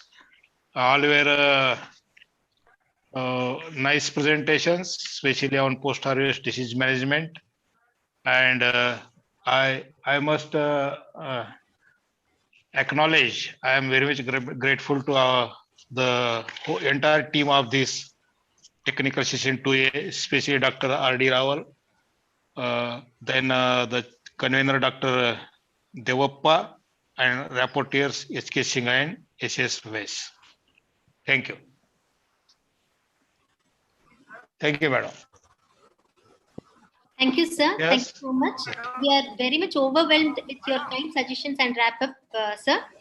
I owe my sincere regards and gratitude to the chairman, convener, rapporteurs, all the speakers, and the participants for successful completion of this session, sir. So we have successfully completed this session. I request the participants to continue the same link for the next. I request the reporter to please make the proceedings fast so that we can add something else. Okay. Yes, sir. You tell the reporters. Okay, thank you very much. Thank you, sir. Thank you. So the next technical session is on chemical and non-chemical methods for disease management. The chairperson of this session is Dr. T.S. Thind, Emeritus Scientist, PAU Punjab, and Dr. R.N. Pandey, former professor and head Department of Plant Pathology, AAU Gujarat. And the convener of this session is Dr. Robin Gogoi, Principal Scientist, IARI, New Delhi. And the rapporteurs are Dr. G. Prakash and Dr. Matthew S. Bate. So there will be 2 lead talks, 4 invited talks, and 7 oral presentations. With the permission of the chair, I would like to introduce the convener of this session, Dr. Robin Gogoi. Dr. Robin Gogoi is presently working as Principal Scientist, Division of Plant Pathology at IARI, New Delhi. He is his specialization is in fungal pathology in maize disease management, host pathogen interaction, nanobiotechnology, and mushroom cultivation. His research interests are too long. Then he has got publications of more than 105 research articles, and he is credited with 2 patents, 5 maize varieties, and 1 wheat germplasm. And he is the recipient of many awards. To quote a few, he is the recipient of Nanaji Deshmukh ICR Award for Outstanding Interdisciplinary Team Research and Professor M.J. Narasimhan Academic Award. Sir, we are very much pleased to have you as convener of this program. I request you to take over the session, sir. Thank you. Thank you. Thank you very much.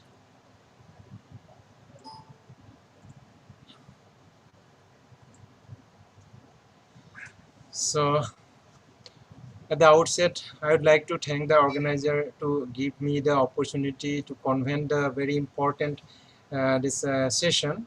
So this is on chemical and non-chemical methods for disease management. Actually, it is with special reference to this post-harvest disease management. So in this session, so there are 2 chairpersons are there. We are very fortunate to have 2 renowned plant pathologists as a chairman. This is Dr. T.S. Thind and Dr. R.N. Pandey. And with me, so we are having 2 reporters. One, Dr. G. Prakash. He's my colleague from Division of Plant Pathology, IRI. So another one is our student presently. He is scientist from NRI Cuttack. This is Rice Research Institute. He is Dr. Matthew S. Bate. So Z Prakash and Matthew Bate, both of you are connected. So T.S. Thin sir and Dr. R.N. Pandey, just now I have called him Dr. Pandey to join. Yeah, I have joined too. I think let him join in between. So instead of waiting for him, so we should proceed. So before starting this session, so I'll be pleased to brief about the biodata of our this renowned plant pathologist, Dr. T.S. Thind. His Talushan Singh Thind, his full name. So I'm happy to pronounce his complete name. So actually, we know him as this fungicide man next to Dr. Y.L. Nene. So actually, another name comes to our this mind. He's nothing but T.S. Thind. So he's honorary adjunct professor in Punjab Agriculture University, Ludhiana, and he retired from that university as a head of the Department of Plant Pathology in this 2012, and also now he is continuing as adjunct professor in the same institute, and he is awarded with multiple this very coveted awards. To name a few, this FAO consultant, this phytopathology, and also another one is Le Grand Conseil Bordeaux Medal, that is French. So another one is the Wild and Outstanding Plant Pathology Teacher Award. Then Dr. Z.S. Kush Distinguished Professor Award in 2010, he received that award. And his research area is disease epidemiology in need-based use of fungicides, variability in plant pathogens, fungicide resistance and countermeasures, and non-target effects of fungicides, plant products in disease management. And I'm very happy that Dr. Thind, so he was serving and guided us from Indian Phytopathological Society as a president. And he became president of other Plant Pathological Society of India, like Indian Society, this Mycology and Plant Pathology, and Indian Society of Plant Pathologists. So he has a very long laurels. So instead of this informing very detailed, so in a brief, I have just narrated few of his very important achievement and also award. So sir, you are welcome to this session. And along with you also, this chairman, Dr. R.N. Pandey is there. The moment he will be joining, so I'll be briefing about his this biodata also. So till then, I can see Dr. Z. Prakash, a reporter, has joined. Yeah. Yes, sir. Yes, sir. So I request to continue the process. Request Dr. T.S. Thind to continue the proceeding.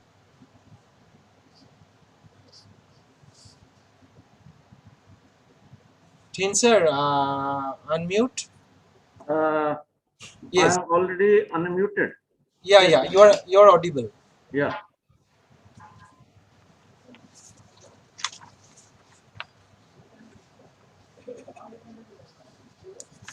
Sir, you have got list of the speakers with you? Yeah, I have got the list. Okay, fine, thank you. So should we start or? Yes, sir. Yeah, yes. Okay. Well, thank you, Dr. Gugoi. And welcome everyone. Good afternoon, everyone, and welcome to this very important session. And we are running behind schedule, and we have to really stick to the time allocation. Well, as we know that these post-harvest diseases, they're very serious because horticulture produces very vulnerable to post-harvest losses during transient storage. It is not as we have in crop diseases, it's very vulnerable. And we have to really, find solutions which are really eco-friendly. And losses, they can go as high as 50%. Now, in the past, some chemicals like you see imazalil or say thiabendazole, even benomil, they were used. But they have their own problems of residue buildup in the produce. And some salts like, the sodium phenylphenate, SOPP, that is still being used. And more recently, some chemicals, fungicides like fluorodeoxonil or pyrimethanol, they are now being used as post-harvest fungicides. Over the years, different methods apart from chemicals, physical methods, and some biological methods, including plant products, they have been developed, which are being used to manage post-harvest losses. And I hope that our speakers, they will, deliberate on recent developments in the area of chemical and non-chemical control of these post-harvest losses. And I think Dr. Arun Pandey, has he joined yet? Not yet. Not yet, yeah. Anyway, we can go ahead. And in this session, as already pointed out, we have 2 lead speakers, 4 invited papers, and 7 oral papers, or you can say contributed papers. I don't know why we have written oral papers, all are oral papers. So contributed papers. So I think we can allot 20 minutes, including 2 or 3 minutes discussion for the lead paper. Then 15 minutes, including 2 or 3 minute discussion for the invited paper. And 10 minutes, including 2-minute discussion for the contributed paper. So with this, let us invite the first speaker.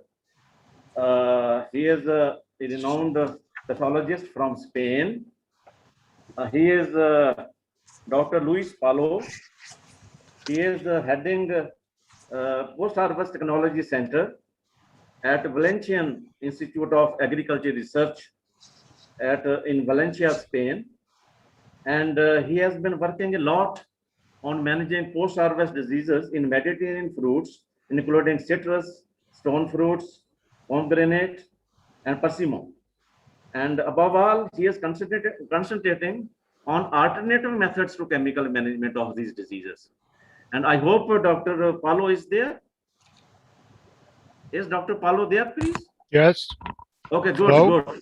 So I invite you to present your paper, please, Dr. Palo. Are you ready? Yes. Yes, please. Go I'm ahead. trying to share my screen now. Yes, Yeah. yes. So It's you okay? have 20 minutes, including discussion. Yeah, Okay. yeah, it's visible.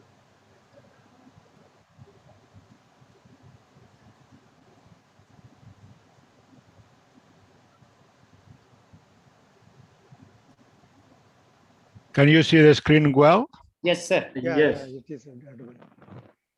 Are you able to see the pointer moving? Yeah. No. Pointer. Not really. Yes, No? it is moving. Yes, yes, Yes. Okay, yes. it's there. It's there. Cursor is It's there. moving. Okay. Yeah, yeah. All right. Good morning to everybody. Thanks a lot to the organizing committee for having me in this interesting e-conference. I know we are largely delayed in time, so I try to be brief. So can you see here the map of Spain and the pointer? Yes. Okay, thank you. So here is Valencia, this where our institute, IBIA, Valencian Institute for Agrarian Research, is located. And as you maybe know, this is the most important citrus growing area in Spain.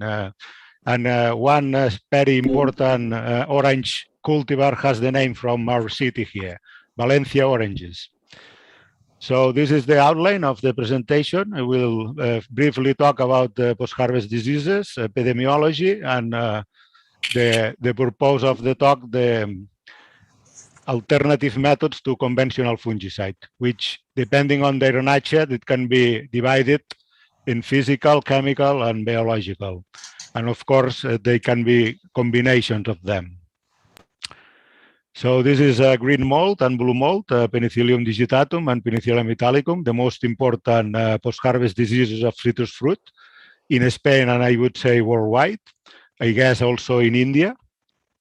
And of course, any program for control management of post-harvest diseases will be focused on the control of these 2 diseases.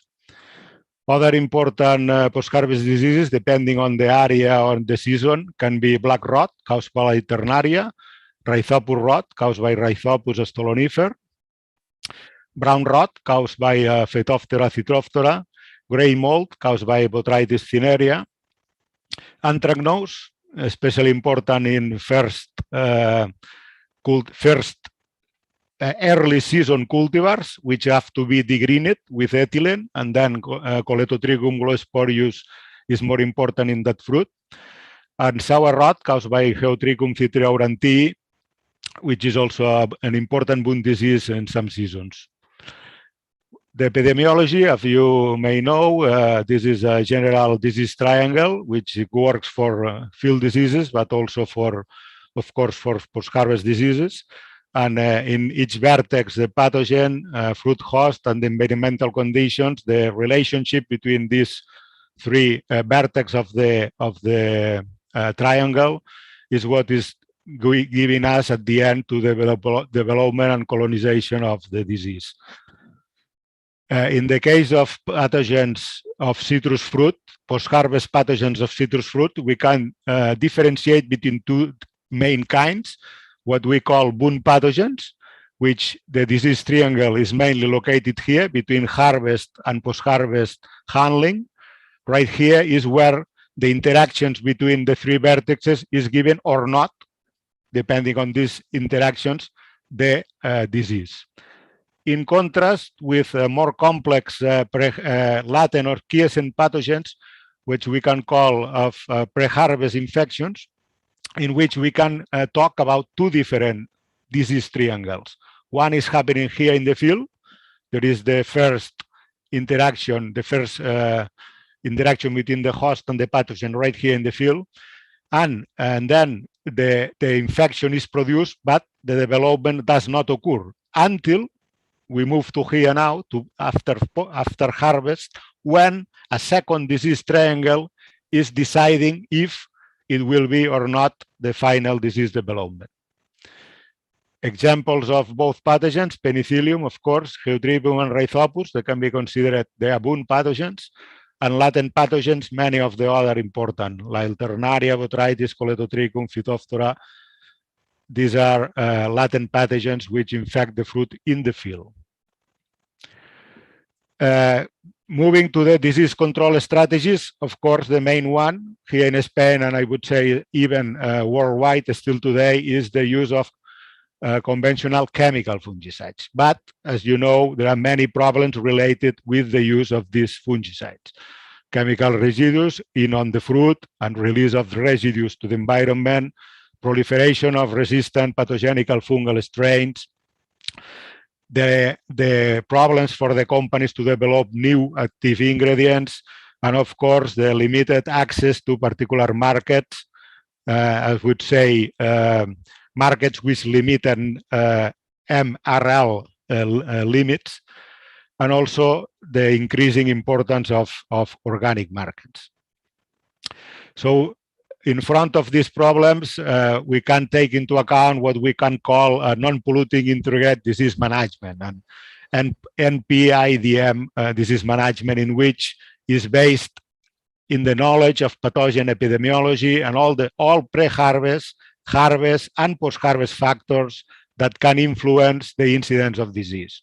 And then to take action in every factor at the right moment through non-polluting means, so we are discarding totally the use of fungicides here, to minimize the economical losses. So we don't have time to talk about pre-harvest actions, so I will focus only on actions at harvest and post-harvest. Harvest, very important, especially in the case of boom pathogens, to harvest without mechanical injuries. So we need very well and trained harvesters to do the job. And of course, we need to use proper tools, techniques, and packaging for the harvest and transportations to minimize this boon production. About post-harvest action is very important, the transportation of handling, also the packing house sanitation, cleaning and disinfection of all the packing house equipment and facilities and rooms also in the packing house. But of course, we will focus on the use of alternative methods for disease control. Ones can be sanitizers, which cannot in any case substitute the use of fungicides because sanitizers can only disinfect superficially the fruit. They are not able to penetrate into the fruit to kill spores or fungal structures between wounds. So sanitizers cannot substitute the use of fungicides.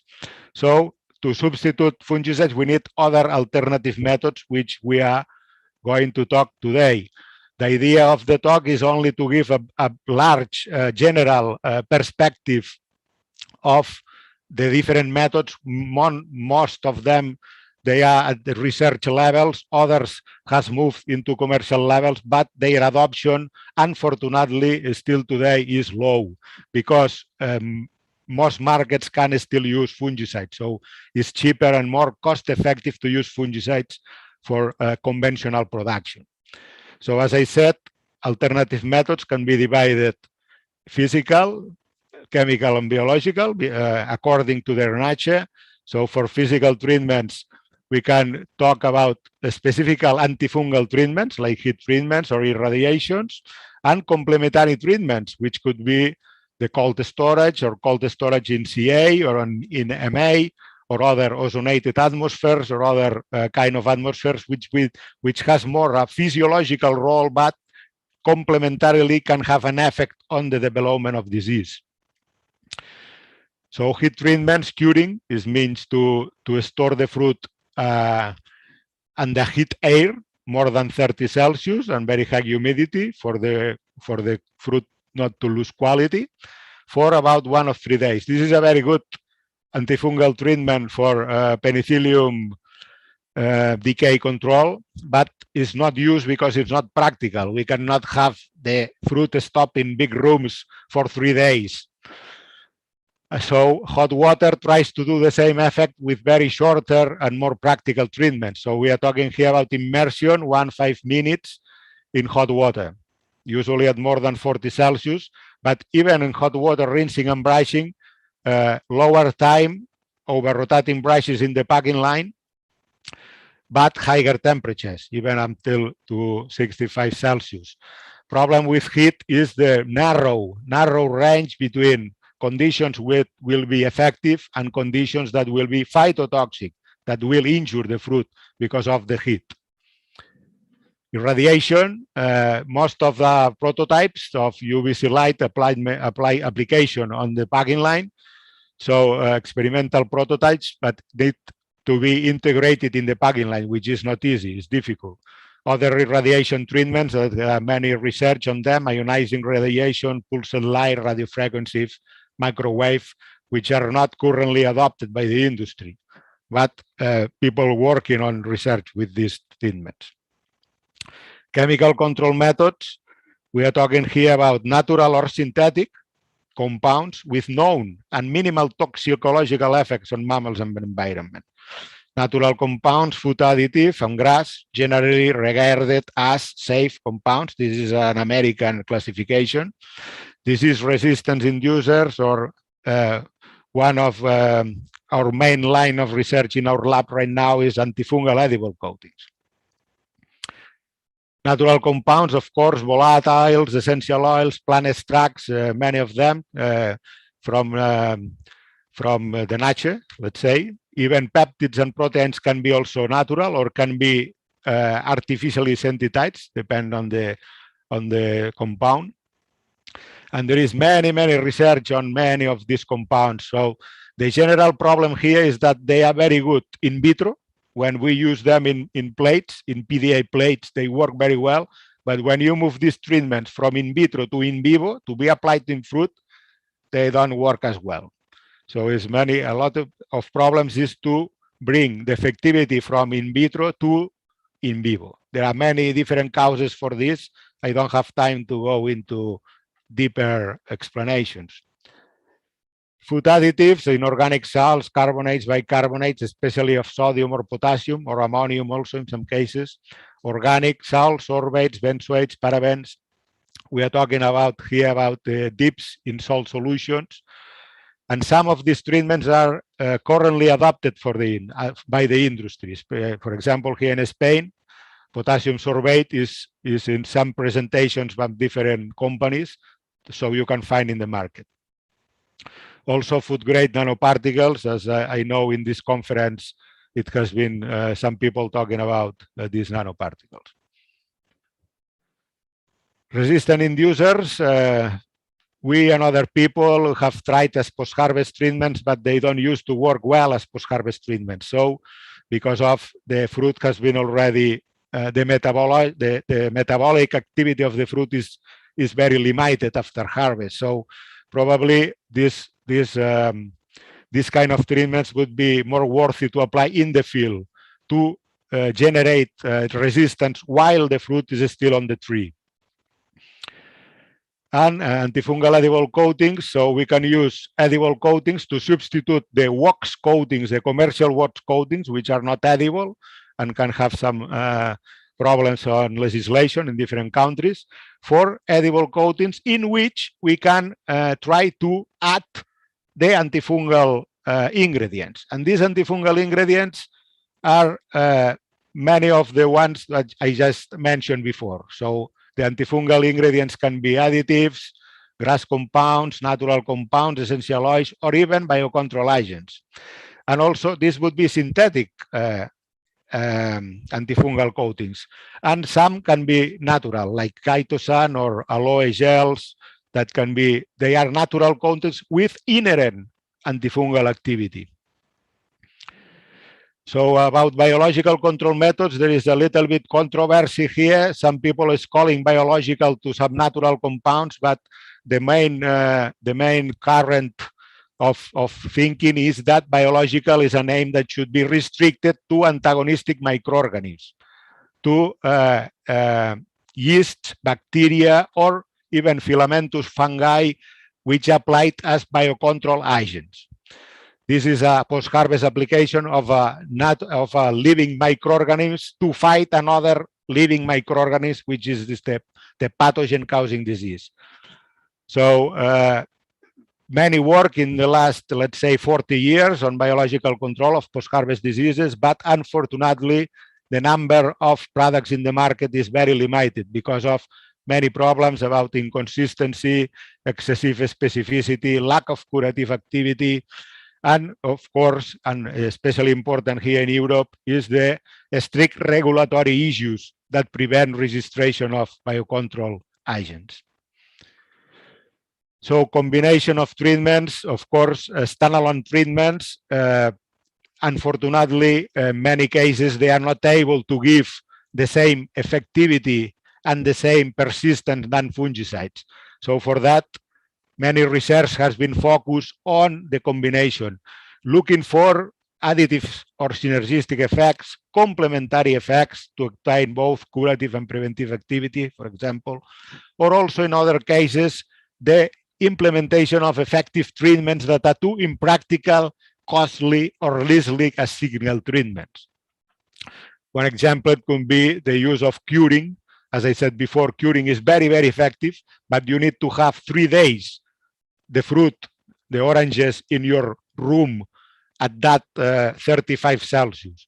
So maybe we can have that atmosphere and that heat, but for less time, adding some gas, some innocuous gas to that, combining, for example, to a low oxygen atmosphere or other combination with heat that can reduce the time of curing. That would be an example. And just to finish, I would like to recommend a book, Post-Harvest Pathology of Fresh Horticultural Products, that we and my colleague in California, Joe Smilenik, we edited 2 years ago, last year, in fact. So I think is a good reading for anybody interested in post-harvest pathology of fresh fruit. And with that, I would like to thank again the organization and the audience for your attention. So thank you very much. We can have few questions, please. Any questions for Dr. Luis? Well, Dr. Luis, just I have one thing in mind. What I would just like to know from you, what is the status of imazalil's use in citrus post-harvest loss control in Yes, Spain? In Spain, yes. yeah. Well, in Spain and in Europe, and I would say in the world, Imazalil is today the #1 fungicide for post-harvest control. Is still the #1 fungicide. It's the most effective and the most the better, the best. But the problem is that under I'm not sure now, but I would say next year, 2000. This year in 2000, somebody else with the microphone open. So I put our knowledge if no one else is talking at the same time, please. Yes, Dr. Luis, I want to know, so what is the procedure of treating those fruits after harvesting with this resistance in inducer chemicals? What is, sorry? Yeah, so how do you treat your harvested fruits or vegetables so with resistance inducing chemicals, resistance inducers? Well, depending on the nature of the resistant inducer, the application can be in different ways, but the most common is to apply in a water solution. So you prepare a water solution of your resistant inducer. It can be, for example, a silicate or salicylic acid or any of these. You can make add water solution and then make a deep treatment or a spray treatment in the packing line. So it depends on the, but I would like to mention two things here. One, deep treatments are always more effective than spray treatments, regardless the active ingredient, because deep makes a better coverage of the fruit and makes it deep treatment more effective than spray treatment in the packing line. And the other thing is that as post-harvest treatments, according to our experience, resistance inducers are not very effective. So I would say they are more effective applied in the field, because the mechanisms that are induced by the treatment that affects the secondary metabolism of the fruit, those are more induced when the fruit is still on the tree. Once the fruit is harvested, of course, is alive, of course, is breathing, of course, is with metabolic activity, but this metabolic activity is low, and the fruit only goes to senescence, only goes to processes in which the fruit gets old and senescent at the end. So in these conditions, the action of these resistant inducers is limited. So I would recommend to make applications of resistant inducers just few days, just let's say last week before harvest on the tree. Thank you. Any other question, please? So if no, we thank Dr. Luis for a very nice presentation, and you have really discussed different modes of treatments, including these physical treatments and some resistance inducers, and of course including some biological also that can be very effective in controlling post-harvest diseases in citrus. Thank you very much. Thank you very much. I went very fast because I know time is gone for a long time. We are a big delay, so I tried to go fast. So I really appreciate your invitation, and thank you, and see you soon. I hope. Adhering to the time schedule. Thank you very much for participating. Yeah, we are also very sorry from our organizing side. So let us move on to the next speaker. Sir, Martin sir, so just I'm interrupting here. So I have seen Dr. R.N. Pandey, our another chairman, he has joined. Okay. Dr. R.N. Pandey, I saw you your name on the list. Your Pandey is there? Pandey is not there. No, I found his Pandey. Yes, he's connected, but I don't know. Dr. R.N. Pandey, sir. Okay, so let him join. I think he is connected, but I think I am Dr. Rajesh Kumar Pandey. I am not R.N. Pandey, sir. I am very sorry, sir. I am Dr. Rajesh Kumar Pandey. I am R.N. Pandey. And I've joined already, but my video is not coming, for which I am trying. Just I will join it.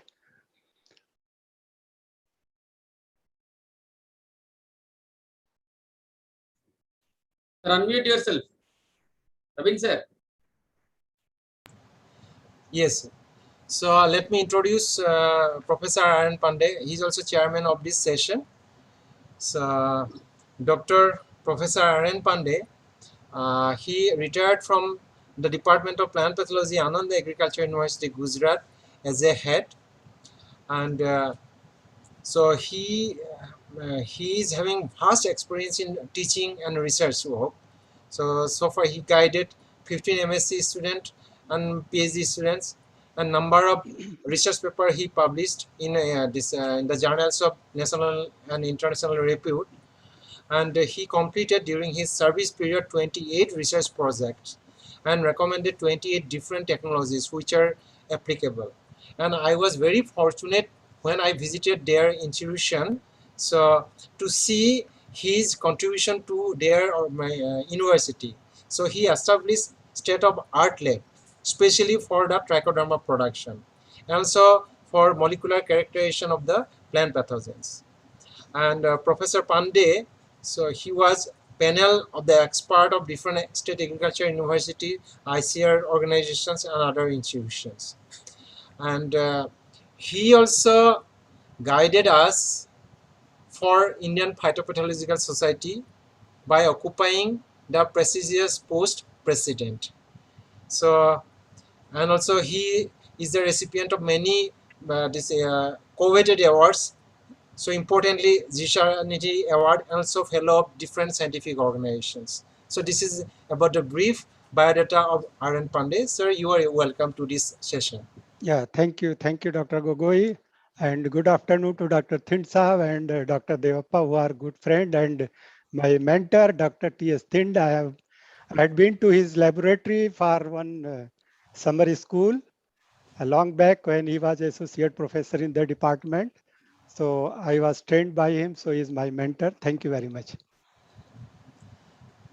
Sir, we can continue. Yeah. Thind Sahab, please.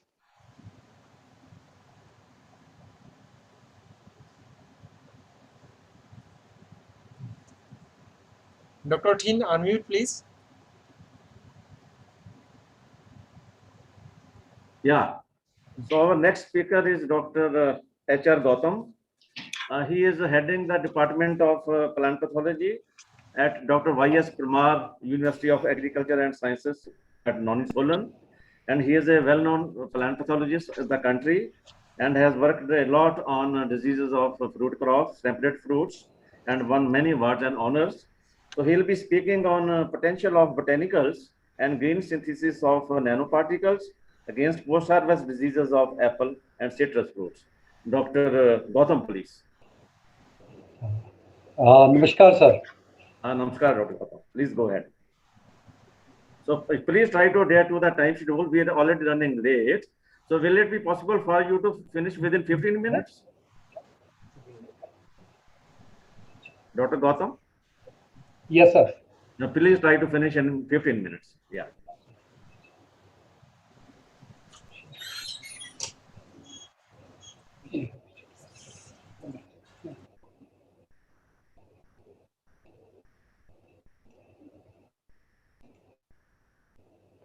Okay.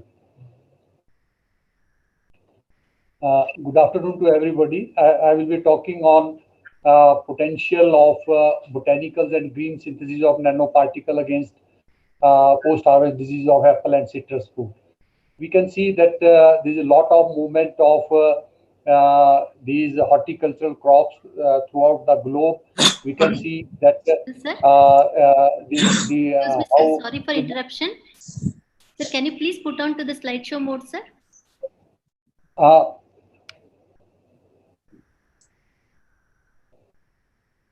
Is it? Hello? Yes, sir. Is it visible? Sir, slides are visible, but it is not you on, have to put on to the slideshow mode. Slideshow. Okay. Go to the bottom right corner, one cup type of this symbol you can see. Just a minute. Bottom right corner, that panel.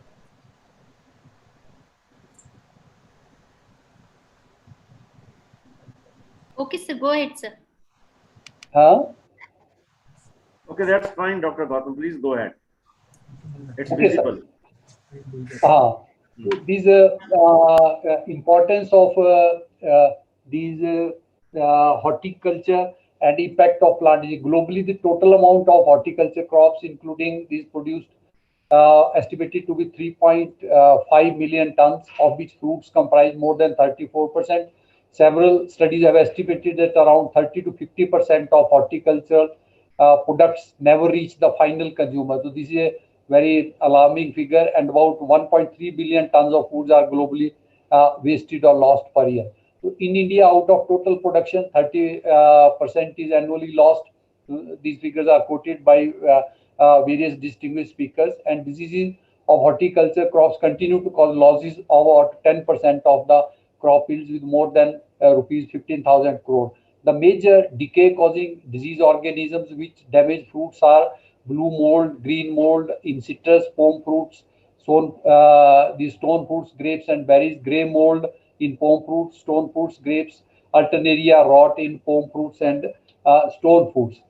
To these important post-harvest pathogen, anthracnose is one of the major post-harvest pathogen which affects apples, avocados, bananas, mangoes, and brown rot. It affects apples, apricots, peaches, and nectarines. Losses caused by penicillium, this is a single pathogen in citrus where losses of 50% have been reported in stored fruits in a single year.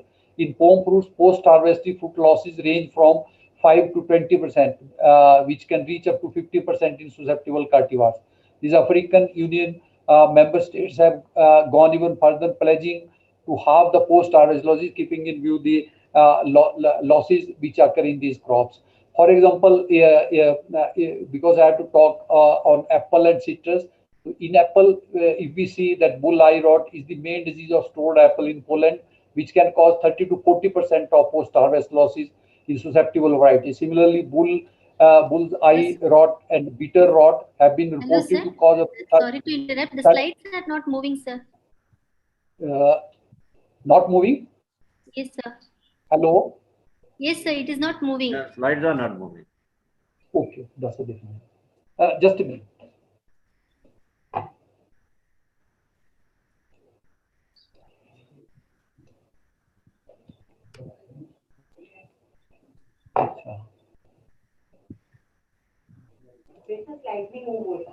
वही कर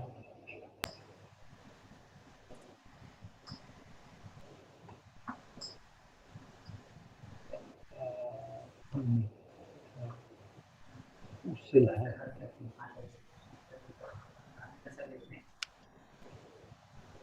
हाँ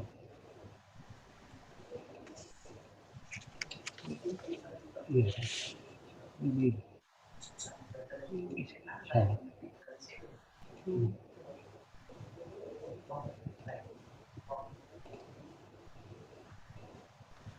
Yes, sir.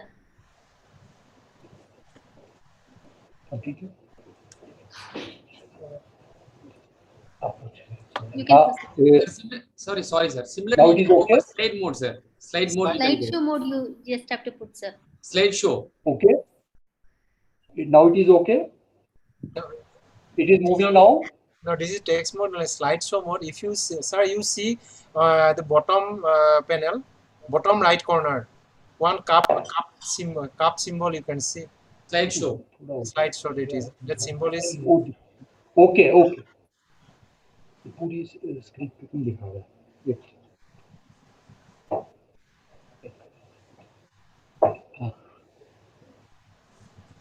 Yeah, yes, sir. Yeah. Is it visible now? Is it visible? It is visible. It is moving. Now also. moving? Just you move, okay. Move, then we can understand it is moving or not. Now it is moving? Sir, not yet. But the same, the slideshow mode, you can click it once again. That one only. Okay. Now it is okay? Yes, sir, you can proceed, sir. You can proceed with Like this, yeah. कैसे अच्छा अच्छा Yeah, okay now it is visible. Is visible. So Yes, then in Apple if we see that so in Apple we have a Apple we grow in India about this to 2,89,000, and in this we say that according if we see that according to a survey conducted during 2005 to losses due to post-harvest disease range between 5 to 18%, resulting in estimated economic loss of rupees more than 7,000 crore. And in Apple only, that approximately more than 953 crore losses have been reported. And in Himachal Pradesh, losses up to 150 crore have been reported. So in these apple, the major post-harvest pathogens of these pome fruits are Penicillium, Botrytis monilineae, and pathogens like Coletrotrichum mucor, Rhizopus alternaria, Botrytis speria fusarium, and Neofebria also infect these pome fruits. The important post-harvest pathogens like Alternaria alternata, Botrytis glomerella, Botrytis speria, Penicillium, Rhizopus, stolonifer, trichosis have been found associated with the different type of rots in apple. And this one of the important pathogens, that white rot incidence range between 9 to 14% between these. The survey was conducted in a study in our department. Now we can see that there is a marketing yard in Himachal Pradesh near Parwano. So there we can see that because there some post-harvest unit is also there, so we can see the devastating effect of this rotting and fruit dumped outside the these road. So these are the important rots. The various presenters, they have already shown these symptoms and discussed. This apple scab, though it is not in a real sense post-harvest pathogen, but when the symptoms appear on these fruits, so then these attract some other fungi. And but this moldy core rot, because we see that the apple is all right from outside, but when we cut it, we get these type of different type of pathogens are involved in it, and they give different type of coloration inside due to the different pathogens involved like Alternaria, Trichothecium, and Fusarium when we cut from inside. So these are the other rots like ring rot, Phytophthora rot. Then this is the Homopsis fruit decay.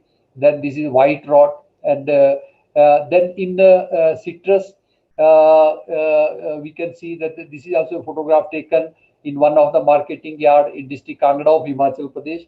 In citrus, we see that post-harvest fungal diseases are reported to cause 30 to 50% losses in citrus, and important pathogens, of course, are Penicillium, and the other pathogen associated are Botrytis, Alternaria, Coletrotrichum. This green mold and blue mold caused are important these diseases, and this leads to huge economical losses worldwide, and up to 90% loss in a harvest they can cause. In USA, the citrus industry produces a crop worth more than $3 billion US annually, and California, we can see that these are the main the citrus producing countries, and most decay fungi cause infection when spore enter through wounds in citrus fruit. In post-harvest, fungicides are not applied, then in citrus 20 to 40% of harvested fruit may develop decay. So these are the important symptoms of this green mold, blue mold, brown rot, and this Penicillium, and these are the soft rot, sour rot caused by the geotrichum. This is Alternaria decay. This is the Coletrotrichum symptoms on the citrus fruit, and this is the Lasidodiplodia theobroma. And these are the fruits artificially infected by for the studies where we can see the symptoms of this Penicillium on the fruits. So these are the symptoms of brown rot on the citrus fruit, then the gray mold, sour rot, and rhizopus rot. So this Penicillium digitatum, there's a lot of work has been done, and in this genome sequencing and establishment of genetic transport system have been completely have been identified, with the gene responsible in this host pathogen interaction have been identified. Now question comes that why there is a need for, because we know that pesticide poisoning occurs in developing countries. We use less pesticide, but still lot of these poisoning cases are there. We can see that during 2006, pesticide residues were detected in 13% fruit and vegetable samples, out of which, of course, 2.3% were more than residue level, but these are enough to cause so many serious problems in human beings. So then, what is the potential of botanicals? Though the use of botanicals still is very low in our country, but like neem, there are so many other plants like Osimum, Allium, Datura, and this Milia, Ajadarek, then this Mahua. So many plants are there which have a lot of potential.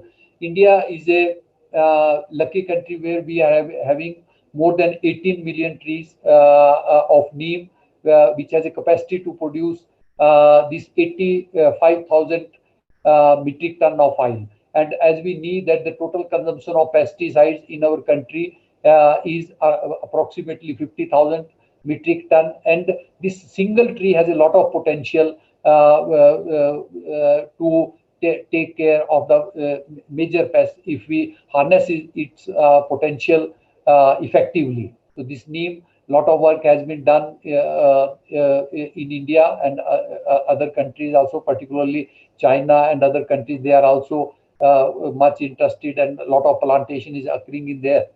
And these are the active ingredients which are present in these neem, various type, and these are the active ingredients, because we have in our work we have mainly used these two plants for this bioformulations also, and also for green synthesis of the nanoparticles. So these Osimum is also rich in many constituents which are very effective and having antifungal and antibacterial properties.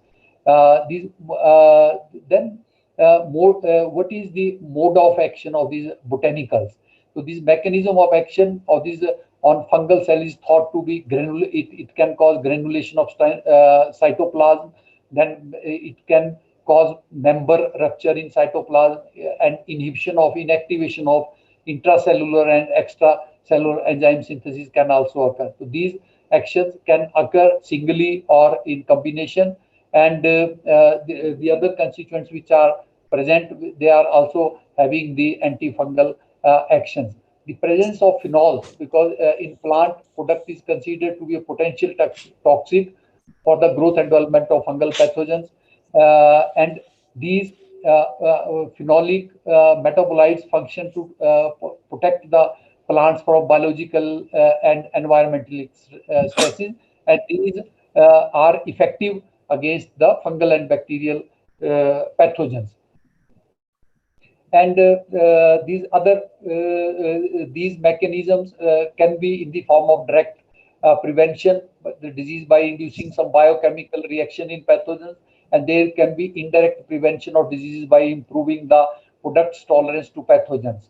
So then these natural plant-based products may have the ability to retard ethylene production also, and they can reduce the activity of free radicals and oxidation, and prevent enzymatic degradation, and prevent and induce physiological changes. Another important characteristics of these natural plant-based products is their hydrophobic potential, which provides antimicrobial activity. So these are the various type of constituents which are found in these plant products, and they are how they act in the plants that is there. So they can lead to inactivation and functional loss in the proteins. This factor is considered critical and contribute to the antimicrobial activity of quinine. This is the way the cell wall peptide surface exposed adhesion and membrane found enzymes, they can also be affected by these constituents which are present. Then there are other constituents which are also having this these microbial activities. The other compounds like tannins, then they also are having the potential to retard the growth of bacteria, yeast, fungi, and even viruses. These sometimes it is also reported that the mixture of natural biostimulant based on seaweed and plant extract at a low concentration, they can cause consistently reduce incidence and severity of fruit green mold and induce a significant increase of the expression level of these beta-1,3 glucanase and phenylalanine ammonia lyase, so suggesting that natural biostimulant also elicits a long-lasting resistance of citrus fruit to infection by Penicillium digitatum. So these are some experiments which have been done in our laboratory, where we have found that the different this botanical evaluate that osimum has been found effective, and other effective were neem and Artemisia roxburghiana. So out of these 12 plants, then we made a formulation, one in water and one with the top up with this cow urine. We found the plants which were taken, they were Royale elegans, Artemisia, neem, then this Bana, Tulsi, there's osimum, drake, Milia zederet. So with these, the formulations were made, and we the different treatments we have taken for seeing the effect on this, particularly white rot of apple, where fruit wrappers were impregnated with these formulations. Then fruit wrappers were impregnated, and we also see the comparative the food deep treatment was given with these field formulation 1 and 2, where one is with water and other with the cow urine, and the important part is there that we also impregnated the trays also. Please take care of time, please. Okay, sir. Okay, sir. So we can see here the efficacy of different botanicals, and here we can how the individual and even the cow urine has been also found effective. And here the when we combine the botanicals in the form of formulations, so they prove to be very effective in restricting the growth of this that white rot pathogen of apple. Here we can see that different type of formulations, how they are effective against different pathogens of this thing, Scenaria alternata, like these pathogens. And among different treatments, the important thing is that the treatment of when the apple fruits were treated and trays were treated, the treatment of this botanical formulation is at par with the fungicide. That is an important thing. So here also we can see that the other fruit characteristics after 60 days storage in the cold storage was very good after this treatment.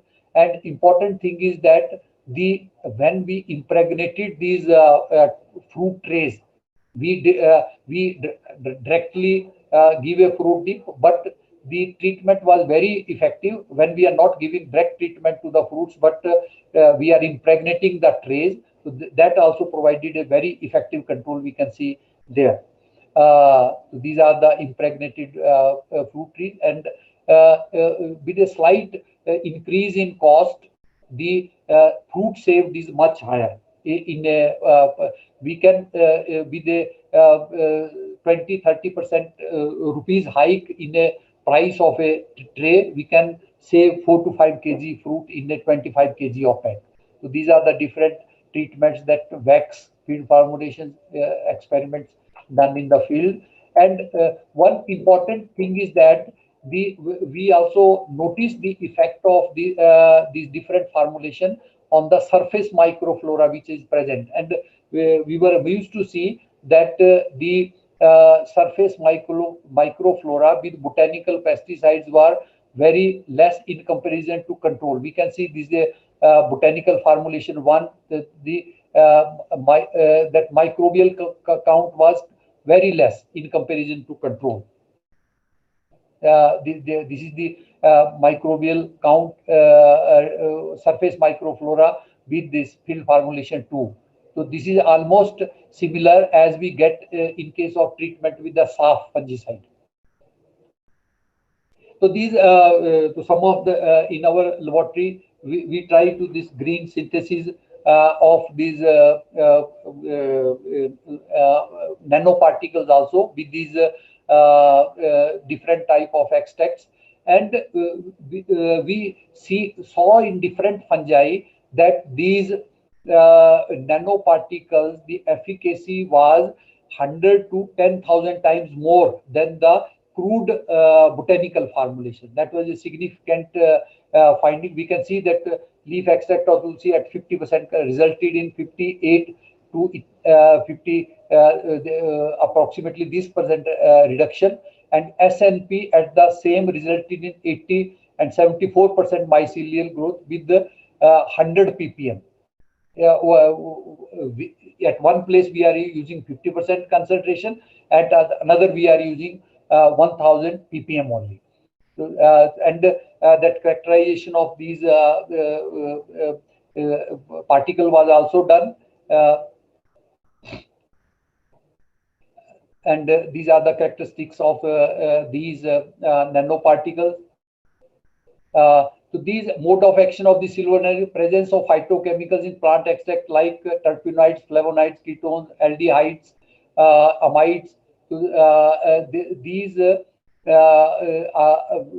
form reduction and stabilization with these silverines, and formation of free radicals induce the damage of cell membrane found to have effective antimicrobial properties. Silverine primarily blocks the respiration system by adversely affecting the function of membrane-bound enzymes, which are responsible for respiratory chain. So silver nanoparticles are reported to kill fungal spores by destruction of membrane integrity. So these are the results. Here we can see that this is the reduction with the water extract, and this is the reduction with these silver nanoparticles of penicillium in the citrus. This is we can see that green synthesis with silver nanoparticle, how the nanoparticles are effective. Dr. Gautam, please. Yes, sir. So these are the. Yes, sir. I'll take 1 minute. So this is the effectiveness of silver nanoparticle. These are characterization studies, and we have seen that the effect of these silver nanoparticles on our mycelium. You can see that the maceration of the mycelium is there, and this is the normal mycelium. Sorry to interrupt. Hello, sir. So, yes. Plants. Thank you very much. Good. Any questions for Dr. Gautam? Yeah, Dr. Gautam, what is your recommendation for the growers, the farmers, for growing the fruits? Sir, because we are a major apple producing state, and there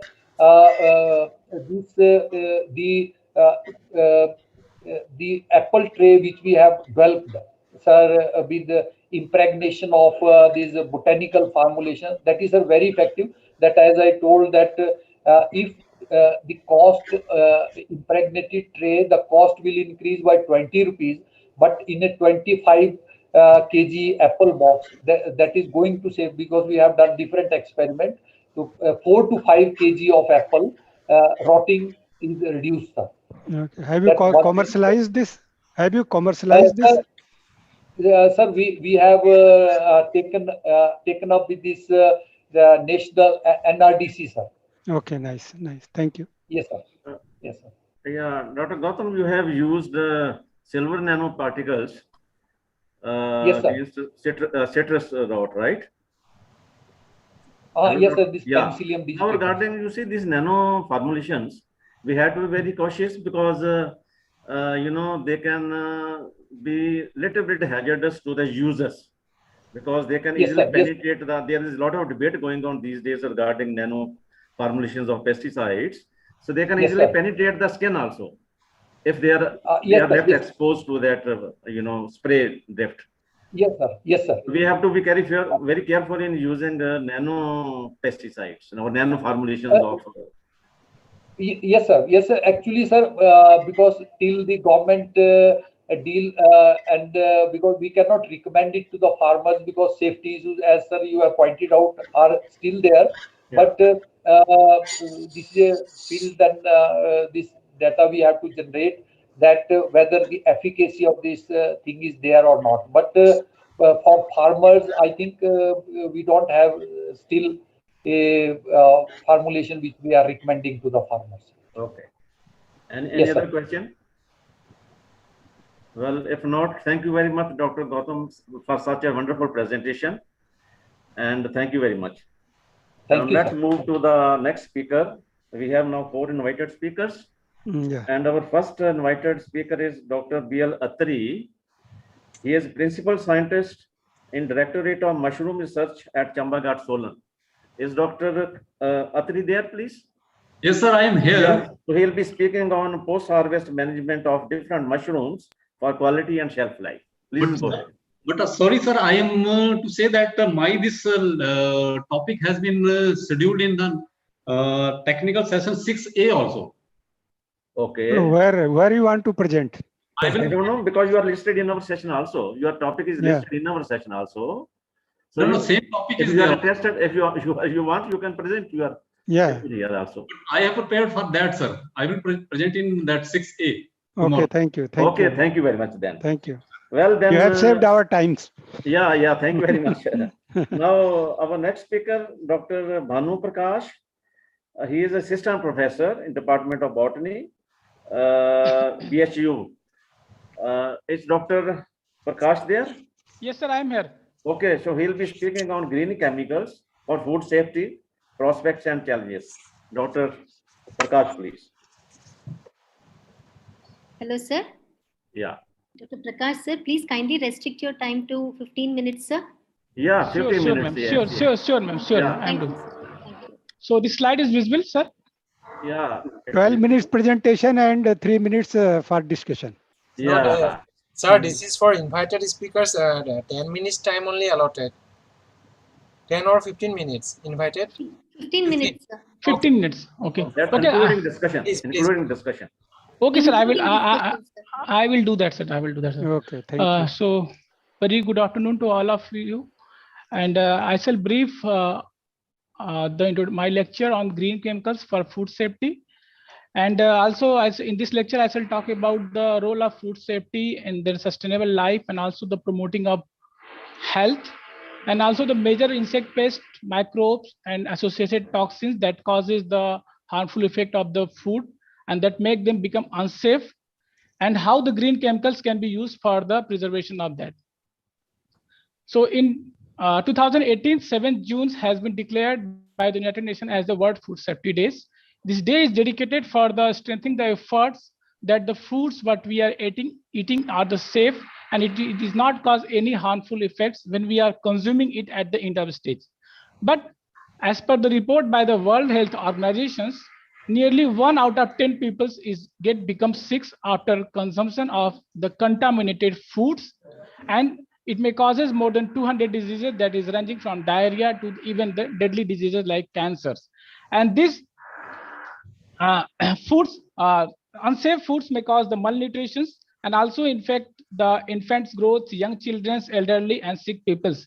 So therefore, the safe food is not only critical to get the better health, food security, and it is also required for the livelihoods and economic growth and also the international reputation of the countries. Here we can see that it is the foods commodities after harvesting to before reaching the consumer plates are prone to contaminate by the various kinds of pests and microbes and their associated toxins.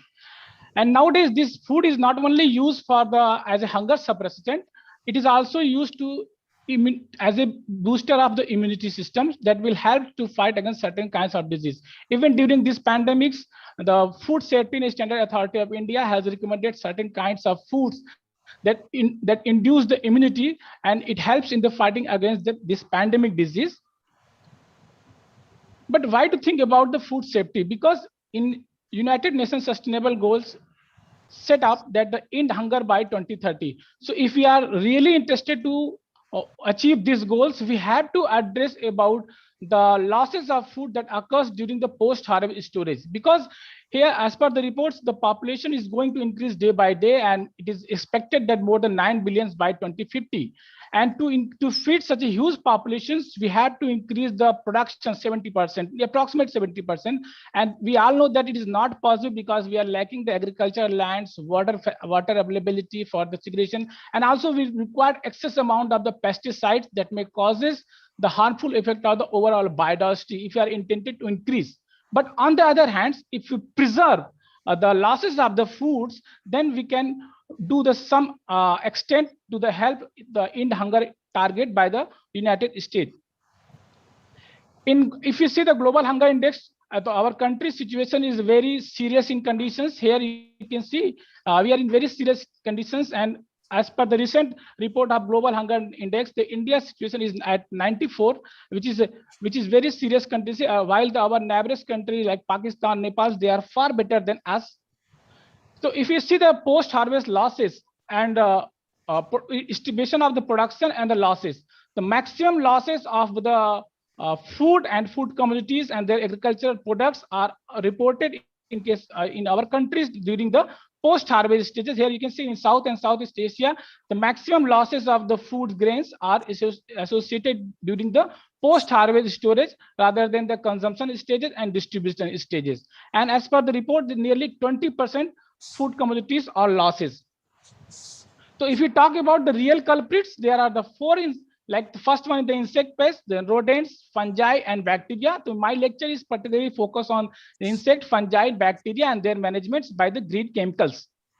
So insect pest species, when it attacks, it causes the quantitative as well as qualitative losses. In quantitative losses, they may direct feeds and causes the weight losses.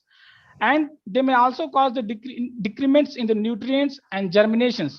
And also when they attack on the infected food grains or their products, they increase the moisture contents, and that moistures provide the suitable platform for the growth of fungi, bacteria, and their associated toxin. So like the Callisobrochus, Cytophilus, Tribolium, Castellum, and Rhizoperta are the few common most insect pests of the food grains which occurs in our regions.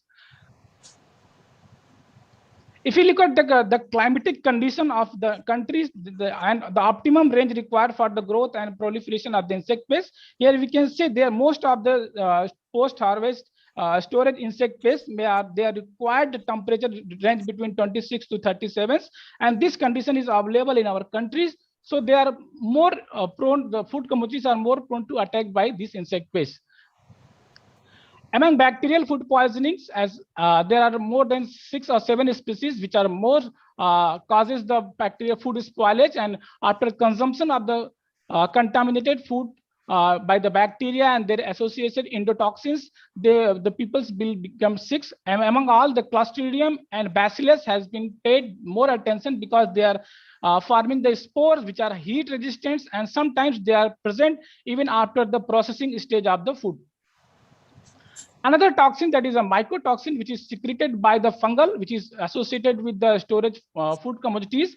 It is considered as a real threat of agricultural commodities because some of the mycotoxins, like aflatoxin, it is highly thermostable. Even they are present in condition where the more than 100 degrees centigrade. Even we are making the chapati, if the chapati food grains is contaminated by the aflatoxin, they will remain present after making the chapati. And even if the food commodities or food products which is going through the processing stages during the heat treatments, this toxin may remain present. And this toxin is considered as a class 1 human carcinogen by the World Health Organizations.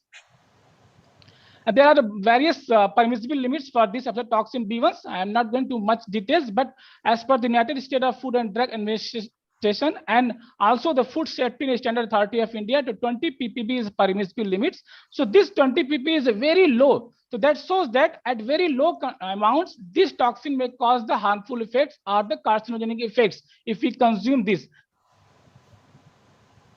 So there are several management practices are available like synthetic insecticide, antibacterial or fungicides, but we cannot really rely on the synthetic pesticide for their continuous application because of their reports on the residual toxicity, non-biodegradable nature, pest resistance, and resurgence of some pathogenic species.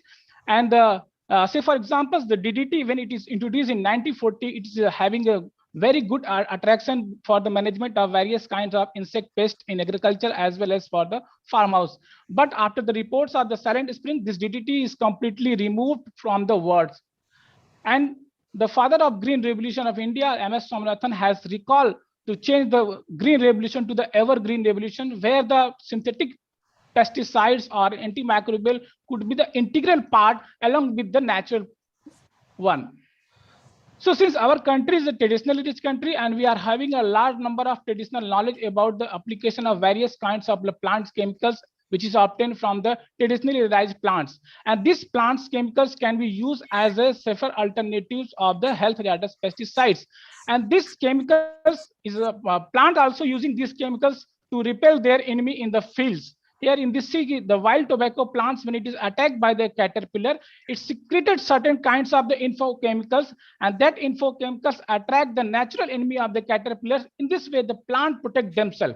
So this concept is now used in Brazil and some tropical countries under the push-pull management strategies, so that they can prevent the crops which are intended to prevent, and by using there some trap crop like pull and push. So this trap crop attract the insect pest away from the major crops which we are intended to protect. So no doubt the botanicals and the natural products has play very important roles, and also their synthetic analogs. So during the 1970s and 2010s, nearly 70% approved active ingredients from the pesticides is from the natural origins. Natural means not only the natural product, it may be a plant origin, microbial origins, or the animal-based origins, and their synthetic analogs is also that is based on the mode of action of the natural ones. Say for example, the rotenone, nicotine, pyrethrin, azadirachtin are some of the best and plant-based anti-insecticidal and antimicrobial compounds which is commercially available. So, but these chemicals, that is the green chemicals, are having certain limitations. Say for example, we are having lacking the high quality natural laboratories. Discovery times is very high, time consuming purification, extraction, and the complex in their natural biosynthesis is also a major problem. In addition to that, low water solubility, low bioavailability, volatility, and low stability in a food system. And also there, when we go to application of these food products in this natural plant-based chemicals in food system, they may attack they may cause the negative effect on the organoleptic properties. So that will not be acceptable by consumers. But in the recent times, the modern advances in scientific and technological approaches, say for example, foodomics, bioinformatics, nanotechnology, and development of synergistic formulations using certain kinds of mathematical modeling, combinatorial and biotechnology approaches, these gain the interest of the natural products as a green pesticides, and particularly for the tackling the antimicrobial and insecticidal resistance of the reported for the synthetic ones.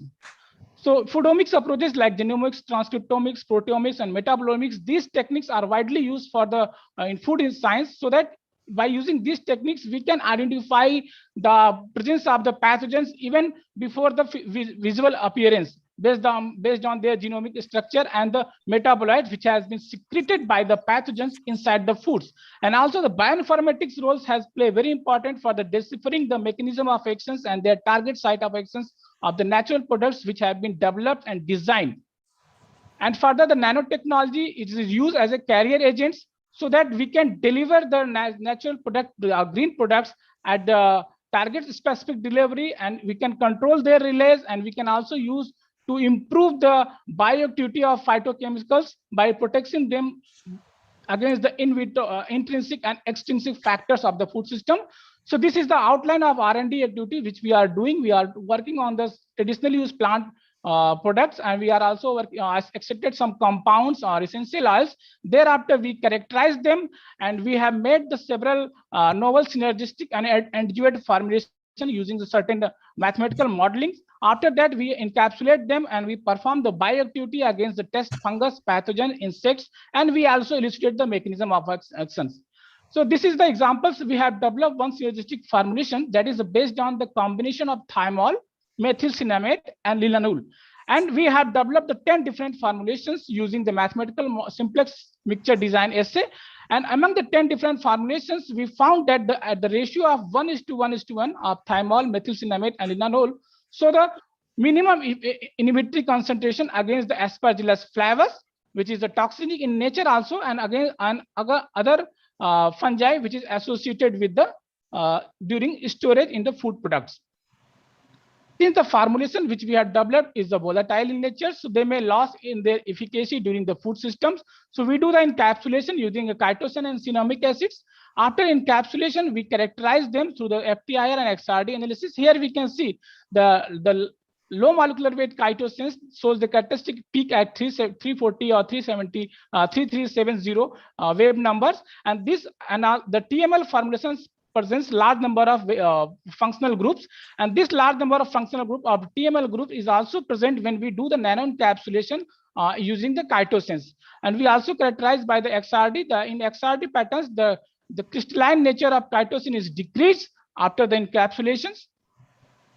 After that, we do the comparative assessment of individually compounds like thymol, methylcinnamate, linalool, and their formulation and nano encapsulation formulations. We found that the formulation shows the synergistic effect compared to the individual one, as it causes complete inhibition of fungal growth and toxin as 0.4 and 0.3 microliter per ml, while the nano encapsulator significantly enhance its efficacy against the growth and toxin production because it causes complete inhibition of aflatoxin at 0.2 microliter per ml in the food systems. And also we performed the in vivo experiment for the 6-month in vivo trials, and we found that it causes nearly 80 to 90% protection from the fungal growth and aflatoxin, and it will not have the much more negative effects on the organoleptic properties like taste, textures, and smells of the food. Please summarize. Yes, sir, I'm coming to that. Just 2 minutes. Yeah. I'm in time. So we also investigated the molecular mechanism of toxicity of the verbinal chemotypes. We have found that this verbinal chemotype significantly inhibit the ergosterol, ion leakage, mitochondrial membrane potential, and it also causes the impairment in the utilization of various carbon sources. Thereafter, we do the molecular dynamics and molecular docking studies so that we can target the genes. We have designed the 3D model of the targeted gene, which is responsible for the aflatoxin B1 productions. After that, we did the Ramachandra plot analysis and RMSD value of ProSat servers, and we found that most of the amino acid sequences are in favor regions, because that shows that the model which we have developed is stable and we can use further. After that, we do the molecular docking study with the targeted genes of OMT, NAR1, and VBS with the compounds of the major compounds verbinols, and we also make the comparative statement with the antifungal activity like amphotericins, and the binding energy shows that they are more near to the amphotericins B. That shows that it has the major effects on these 3 genes. And the B factor analysis shows that NAR1 OMT is the most preferred binding site of the verbinol, but the VBS is not so effective because the VBS shows the maximum B factor value. The maximum B factor value shows the least stability during the interactions. And this study was further confirmed by the molecular dynamics, the root mean square dynamics, root mean square fluctuation value, and the radius of gyration value were investigated, and H-bond analysis was done. And based on this observation, we can say that Norman OMT is the most preferred site of action of verbinol for the aflatoxin B1 inhibitions compared to the VBS genes. We also did the effect of this nanoencapsulation on fumigant toxicity, OV position, and reproductive behavior. And we found that this nanoencapsulated essential oils and compounds show the fumigant toxicity effect. It causes OV position deterioration, and it also have negative effects on the behavior reproduction. And acetylcholine enzymes inhibition and antioxidant enzymes defense system was elucidated as the mechanism of action for their insecticidal activity. So in conclusion, we can say that minimizing post-harvest losses of agriculture food products can be effective way for increasing the food availability and food safety. And sure that we cannot avoid the synthetic, but the combination with the synthetic and natural compounds would be considered as a preferred alternative of the synthetic ones. And the food safety is a shared responsibility. It is not the responsibility of one person. We should also educate the farmers, consumers, and also the regulatory authorities and scientists and researchers which are working on that, so that we can address the food safety issue and make the food safe for our upcoming future generations. Thank you all. Thank you, Dr. Prakash. Any question? Well, if not, I think everybody has well understood your lecture. Thank you very much, Dr. Prakash. Thank you very much for your paper. So let's move on to the next paper. That is by Dr. Anupama Sharma Awasthi from MIT Institute of Biotechnology. So she will be speaking on green chemicals for food safety. Sorry, an effective and eco-friendly technique for control of post-harvest fungal pathogens of orange, isolated from the distribution chain of Delhi NCR. Dr. Anupama Sharma Awasthi is there, please? Yes, sir, I'm there. I was just waiting for the previous speaker to unshare the screen. So now it's available. So I'll start sharing. So can you try to finish in 12 minutes, please? Because I'll try. I sure, sir. I'll definitely. Thank you very much. Thank you very much. Definitely, sir. So yeah, so just let me put it on a slideshow mode. And is my screen visible? Yeah. Yes. Yeah. I'll just remove this aspect also. So okay, this was something which was actually an offshoot of what my lab does. We had postgraduate students and they wanted to do something different. So I basically work with with high altitude medicinal plants, and I look for bioactives amongst them. So basically we're isolating and purifying them. And then as a part of bioactivity, we look for antioxidant, anti-malarial, anti-fungal, antibacterial activities. And this is a part of the work that is done by my grad students. So this is effective and eco-friendly technique for control of post-harvest fungal pathogens of orange, isolated from distribution chain of Delhi NCR. And of course, we know I need not go into the details because the citrus fruits, they have a high water content and they are more prone to fungal pathogens and post-harvest losses after in the delivery chain. Actually, we have a lot of issues with that, and so we need to control them. And of course, the option of using chemical pesticides is not really an option because of the environmental concerns that are there. So with that, now what we did was that we isolated, we actually got 56 samples which were collected from 15 locations of mother dairy outlets across Delhi NCR, which included Gurgaon, Delhi, Noida, and Faridabad. And the fungal isolated, they were visibly damaged, but that was the criteria. So they were visibly damaged, and we isolated the fungus on potato dextrose agar. And then we identified these fungi by morphological and colony characteristics. And they were the ones which are normally associated with citrus fruits also, nothing novel about it. That is not the part. So we isolated Aspergillus niger, Penicillium digitatum, and Alternaria citri. These were through the morphological characteristics, they were isolated. But what the work we were doing previous to this particular work was that we had plants coming from high altitude medicinal plants which we got from Ladakh, and these were basically they were rich in secondary metabolites, and we were already working with them. We had already extracted them, and we were testing for them. So because these are exposed to environmental stresses, extreme environmental stresses of Ladakh area, so we were expecting that the phytochemical profile of these plants is going to be very different from what we get at the lower altitudes.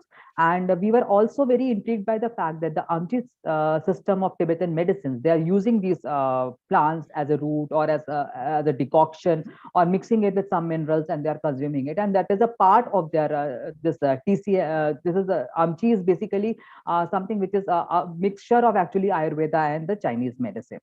So we got actually 7 high altitude plants from Ladakh, from CSR IIIM Jammu, and we got them all validated and all. And then we had two more plants which are coming from State Forest Research Institute, Itanagar.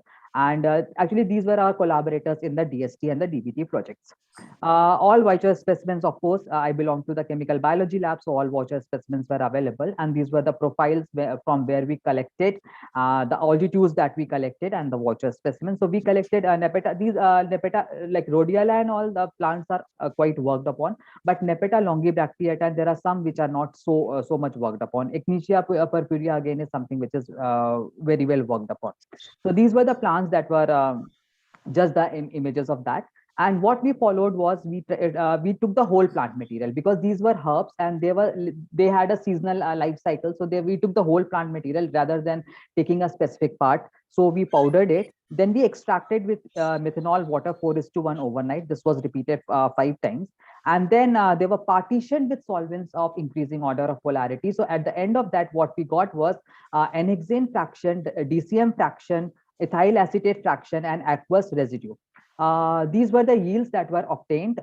These were the yields which were obtained, which included very high yields for Nepeta longibracteata, rhodiola imbricata, delphinium, actinocarya tibetica. So we got the four fractions of all these plants that we were working, including Orchis latifolia and Alpinia galanga, which we got from the northeast.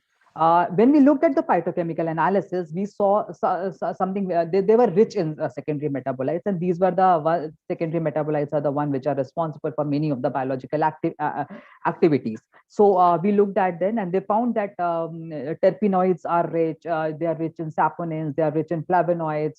So they had very good secondary metabolite profiling, all these plants. Now, when we checked for, we did a lot of activities actually, antioxidant, then we tested them on cell lines also. We stressed the cell lines and looked for various enzymatic parameters. We also checked for antibacterial and antifungal activities. Now, these are the standard ones that we got from MPCC. And during that exercise, we found that these extracts are showing very good antifungal activity against the MPCC extract. So we thought of exploring the extracts, these active extracts, against the isolated fungus that we got from the orange. So when we did that, we used MIC activity. First, we of course did the zone of inhibition assay, that is the preliminary one. But the good ones, then we went further and we looked for we calculated the MIC values, and we did it using the MTT method assay.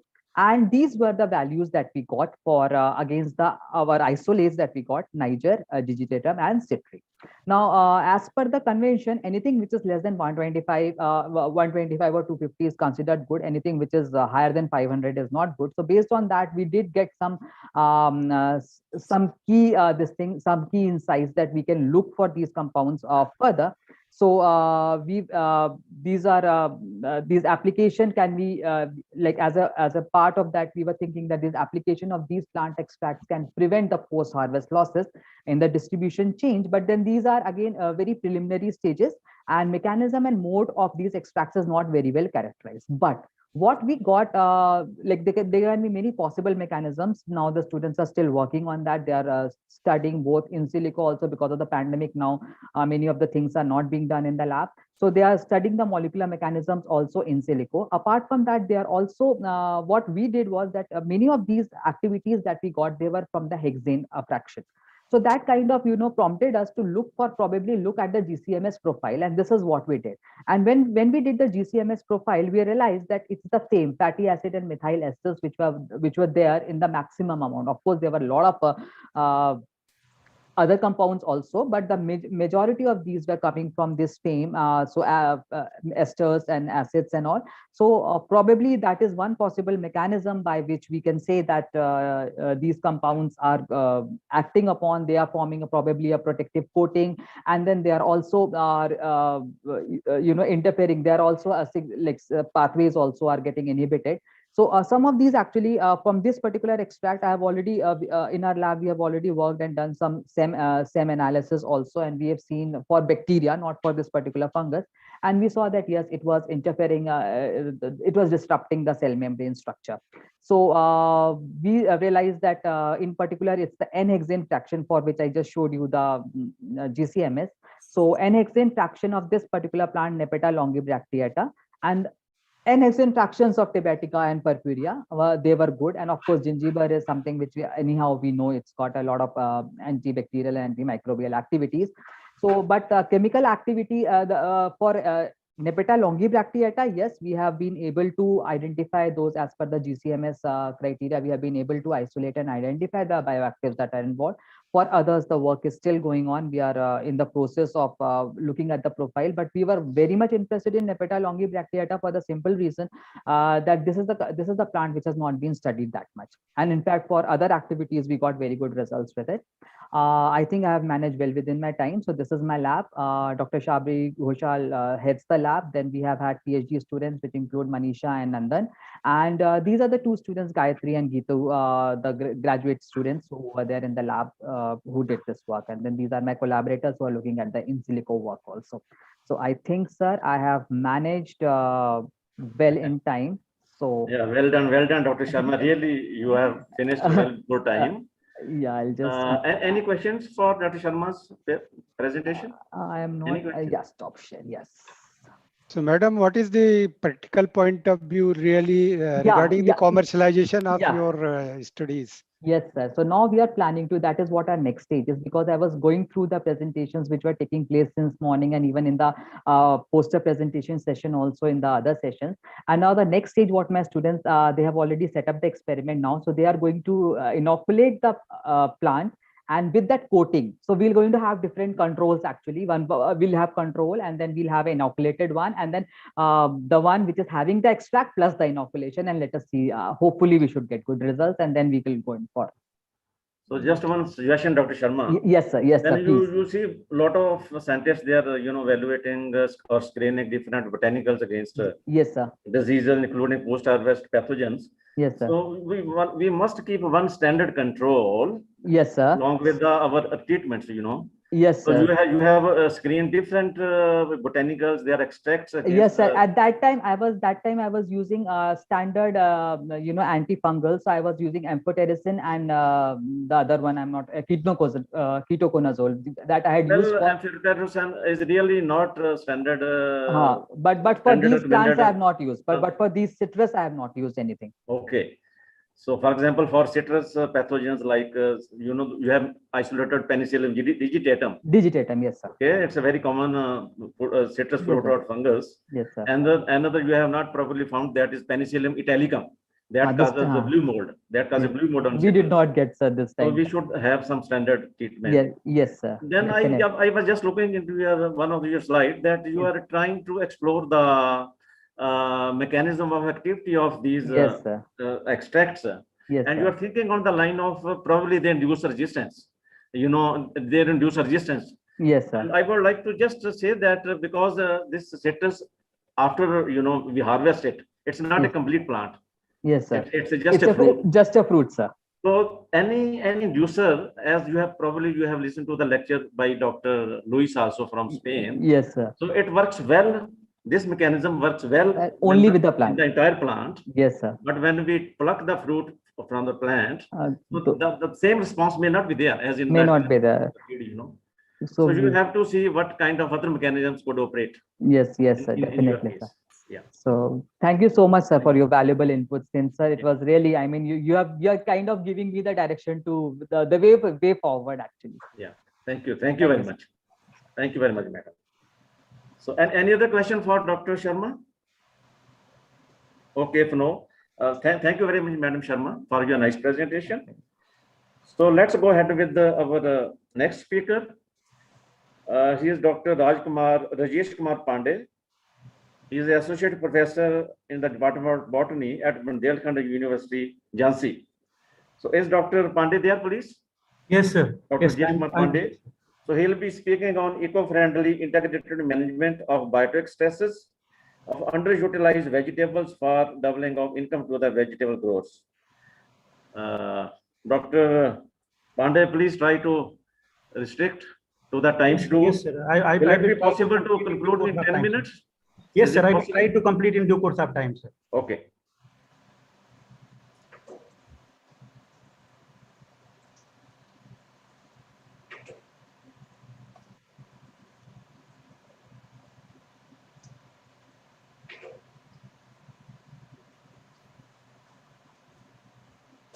Please share your slide. Yes, Dr. sir. I'm Pandey. sharing. I hope it is visible for all of you. The slides is not coming. Yeah, now it's come. Okay, thank you so much, sir.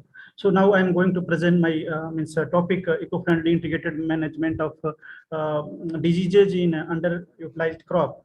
As we all have discussed about the all major crops like vegetables. In vegetables, we are having tomato, potato, and several other major crops. What we have discussed, and we have also discussed about their problems. Biotic problems and abiotic constraints.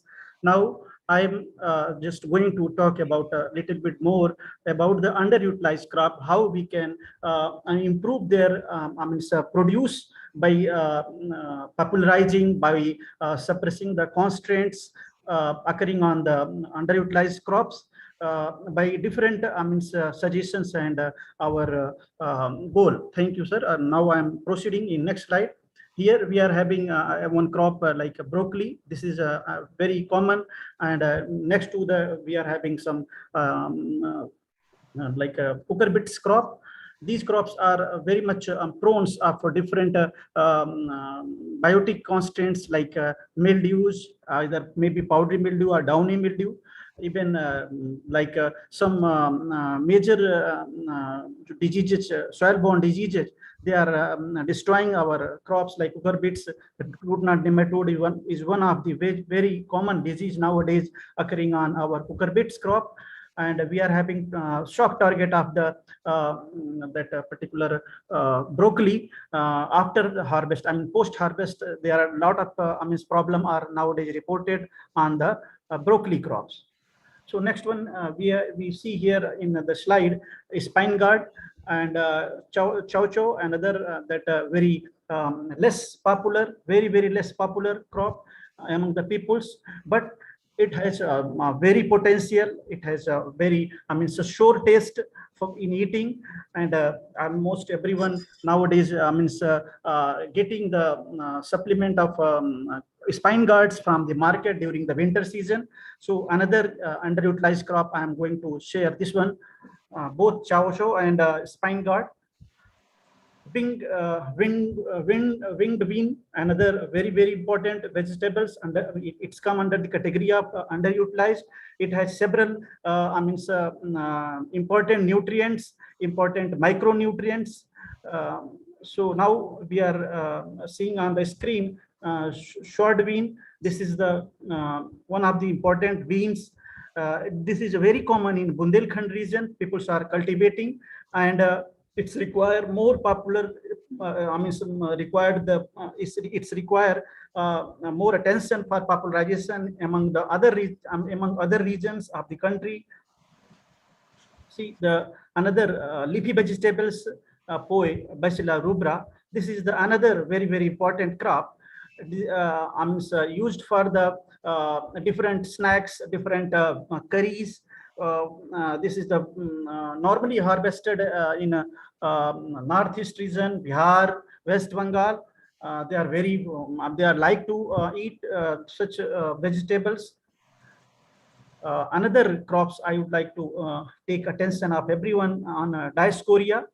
This is the commonly known as Ratalu. Ratalu is another, vernacular name in Bundelkhand region. This is another crops what we are having in Bundelkhand. This is the very prone for several soil-borne diseases like shock rot. Even their leaves and their creeping above parts of the plants are very much attacked by the anthracnose disease.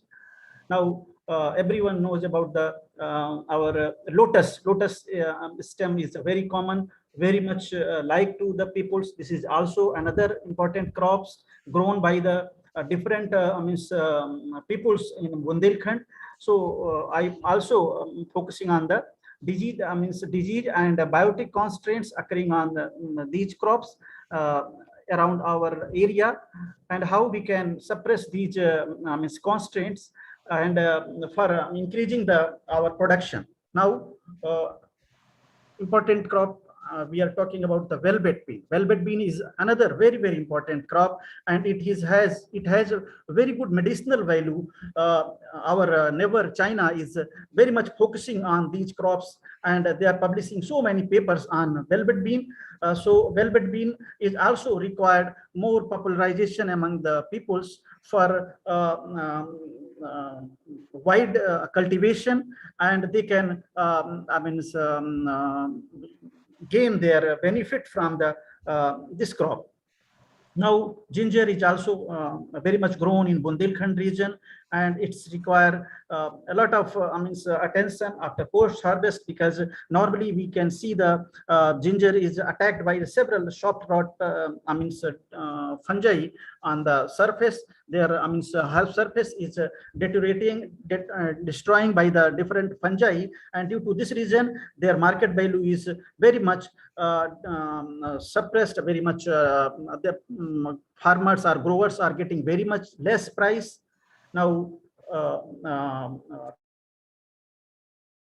very important crop of Bundelkhand region. People are growing in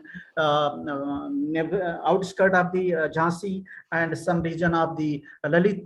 So this is what I tried to explain. And mushroom is another underutilized crop of Bundelkhand region. People are very much like to cultivate here. Several growers, even I myself have tried and tried to grow both all the three, milky mushroom and button and oyster in this region. So how we can identify the diseases by occurring on these above mentioned crops? Some fusarium is very common, causing wilt, sclerotium, phytophthora, Arsolini, and Rhodopsi. Everyone is almost occurring on all above problems. Nematode is another very important disease of the every normally grown vegetables which are underutilized. So our focus should be manage the diseases, abiotic constraints, as well as we should provide the alternative of our methods like soil solarization. We can utilize the soil solarization. We can produce organic amendments in bulk, and we can put in the our growing area where we are having planning to cultivate these crops, so they can boost the internal immunity of plants. Sorry to interrupt, you have to wind up, sir. Yes, just I'm going to wind up. And another important aspect I would like to focus, the resistant variety is another important alternative of the how we can produce, how we can enhance our underutilized crop. So if we can focus on like resistant varieties and more popularize among the peoples of the variety, so that way we can popularize the underutilized crop among the peoples. We are having biocontrol agents we can utilize along with the organic amendments for suppressing the abiotic constraints. So my attention was the how to popularize among the peoples underutilized crop. So I hope you all understand the attention. Thank you so much. I'm completing my talk in due course of time. I'm not going to take more time. Yes, sir. As I Thank you. told, mycorrhiza another important aspect which can improve the internal immunity of the plants. That way they can avoid the loss of the their produce. Thank you so much. Thank you. Well, thank you very much, Dr. Pandey. It was a sort of general feed problem based your work, although it didn't fit very well in this session because this is conference on post-harvest diseases. Anyway, thank you very much for your presentation. Thank you so much. Thank you so much, sir. Any question? Anyone has any question for Dr. Pandey? Okay, thank you very much then. Thank you, sir. Thank you so much. So, friends, now we have 7 oral papers. So, as we are already running behind schedule, so I appreciate if we can have 7 minutes per paper. Dr. Pandey, will it be okay? 7 minutes per paper? 10 minutes per paper is all right. Okay. Yeah. No. I mean, do you agree? It will be. Yeah. 7 minutes is okay. Enough. Okay. So let us, invite our first speaker, contributed paper, Sonam Bhatt. Sonam Bhatt is there, please. Dr. Sonam Bhatt. Is Dr. Sonam Bhatt there? Yes, sir. Okay. Please share your slides. Yeah. So she is going to speak on management strategies for rhizome rot of ginger in mid-hill conditions of Uttarakhand. And Sir, Dr. Bhatt is from Uttarakhand University of Horticulture and Forestry, Bharsa. yes, sir. I'm not a doctor. I'm a student. Yeah, all pathologists are doctor. Don't worry, you are going to be a doctor very soon. Yes, yeah. Please go ahead. Okay, sir. Thank you.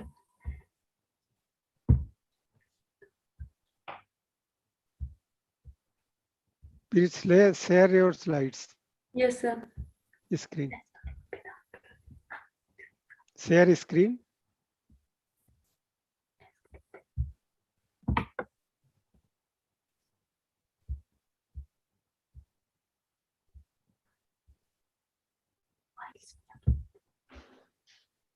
Is there problem?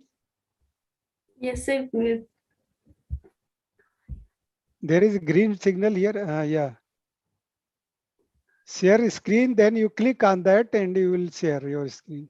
Okay, sir.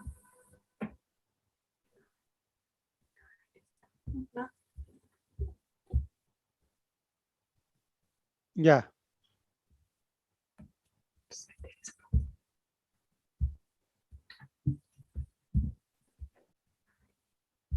Is there someone to help you? Yes, sir. Yeah, there is a icon that shares screen. So you just click first your presentation and then share with it. If you are not prepared, can we call another person? We can move on maybe to the next. In yeah, the yes, meantime, yes, can, fix up our slide problem. Yeah. No, So sir. can... 1 minute. 1 minute, please, sir. Okay.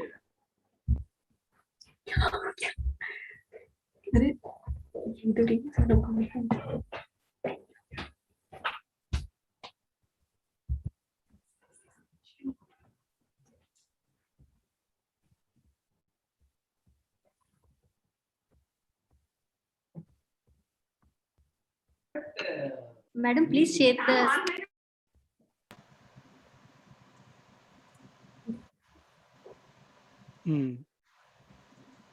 Go to slide mode, please.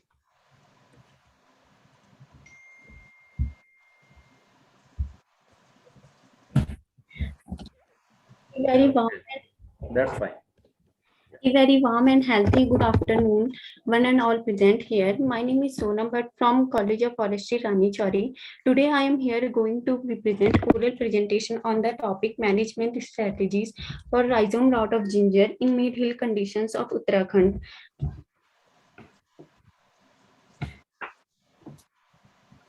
First of all, I want to give some brief introduction about the ginger crop.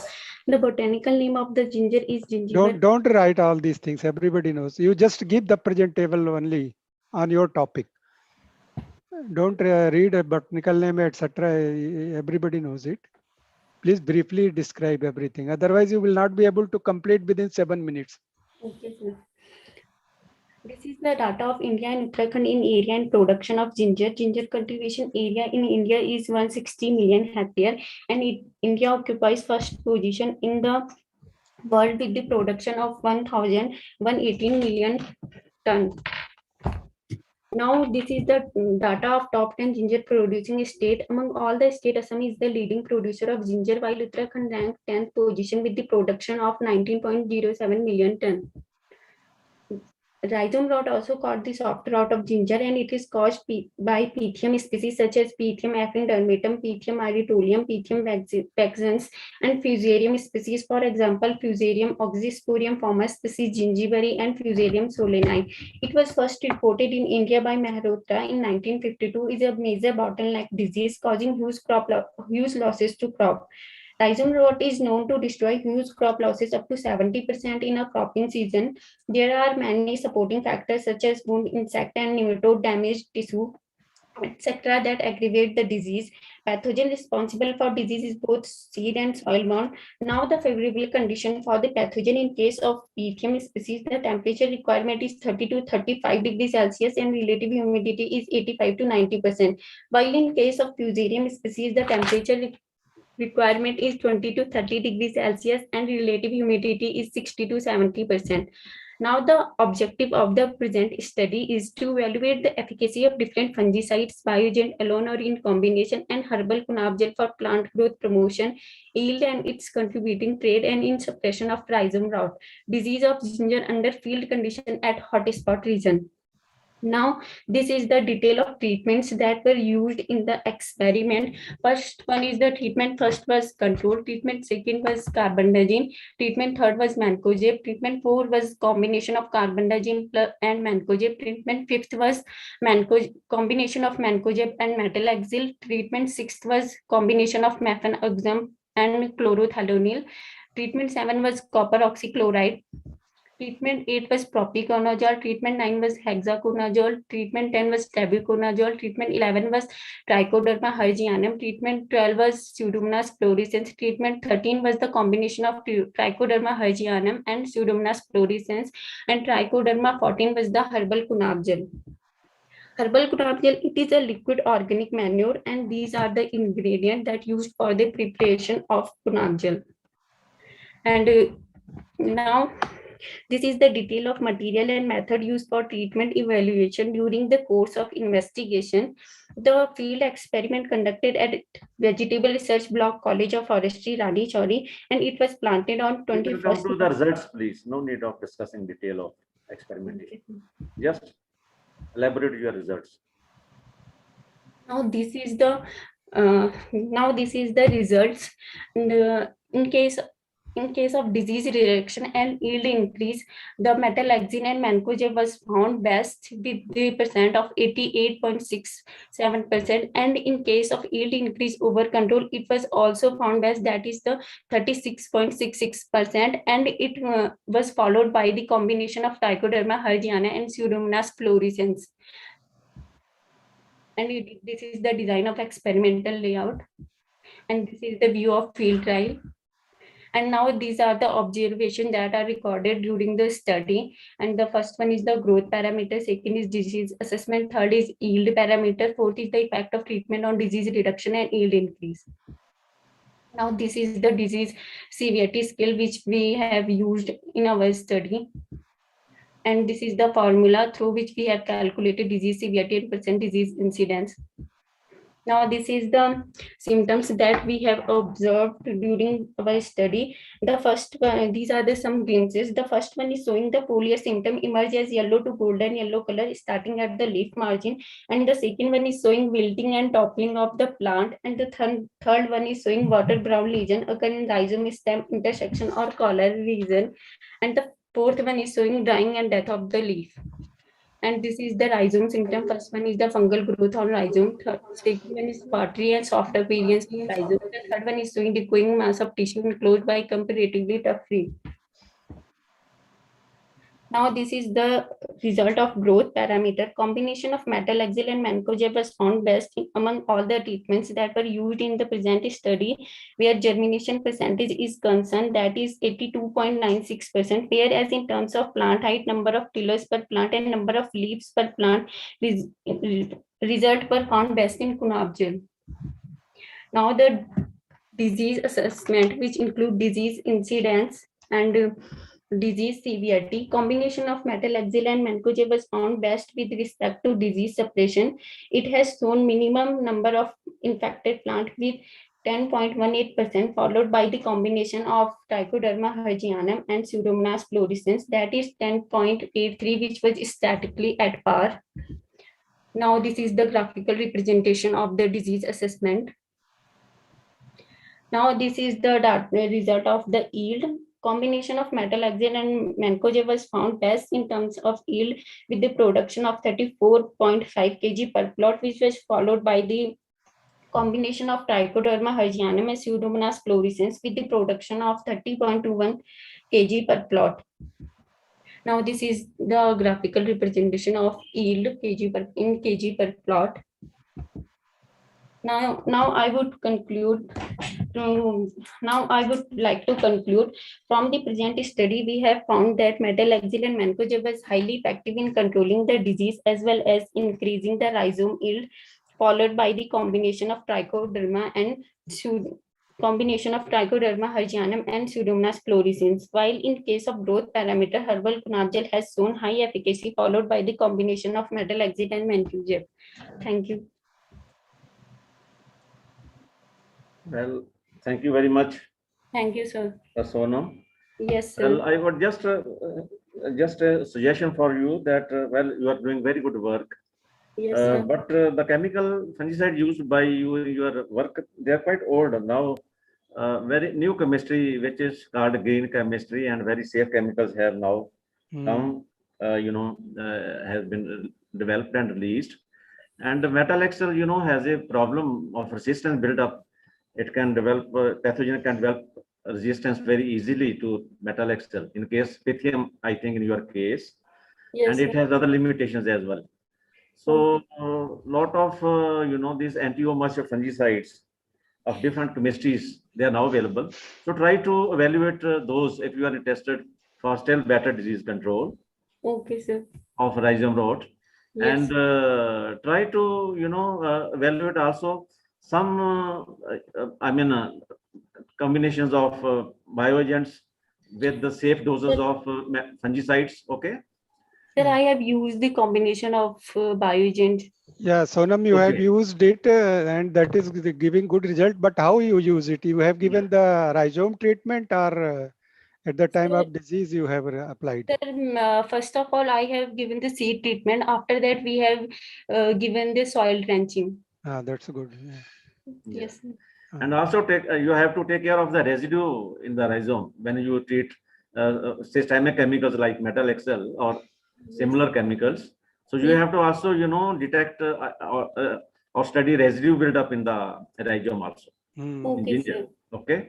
Yes, before sir. recommending. Okay. Thank you very much. Thank you. Thank you, sir, for giving the opportunity. Yeah. Hi, Dr. Singh. Yeah. Congratulations. Very nice presentation. Nice program you have evaluated here. Very good programs are going on. Yeah. Sir Thind साहब नमस्कार sir. Thind साहब को थिंड साहब 2 दिन बाद दिख रहे हैं ना सर। हाँ वो तो हाँ doctor Singh is there. Hello. हाँ how are you doctor Singh? एकदम ठीक है सर, आप कैसे हैं? बढ़िया है। A big congratulations to Dr. Singh and Dr. Devappa for very good organization of this conference. Number of papers are there and really it is. So let's Dr. Saab move on to our next speaker. Yeah. Dr. Subbebaru Namodas, Assistant Professor, Department of Botany, BP Chaliha College, Nagarbera, Assam, Kamrup, Assam. Assam. He is not there, sir. He is not there? Okay. Yes. Good. Now we have saved some time. So next is Shalini Verma, Dr. Shalini Verma and her associates from Solan, Dr. Y.S. Parmar University, Horticulture and Forestry, Solan. So is she there, Dr. Shalini Verma? She is not there, sir. She is not there? No.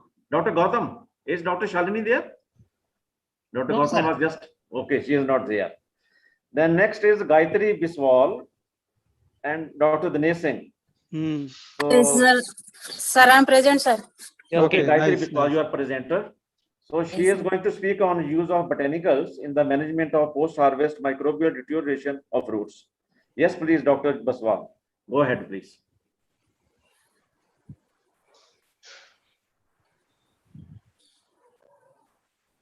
Sir, visible? Yeah, so Yeah, please try now. to finish it in 7 minutes. Yes, sir, okay, sir. Okay. Sir, good afternoon to Dr. Thind and Dr. Pandey. Sir, Dr. Pandey and Dr. Robin Gobe as a convener and Dr. Singh. Then welcome everybody. And to the, I feel very jubilant there by the participants of this internal conference, that is post-harvest disease management and value addition of horticultural crops. My topic is on as a review, use of botanicals in the management of post-harvest microbial deterioration of fruits.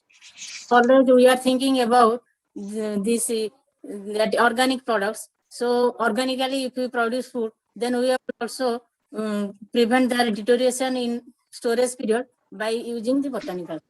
It is my objective. So it is a review paper, and I it was under the chemical and non-chemical methods of plant disease management.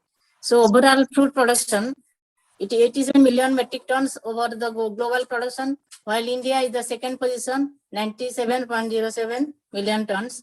Then variety of fruits are growing here, including mango, then chiku, then these oranges and everything. Then leading fruit producing states are Andhra Pradesh, Maharashtra, Gujarat, Tamil Nadu, according to NSB 1920. Then here the India enjoys the climate of tropical, subtropical, temperate and arid climate, and these tropical, subtropical, temperate and arid fruits all are growing here.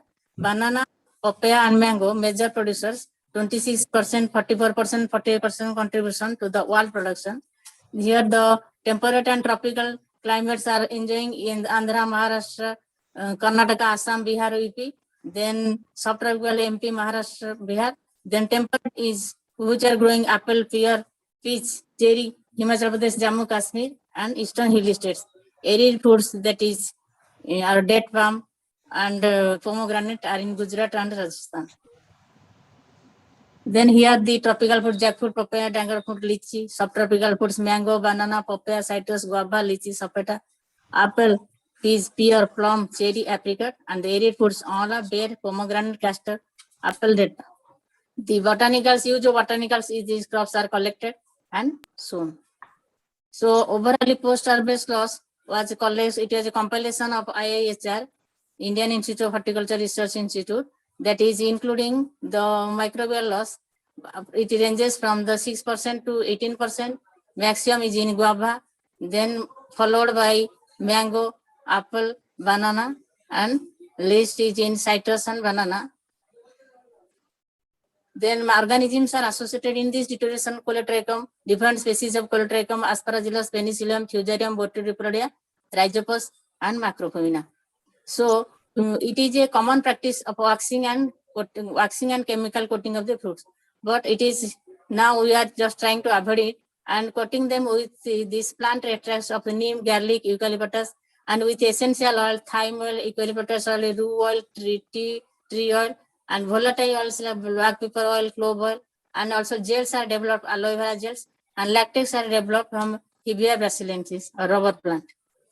And chemicals are toxic. Chemical treatment, which we already know, are toxic to health and environment. And botanicals are non-toxic and is safe to human health and environment, and it is biodegradable and is very much advisable to use in the fruits. So in banana, the two major problem post-harvest problem, anthracnose and crown rot. Anthracnose caused by Colotrichum bursa can be controlled by applying oil with of lemongrass. Fusarium species causing crown rot can be controlled by osimum oil. And then in mango, problems in post-harvest, that is anthracnose, fusarium rot, stem end rot, and anthracnose Colotrichums can be controlled by lemongrass oil. Then fusarium rot can be controlled by allium cepa extract and Ostium sanctum extract. Then stem end rot caused by Botryopodia theriaceae, Aspergillus niger, can be controlled by Citrus sinensis oil. So these are the scientists, Anthony Adam Allah, Agag, Singh Jain, and Sharman Tripathi working on this, and their findings are collected. Then in citrus, blue and green mold caused by penicillium species, it can be controlled by mentha oil.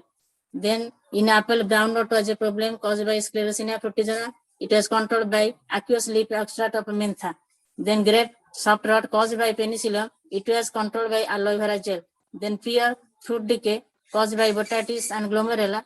It was controlled by tea tree oil. And the workers on this, Dupoli and his workers, Chauhan and his workers, co-workers, Parthasarathi and his co-workers, and Jabling. Then guava attacked by the fruit canker and anthracnose in post-harvest, and this causal agent Pestalozia and Gliosporium. It is controlled by the other director neem oil. Then pomegranate soft rot caused by rhizopus, cured by or recovered free from the rotting by peppermint and sweet basil oil. Papaya anthracnose can be controlled by lemongrass oil.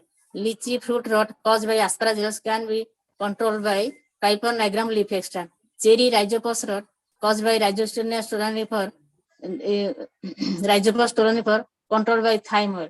Then peach brown rot caused by Macrophamina fructicola controlled by peppermint and sweet basil oil.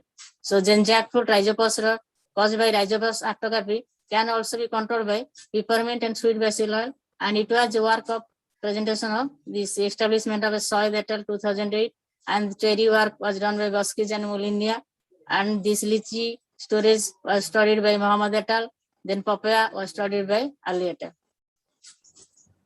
Then in all, fruit rot caused by Aspergillus can be controlled by garlic bulb extract, and strawberry fruit rot caused by Ralstonia solonifer, it was controlled by thyme densis oil extract. Then it was the work of Patel work on the all, and Bhaskar Reddy worked on the strawberry. Sir, my conclusion is plant-based formulation is a new area, and it should be more popularization. It should be done, and people should be encouraged on working on this field. And harvesting stage of the it should be matured fruit should be free from the any cutting or damages, and storage conditions should be modified, and proper care should be taken in transit. Then by these conditions, the microbial deterioration by adding these botanicals in botanicals, this tea tree oil, neem oil, then eucalyptus oil can be used, aloe vera gel can be used, and this latex of rubber plants can be used, and the leaf extract of the neem, then lemongrass, all these things, and the citrus orange oil can also be used. So the references, then it is lemongrass oil, then Patel work is on the two work I have cited. Then thank you, sir. Okay, good. So any questions or comments? Dr. Gayatri. Yes, sir. So here I have seen this is a very good compilation, but whether you have also got your own work and also data in this line of work? No, sir, it was a work of others, sir. Sir, I reviewed this and compiled. This is review paper. Review paper. Sir, to popularization the work of botanicals, sir, I reviewed. Well, thank you very much. 17 fruits were included. Those were popular.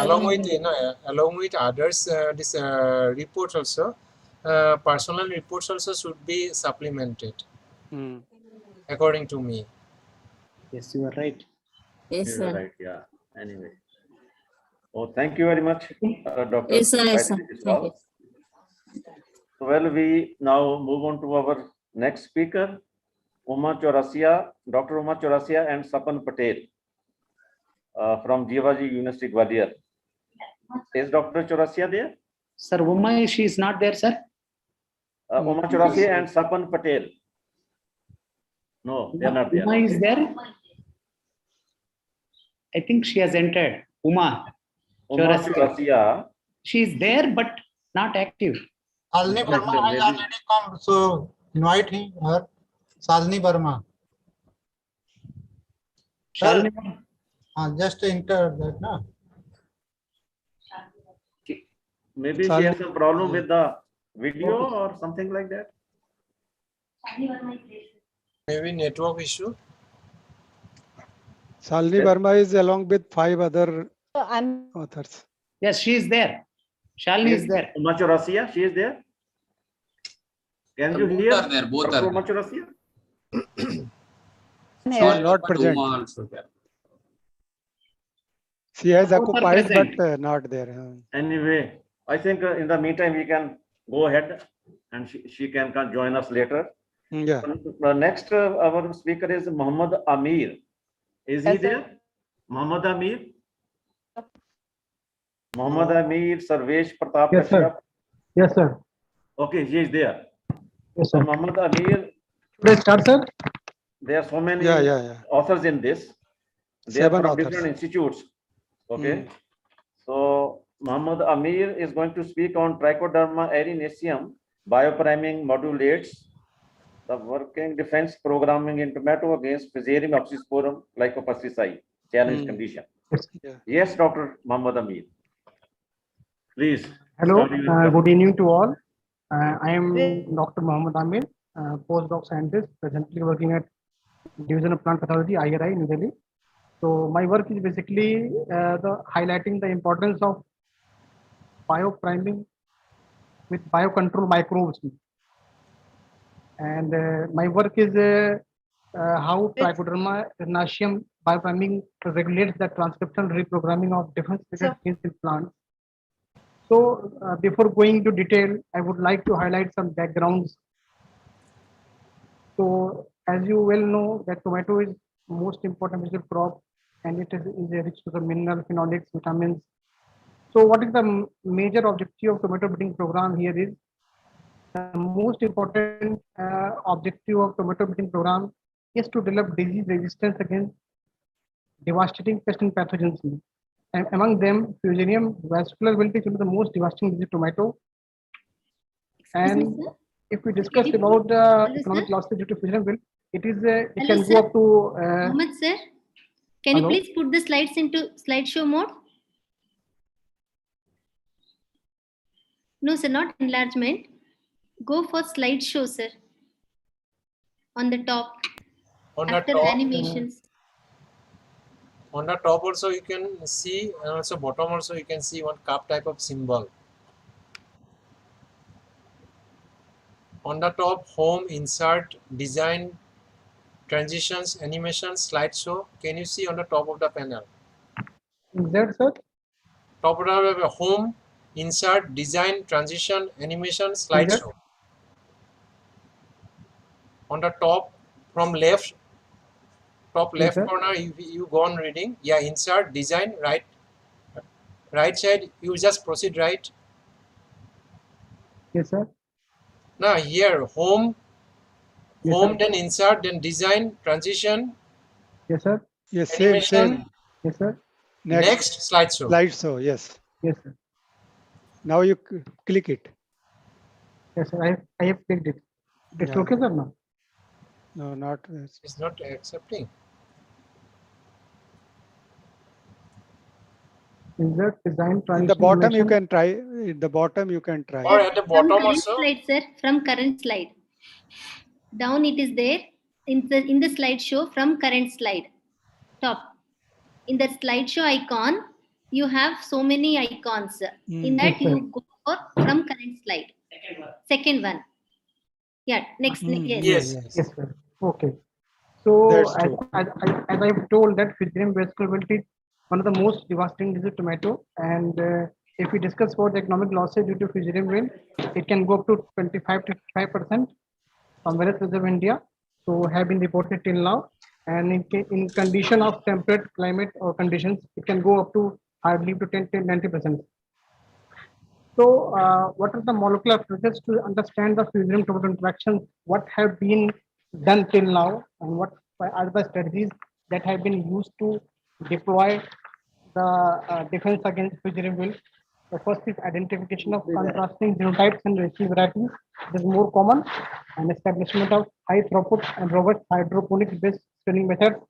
RNA-seq microarray data analysis of resistant and susceptible varieties when challenged with pathogen to identify the differentiated transcript, or particularly you can say the difference related transcript that have been deployed in defense and identification of different metabolites elicited in response to infections, both resistant and susceptible infections in it, and to some extent identification and characterization of QTLs contributing to good resistance in tomato using biparental mapping populations.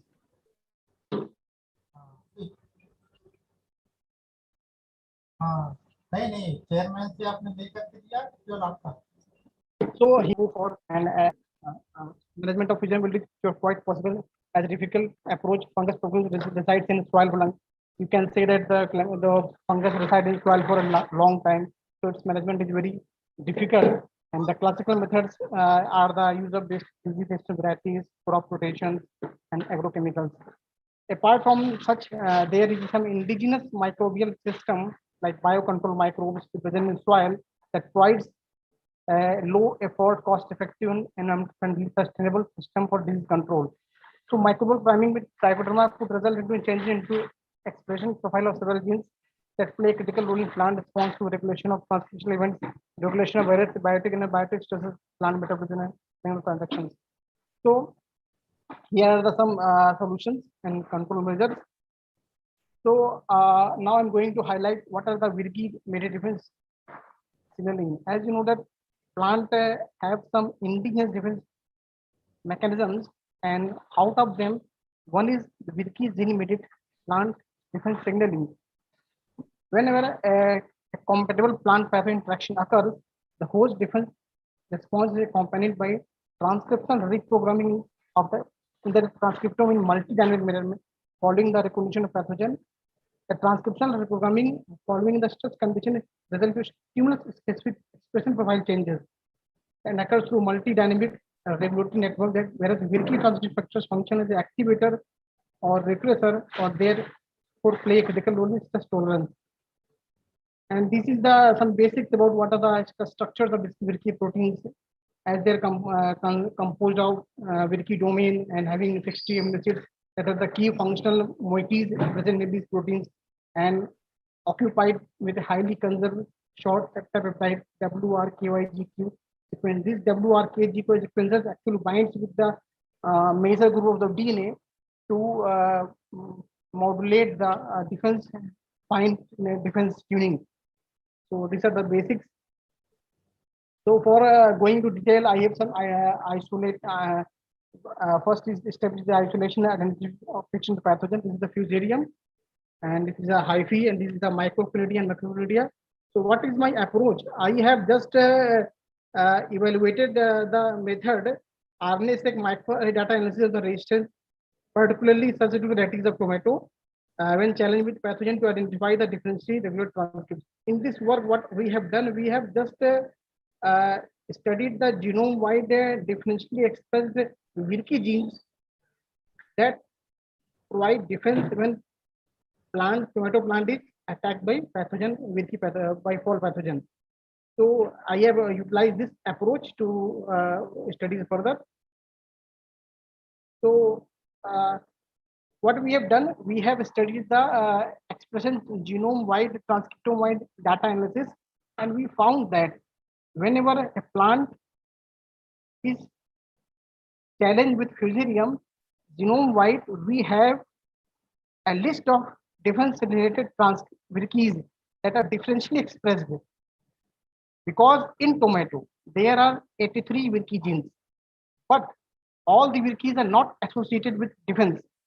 So we have sorted a list of differentially expressed Virgi genes, and we found that out of 83 Virgi genes, only 16 Virgis have differential expression in response to fusarium infection.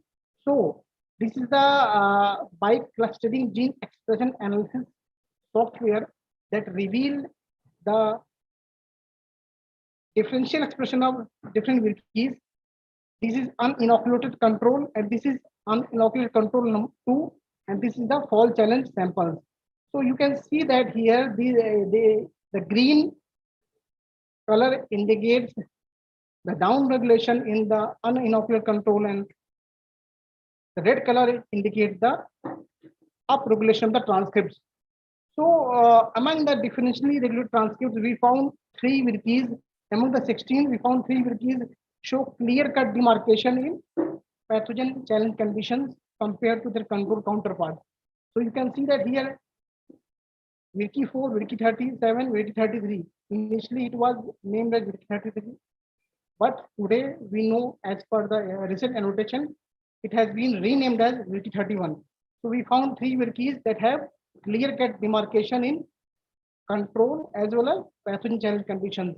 So what we did, we checked the expression level of these Virkeys through quantitative real-time PCR and also studied what are the changes in the expression level of these Virkeys when a prime plant is primed with trichoderma and then pathogen challenge, then it's made to challenge with pathogen.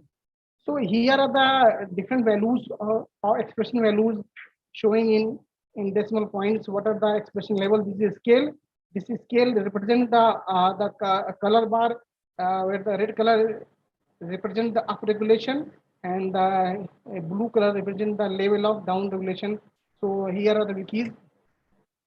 So we have checked the validation of 3 Virkeys, and we found that the Virky 4 is down regulated and Virky 31 and Virky 37 is up regulated in pathogen challenge plants. So here is the box plot. You can clearly show, you can clearly observe the expression level of that is different in the control sample than the pathogen sample. So this is the list of 16 Virkeys. Out of the 3 have a clear-cut up regulated profile. So this is the just a basic when the leaf is challenged with Fusarium pathogen, what are the symptoms of how it is devastating, and it has shown the oxidative stress in this is the control leaf tissues and this is the Fusarium leaf challenge tissues. And so what I have identified the 3 Virkeys and evaluated the effect of effect on the expression of these Virkeys when a plant is challenged with, when a plant is primed with trichoderma. So before going into that, I have Hello, sir. Yeah. Sir, you have to wind up, sir. Time is up. Yeah. So I have just selected the best trichoderma antagonistic assay. So I have found that trichoderma and inertium has the best antagonistic activity against in the Fusarium, and I am further worked on that. And this is the plant that is primed with trichoderma. You can see that the morphological changes. This is the Fusarium infected root. This is the trichoderma primed tissues, and this is the control. And we have compared 2 days and 45 days interval and 15 days interval along with trichoderma and without trichoderma. These are the morphological changes. You can see that the trichoderma bioplant plants are ridged in leaf and stem tissue and the length of the root tissues.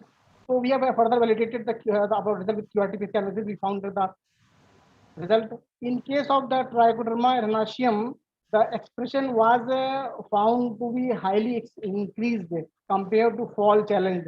So you can see, we can say that that the Fusarium trichoderma biopriming modulates the transcription reprogramming in a very multidynamic way to increase the expression level from the basal level. Because whenever the plant is not primed with trichoderma, it will also defend against the pathogen. But the plant which primed with trichoderma, the expression level of Virkeys got increased to several times.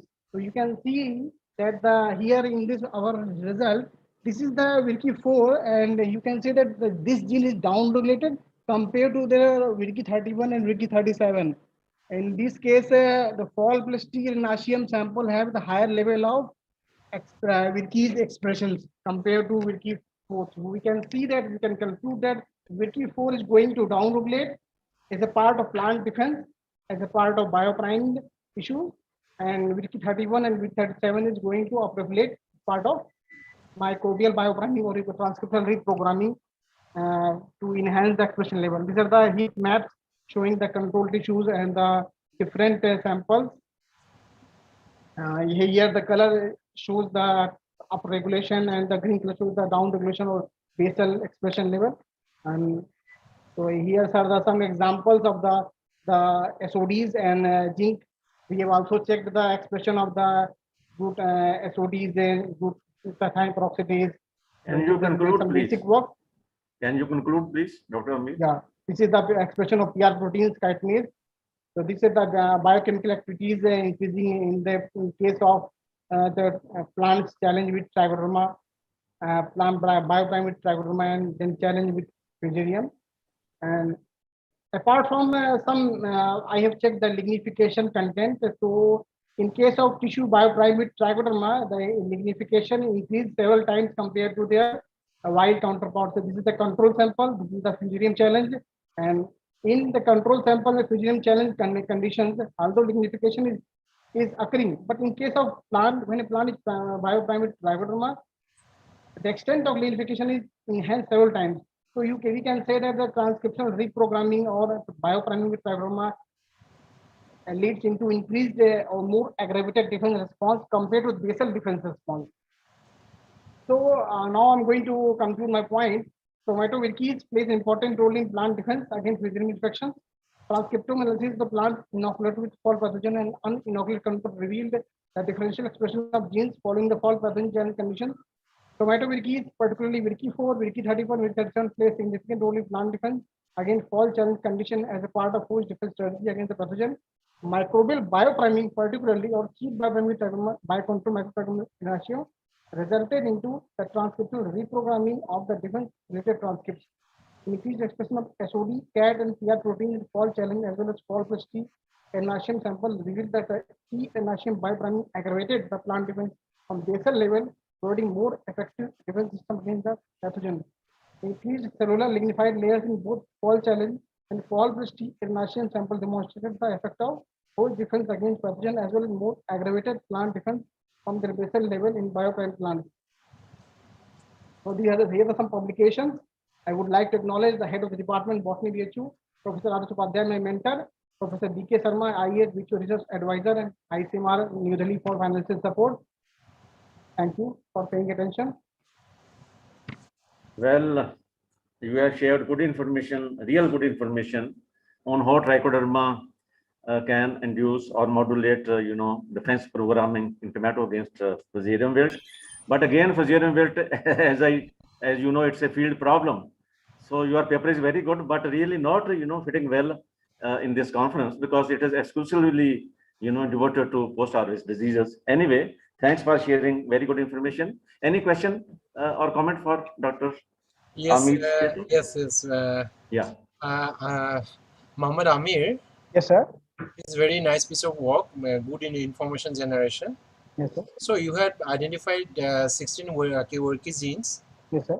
And what result you have presented, that is based on the inoculated and uninoculated conditions, is not it? Yes, sir.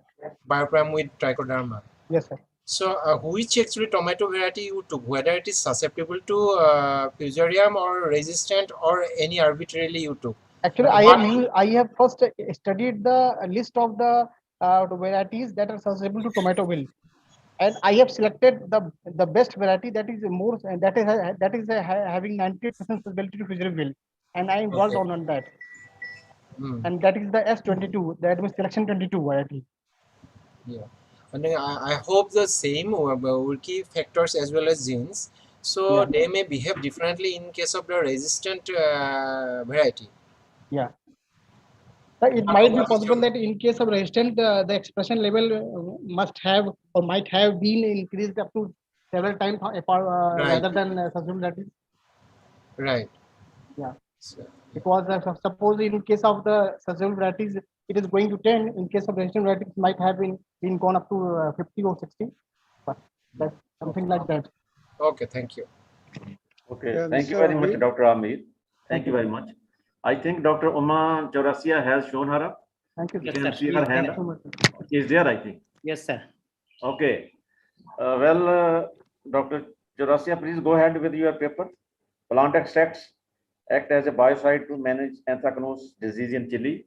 And please, can you wind up in 5 minutes? Uma? Dr. Uma Chaurasia. I can see her hand, her or his hand on the screen. Yeah. With Muhammad Churasia. Mohammad Amir, you share your slides. Okay, sir. Okay, sir. Sir, now Shalini also there, sir. Yes, sir. Yes, Shalini. Sir, can I start, sir? Shalini Verma, oh, she has come. Yes. Yeah, yeah, please finish in 5 minutes. Complete in 5 minutes. Yes, sir.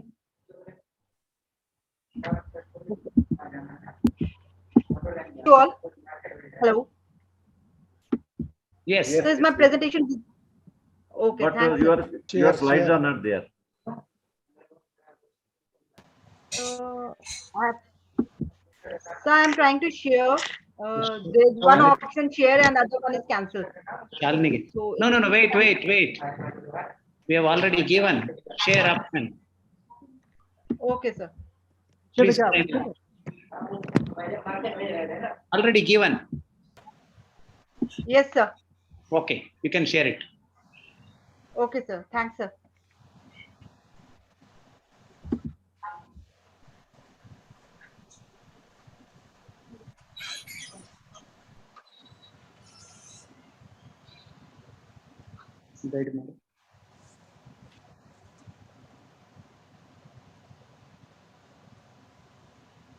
Madam, share your slide.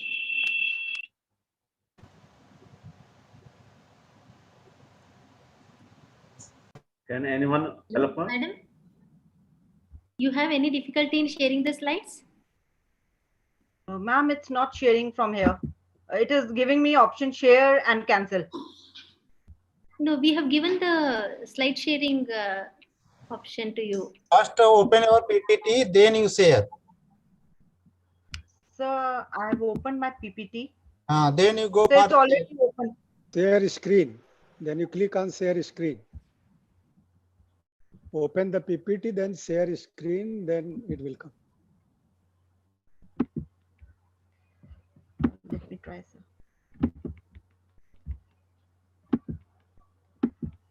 Have you opened your PPT? Yes, sir. I've opened it at the back and it is not coming over here. You keep on the I've shared. Open the PPT on the desktop, madam. Minimize this and then go for the share, open your PPT, and then again come to the share screen, and then you will be visible for that. So first minimize this one, open your PPT. Yes, sir. Got it, sir. So is it visible now, sir? Yes. Yeah, now it has come. You can put Go on on slide mode. Slide mode. Click on to the slide mode. Fine, sir. Good evening to all. Myself, Shalini Verma. I'm working as senior scientist in Department of Plant Pathology, Dr. Vice Parma, University of Horticulture and Forestry, Noni, Solan. So today my paper is entitled Bioefficacy of Trifloxystrobin plus Propionate Vegetable Granules against the apple scab incited by Venturiae iniqualis. So apple, as we know, that it is an important crop of the temperate regions, and several fungal diseases such as scab, premature leaf fall, alternaria, leaf spot, and powdery mildew are the major production constraint in the production of apple. So this disease is incited by Venturiae iniqualis, and it is a devastating disease of apple in the temperate regions of the world with cool, moist climate conditions during early springs, and it attacks the fruits and leaves, which results in severe reduction in fruit quality and yield. So in this case, the chemical control is the most effective method to protect the apple crop from the fungal pathogen. But however, the conventional single mode of action fungicides have lost their efficacy over the years, potentially because of development of fungicide resistance against the pathogen. So new combination fungicides have been evaluated at multiple locations against the disease for efficient disease management in apple. So regarding the symptoms, as we already know that usually light brown or olive green spots, they appear either on both the surfaces of the leaves, which later on turns velvety olive green to olive brown, and then they become dark brown to black in color. So finally what happens is that these leaves, they wither and drop early, and major infection which occurs on the fruits, which leads to the misshapen and knotty fruits. So over here in our experiment, the present studies were conducted for evaluation of effective fungicides against apple scab, under which was undertaken at Regional Horticulture Research and Training Stations at Siobog, Kullu and Sharbo, Kinnaur of Himachal Pradesh, for a duration of 2 years at each location. So each concentration of the fungicide was replicated thrice, that is 5 trees per application was given, and was sprayed to run off by power sprayer for four times at 15 days interval, along with the sticker in appropriate doses. So untreated checks was maintained for comparison, and the spray was initiated in the first week of April or May every year with the appearance of disease symptoms. For recording the data of diseases on leaves and fruits, samplings was done on 5 branches on each tree, chosen Your randomly. slides are not moving. Dr. Verma, your slides are not moving. Wait a second, sir. Okay. So now is it visible? Ah, yes. Visible, go ahead. So according to the assessment keys for the leaves and the fruits, different keys were adopted, and the scale for the recording the severity of the apple diseases was taken. And finally, the percent disease index and percent disease control was taken. So the results show that the percent disease control of fungicides on fruit against apple scab over 2 years and at 2 locations is given.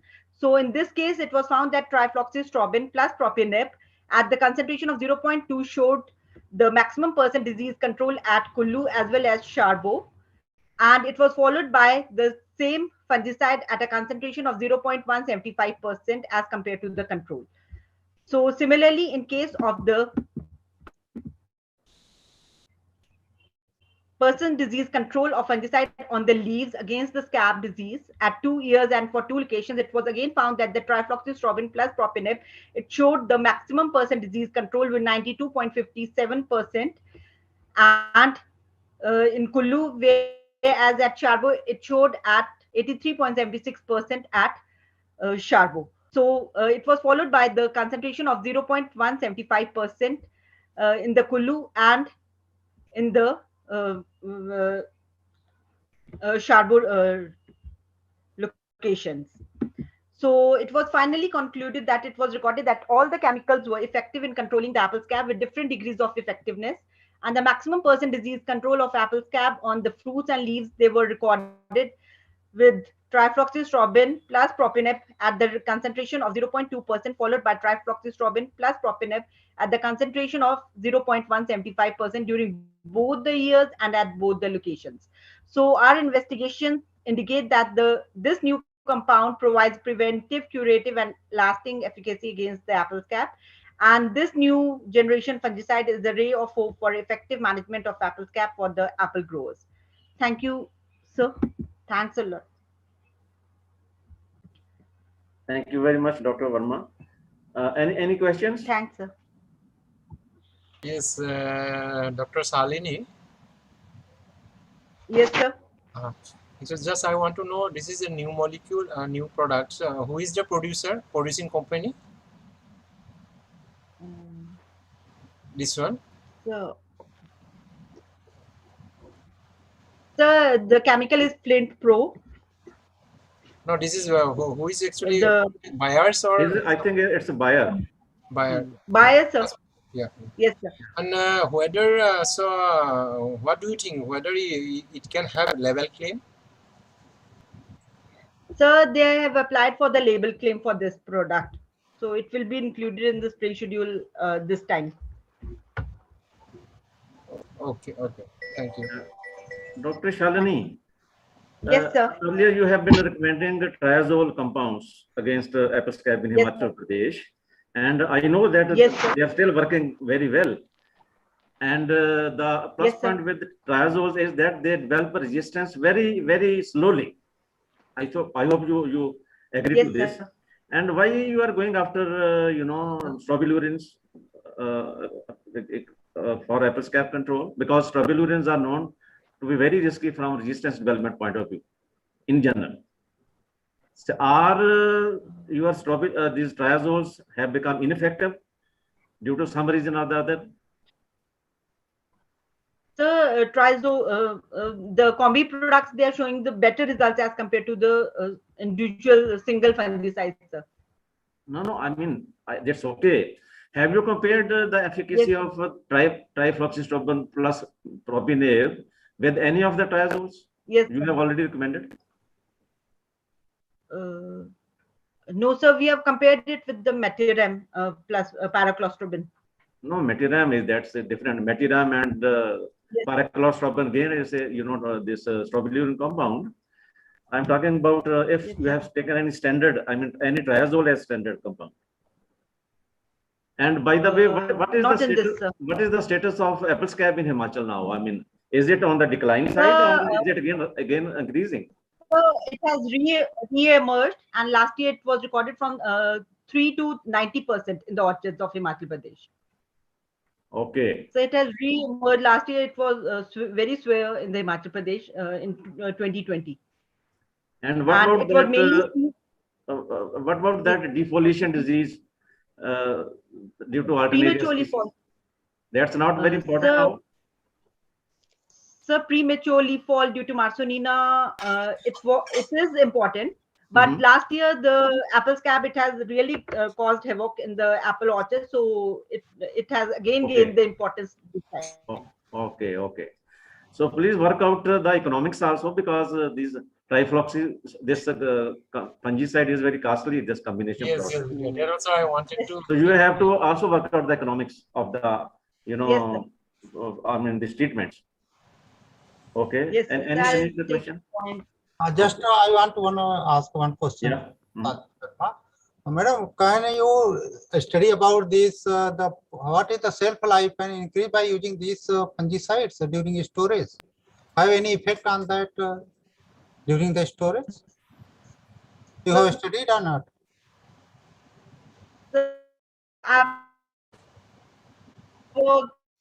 Upon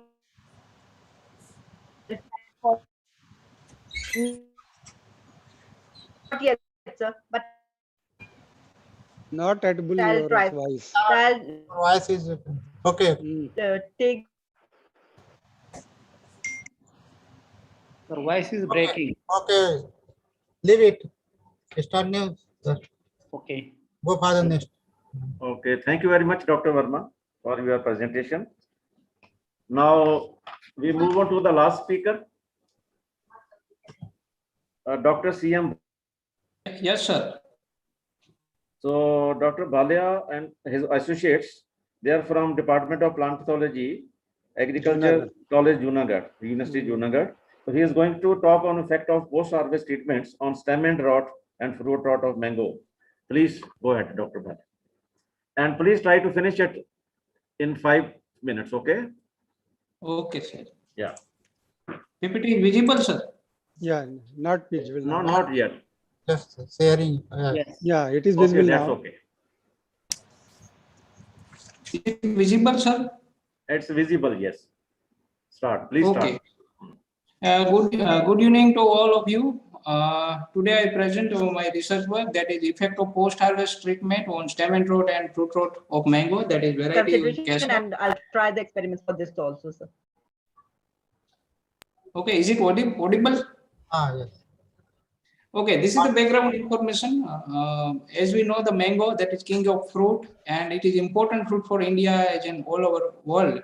Now, looking to the situation of the Gujarat state, prominent mango planting district, particularly in Saurashtra, South Gujarat, and scattered cultivation also found in Kutch region.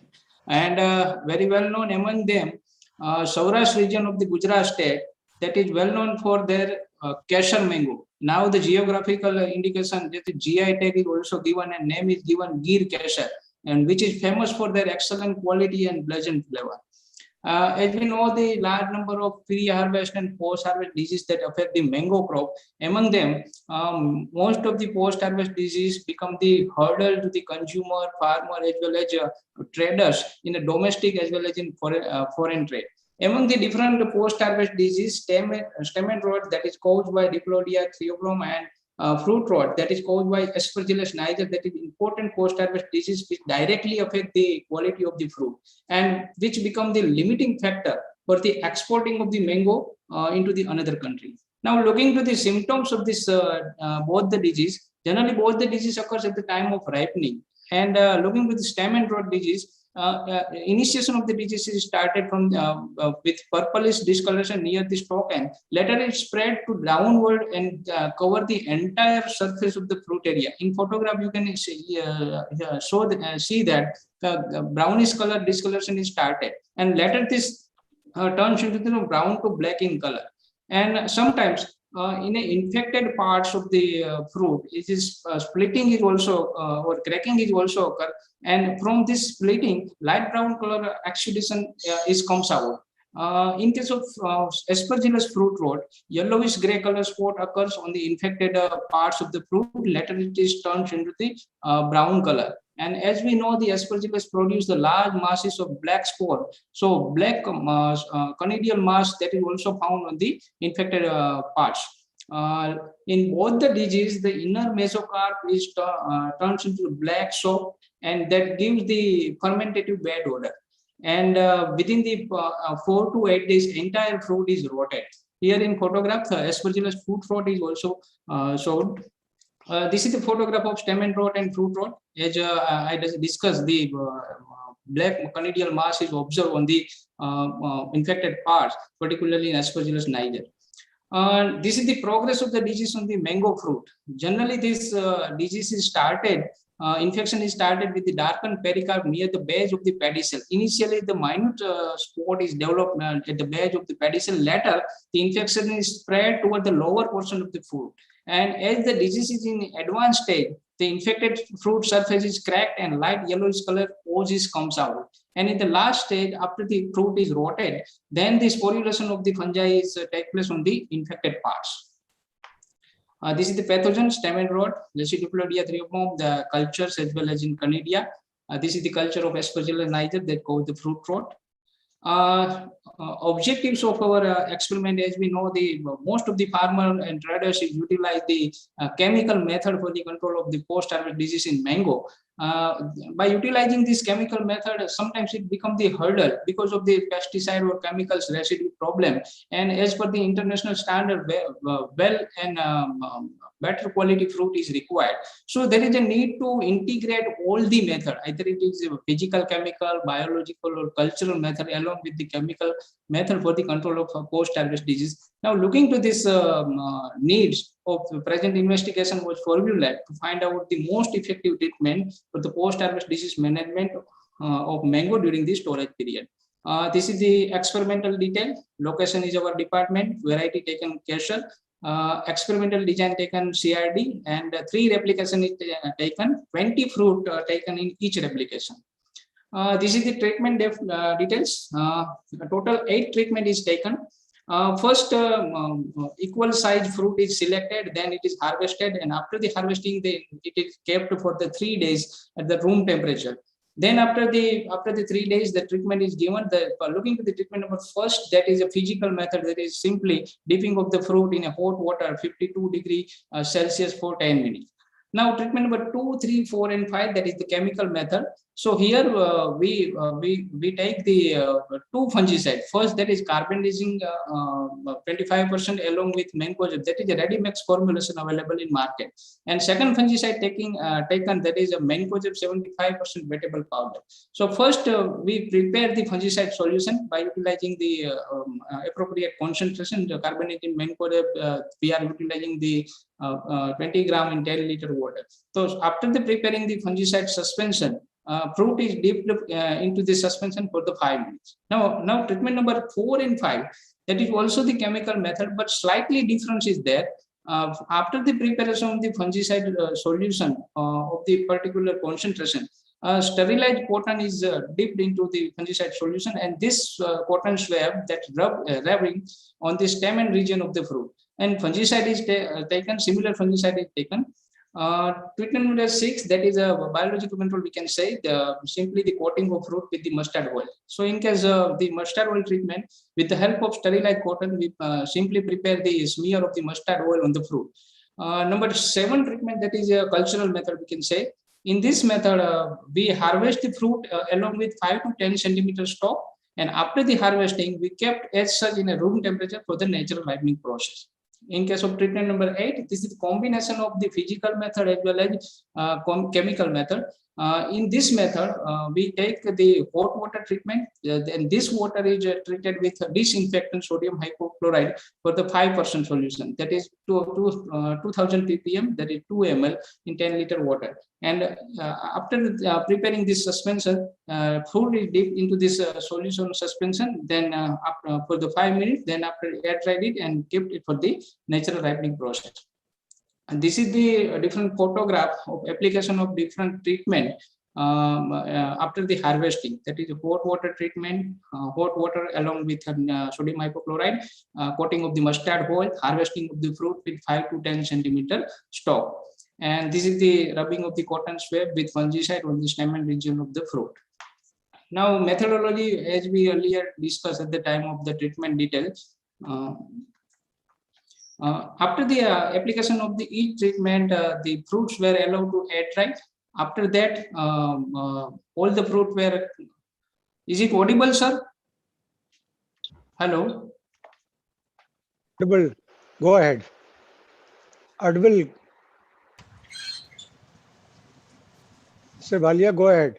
Why you have answered? You have answered your slide. Okay. All the fruits were covered with the newspaper and gunny bag and kept at their room temperature for the natural ripening process, and untreated fruit were kept as a control over the chain. Now looking to the observation, disease incidence, particularly stamen rot and fruit rot, incidence was recorded at 3rd, 6th and 9th day after the application of treatment, and the disease incidence was calculated by the formula number of infected fruit divided by total number of fruit observed multiplied by 100. Now some sense-based evaluation is also taken for find out is there any toxic effect of the treatment on the fruit. Either it may change the taste, color, aroma, texture, whatever. So here, this is the silent achievement of the experiment that is given in form of the chart. So here we can easily see that the physical method, that is hot water treatment, 52 degrees Celsius for 5 minutes, that is dipping of the fruit, that found effective by reducing the disease and 30.01%. And that is followed by the treatment number physical as well as a chemical method, that is hot water treatment, that is water is treated with the disinfectant sodium hypochlorite 200 ppm, that is 2 ml in 10 liter water for the 5 minutes. Dipping of the fruit in the fungicide carbanism along with mancozeb ready mix formulation, that is also found effective. And next best treatment, which gives the 26.52% disease incidence, and which is followed by the cultural method, that is harvesting of the fruit with 5 to 10 centimeter stalk, which gives the 30% disease incidence. On the basis of this chart, we can say that all the treatment are more or less found effective by reducing the post-harvest disease. While looking to the control, more than 70% disease is infected in control. This is the similar tabular formation, but here the difference is there.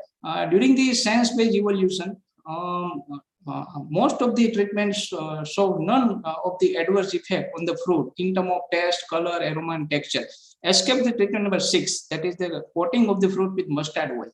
So in case of mustard oil treatment, the fruit is not ripened even after the 20 days. So there is a making the it produces the layer of the oil of the fruit. So there may be fruit is not ripened after the 20 days. So this is the disadvantage of the treatment number 6, that is a mustard oil treatment. So this is the simple photograph of different treatment, hot water treatment, hot water along with sodium hypochlorite solution for dipping the fruit in 5 minutes, and we can easily compare along with the uncontrolled untreated control.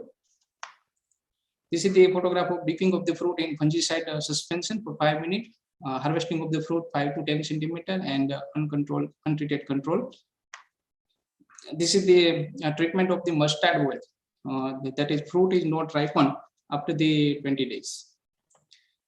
Now, finally, I conclude my experiment. Out of the 8 different post-harvest treatment, 4 treatment that is found effective. Among them, first, there is physical method, that is hot water treatment, dipping of the fruit simply in the hot water for 10 minutes, and dipping of the fruit in hot water that is treated with this disinfectant sodium hypochlorite 5% solution for 5 minutes. That is found effective.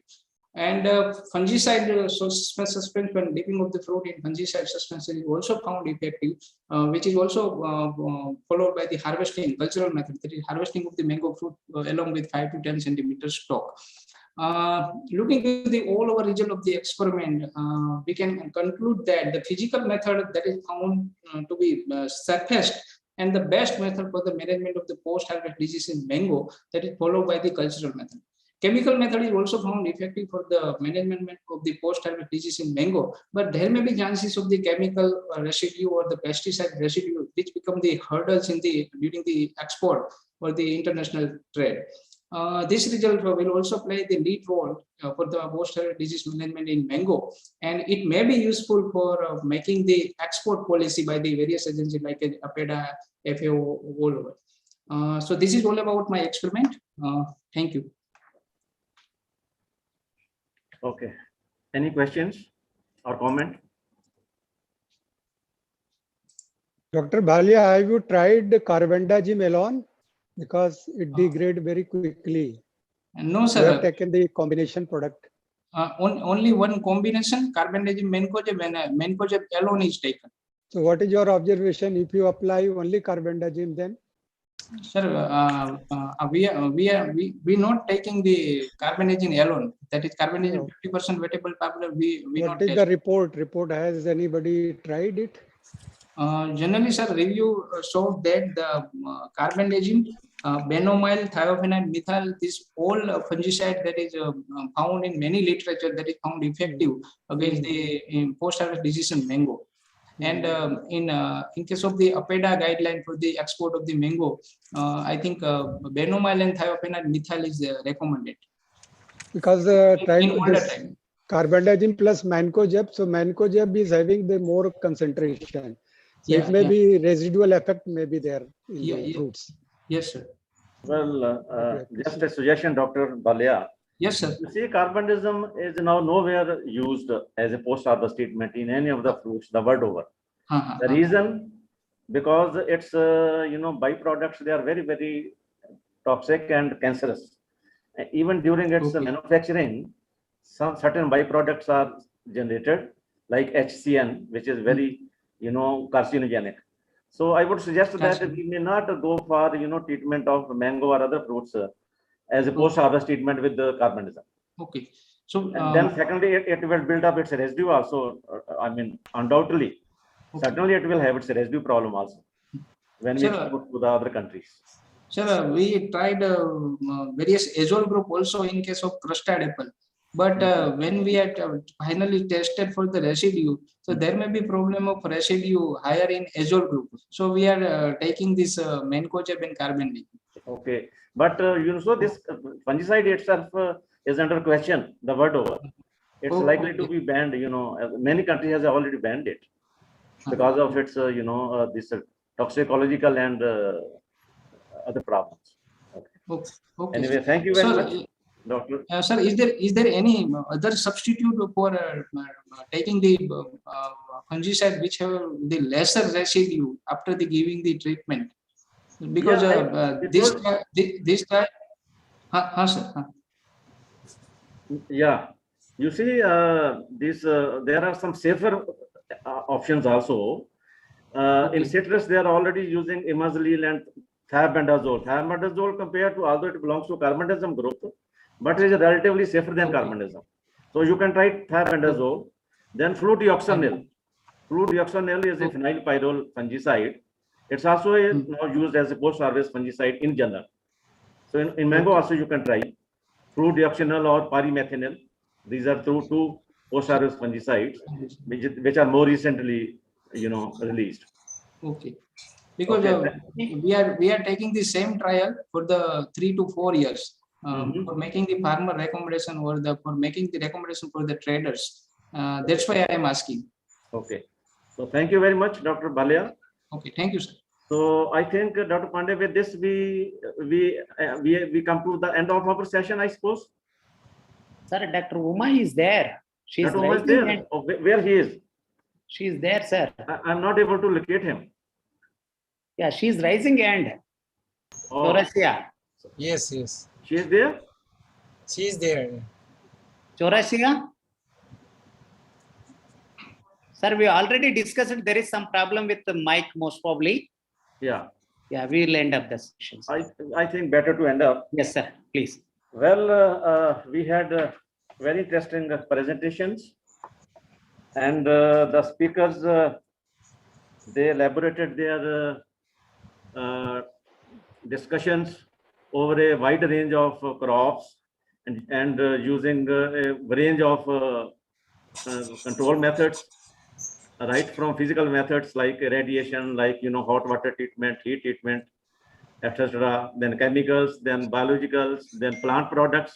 I have seen. I just saw many papers today, which have tested these different plant products, the extracts or other plant-based products against different pathogens, and then some bioagents also. That's very good. But I feel that ultimately it has to be the integration of different methods. Not single method is going to control these diseases. So it's a time. It's better. We have to follow the approach of integrating different methods, physical like radiation, hot water treatment, etc., with some biological control agents, along with some some botanicals. In case of botanicals, of course, we don't go beyond our extracts and these solutions. We have to identify their active part and then come up with a formulation. Only then we can recommend it to the farmers. We cannot recommend the leaf extract as such, and how much to use, how much leaves will be required, how much plant material will be required. That's an enormous job. So we have to come up with the active ingredient determination and then come up with a suitable formulation. And of course, there were few papers which are directly not in line with our session. Then Dr. Pandey may like to say something before we end up. Sir. Unmute, sir. Okay. Dr. Pandey may like to say something. Yeah. In addition to your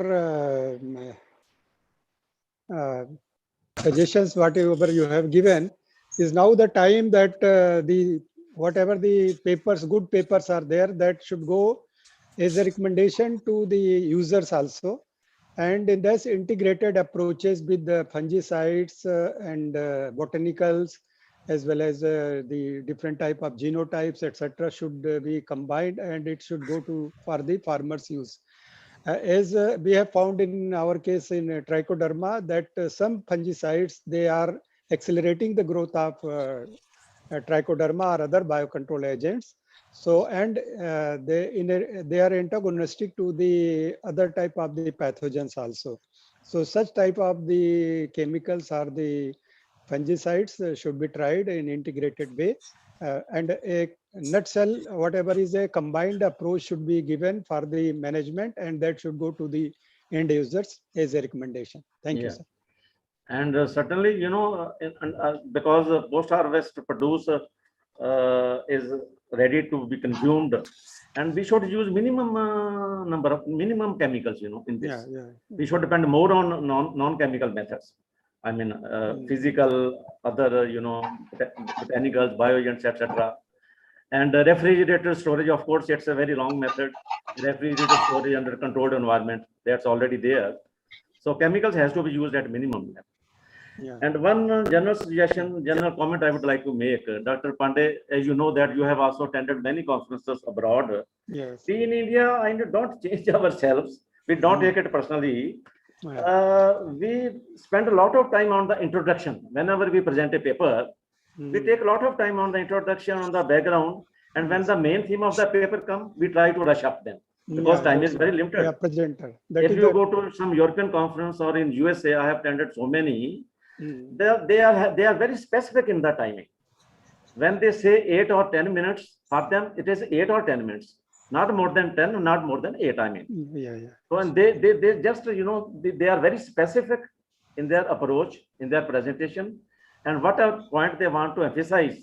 The right way they start with that 1 or 2 introductory sentences, and then mainly the main point they want to emphasize. I think we should, in that case, we should try to give them the number of slides. That for 8 to 10 minutes, you should have only 8 to 10 slides only. Exactly, not exactly. more than that. Yeah. I think that's a Then good they will idea. stick. So let us Yes. limit the number of slides for each Yeah. speaker in the future conferences.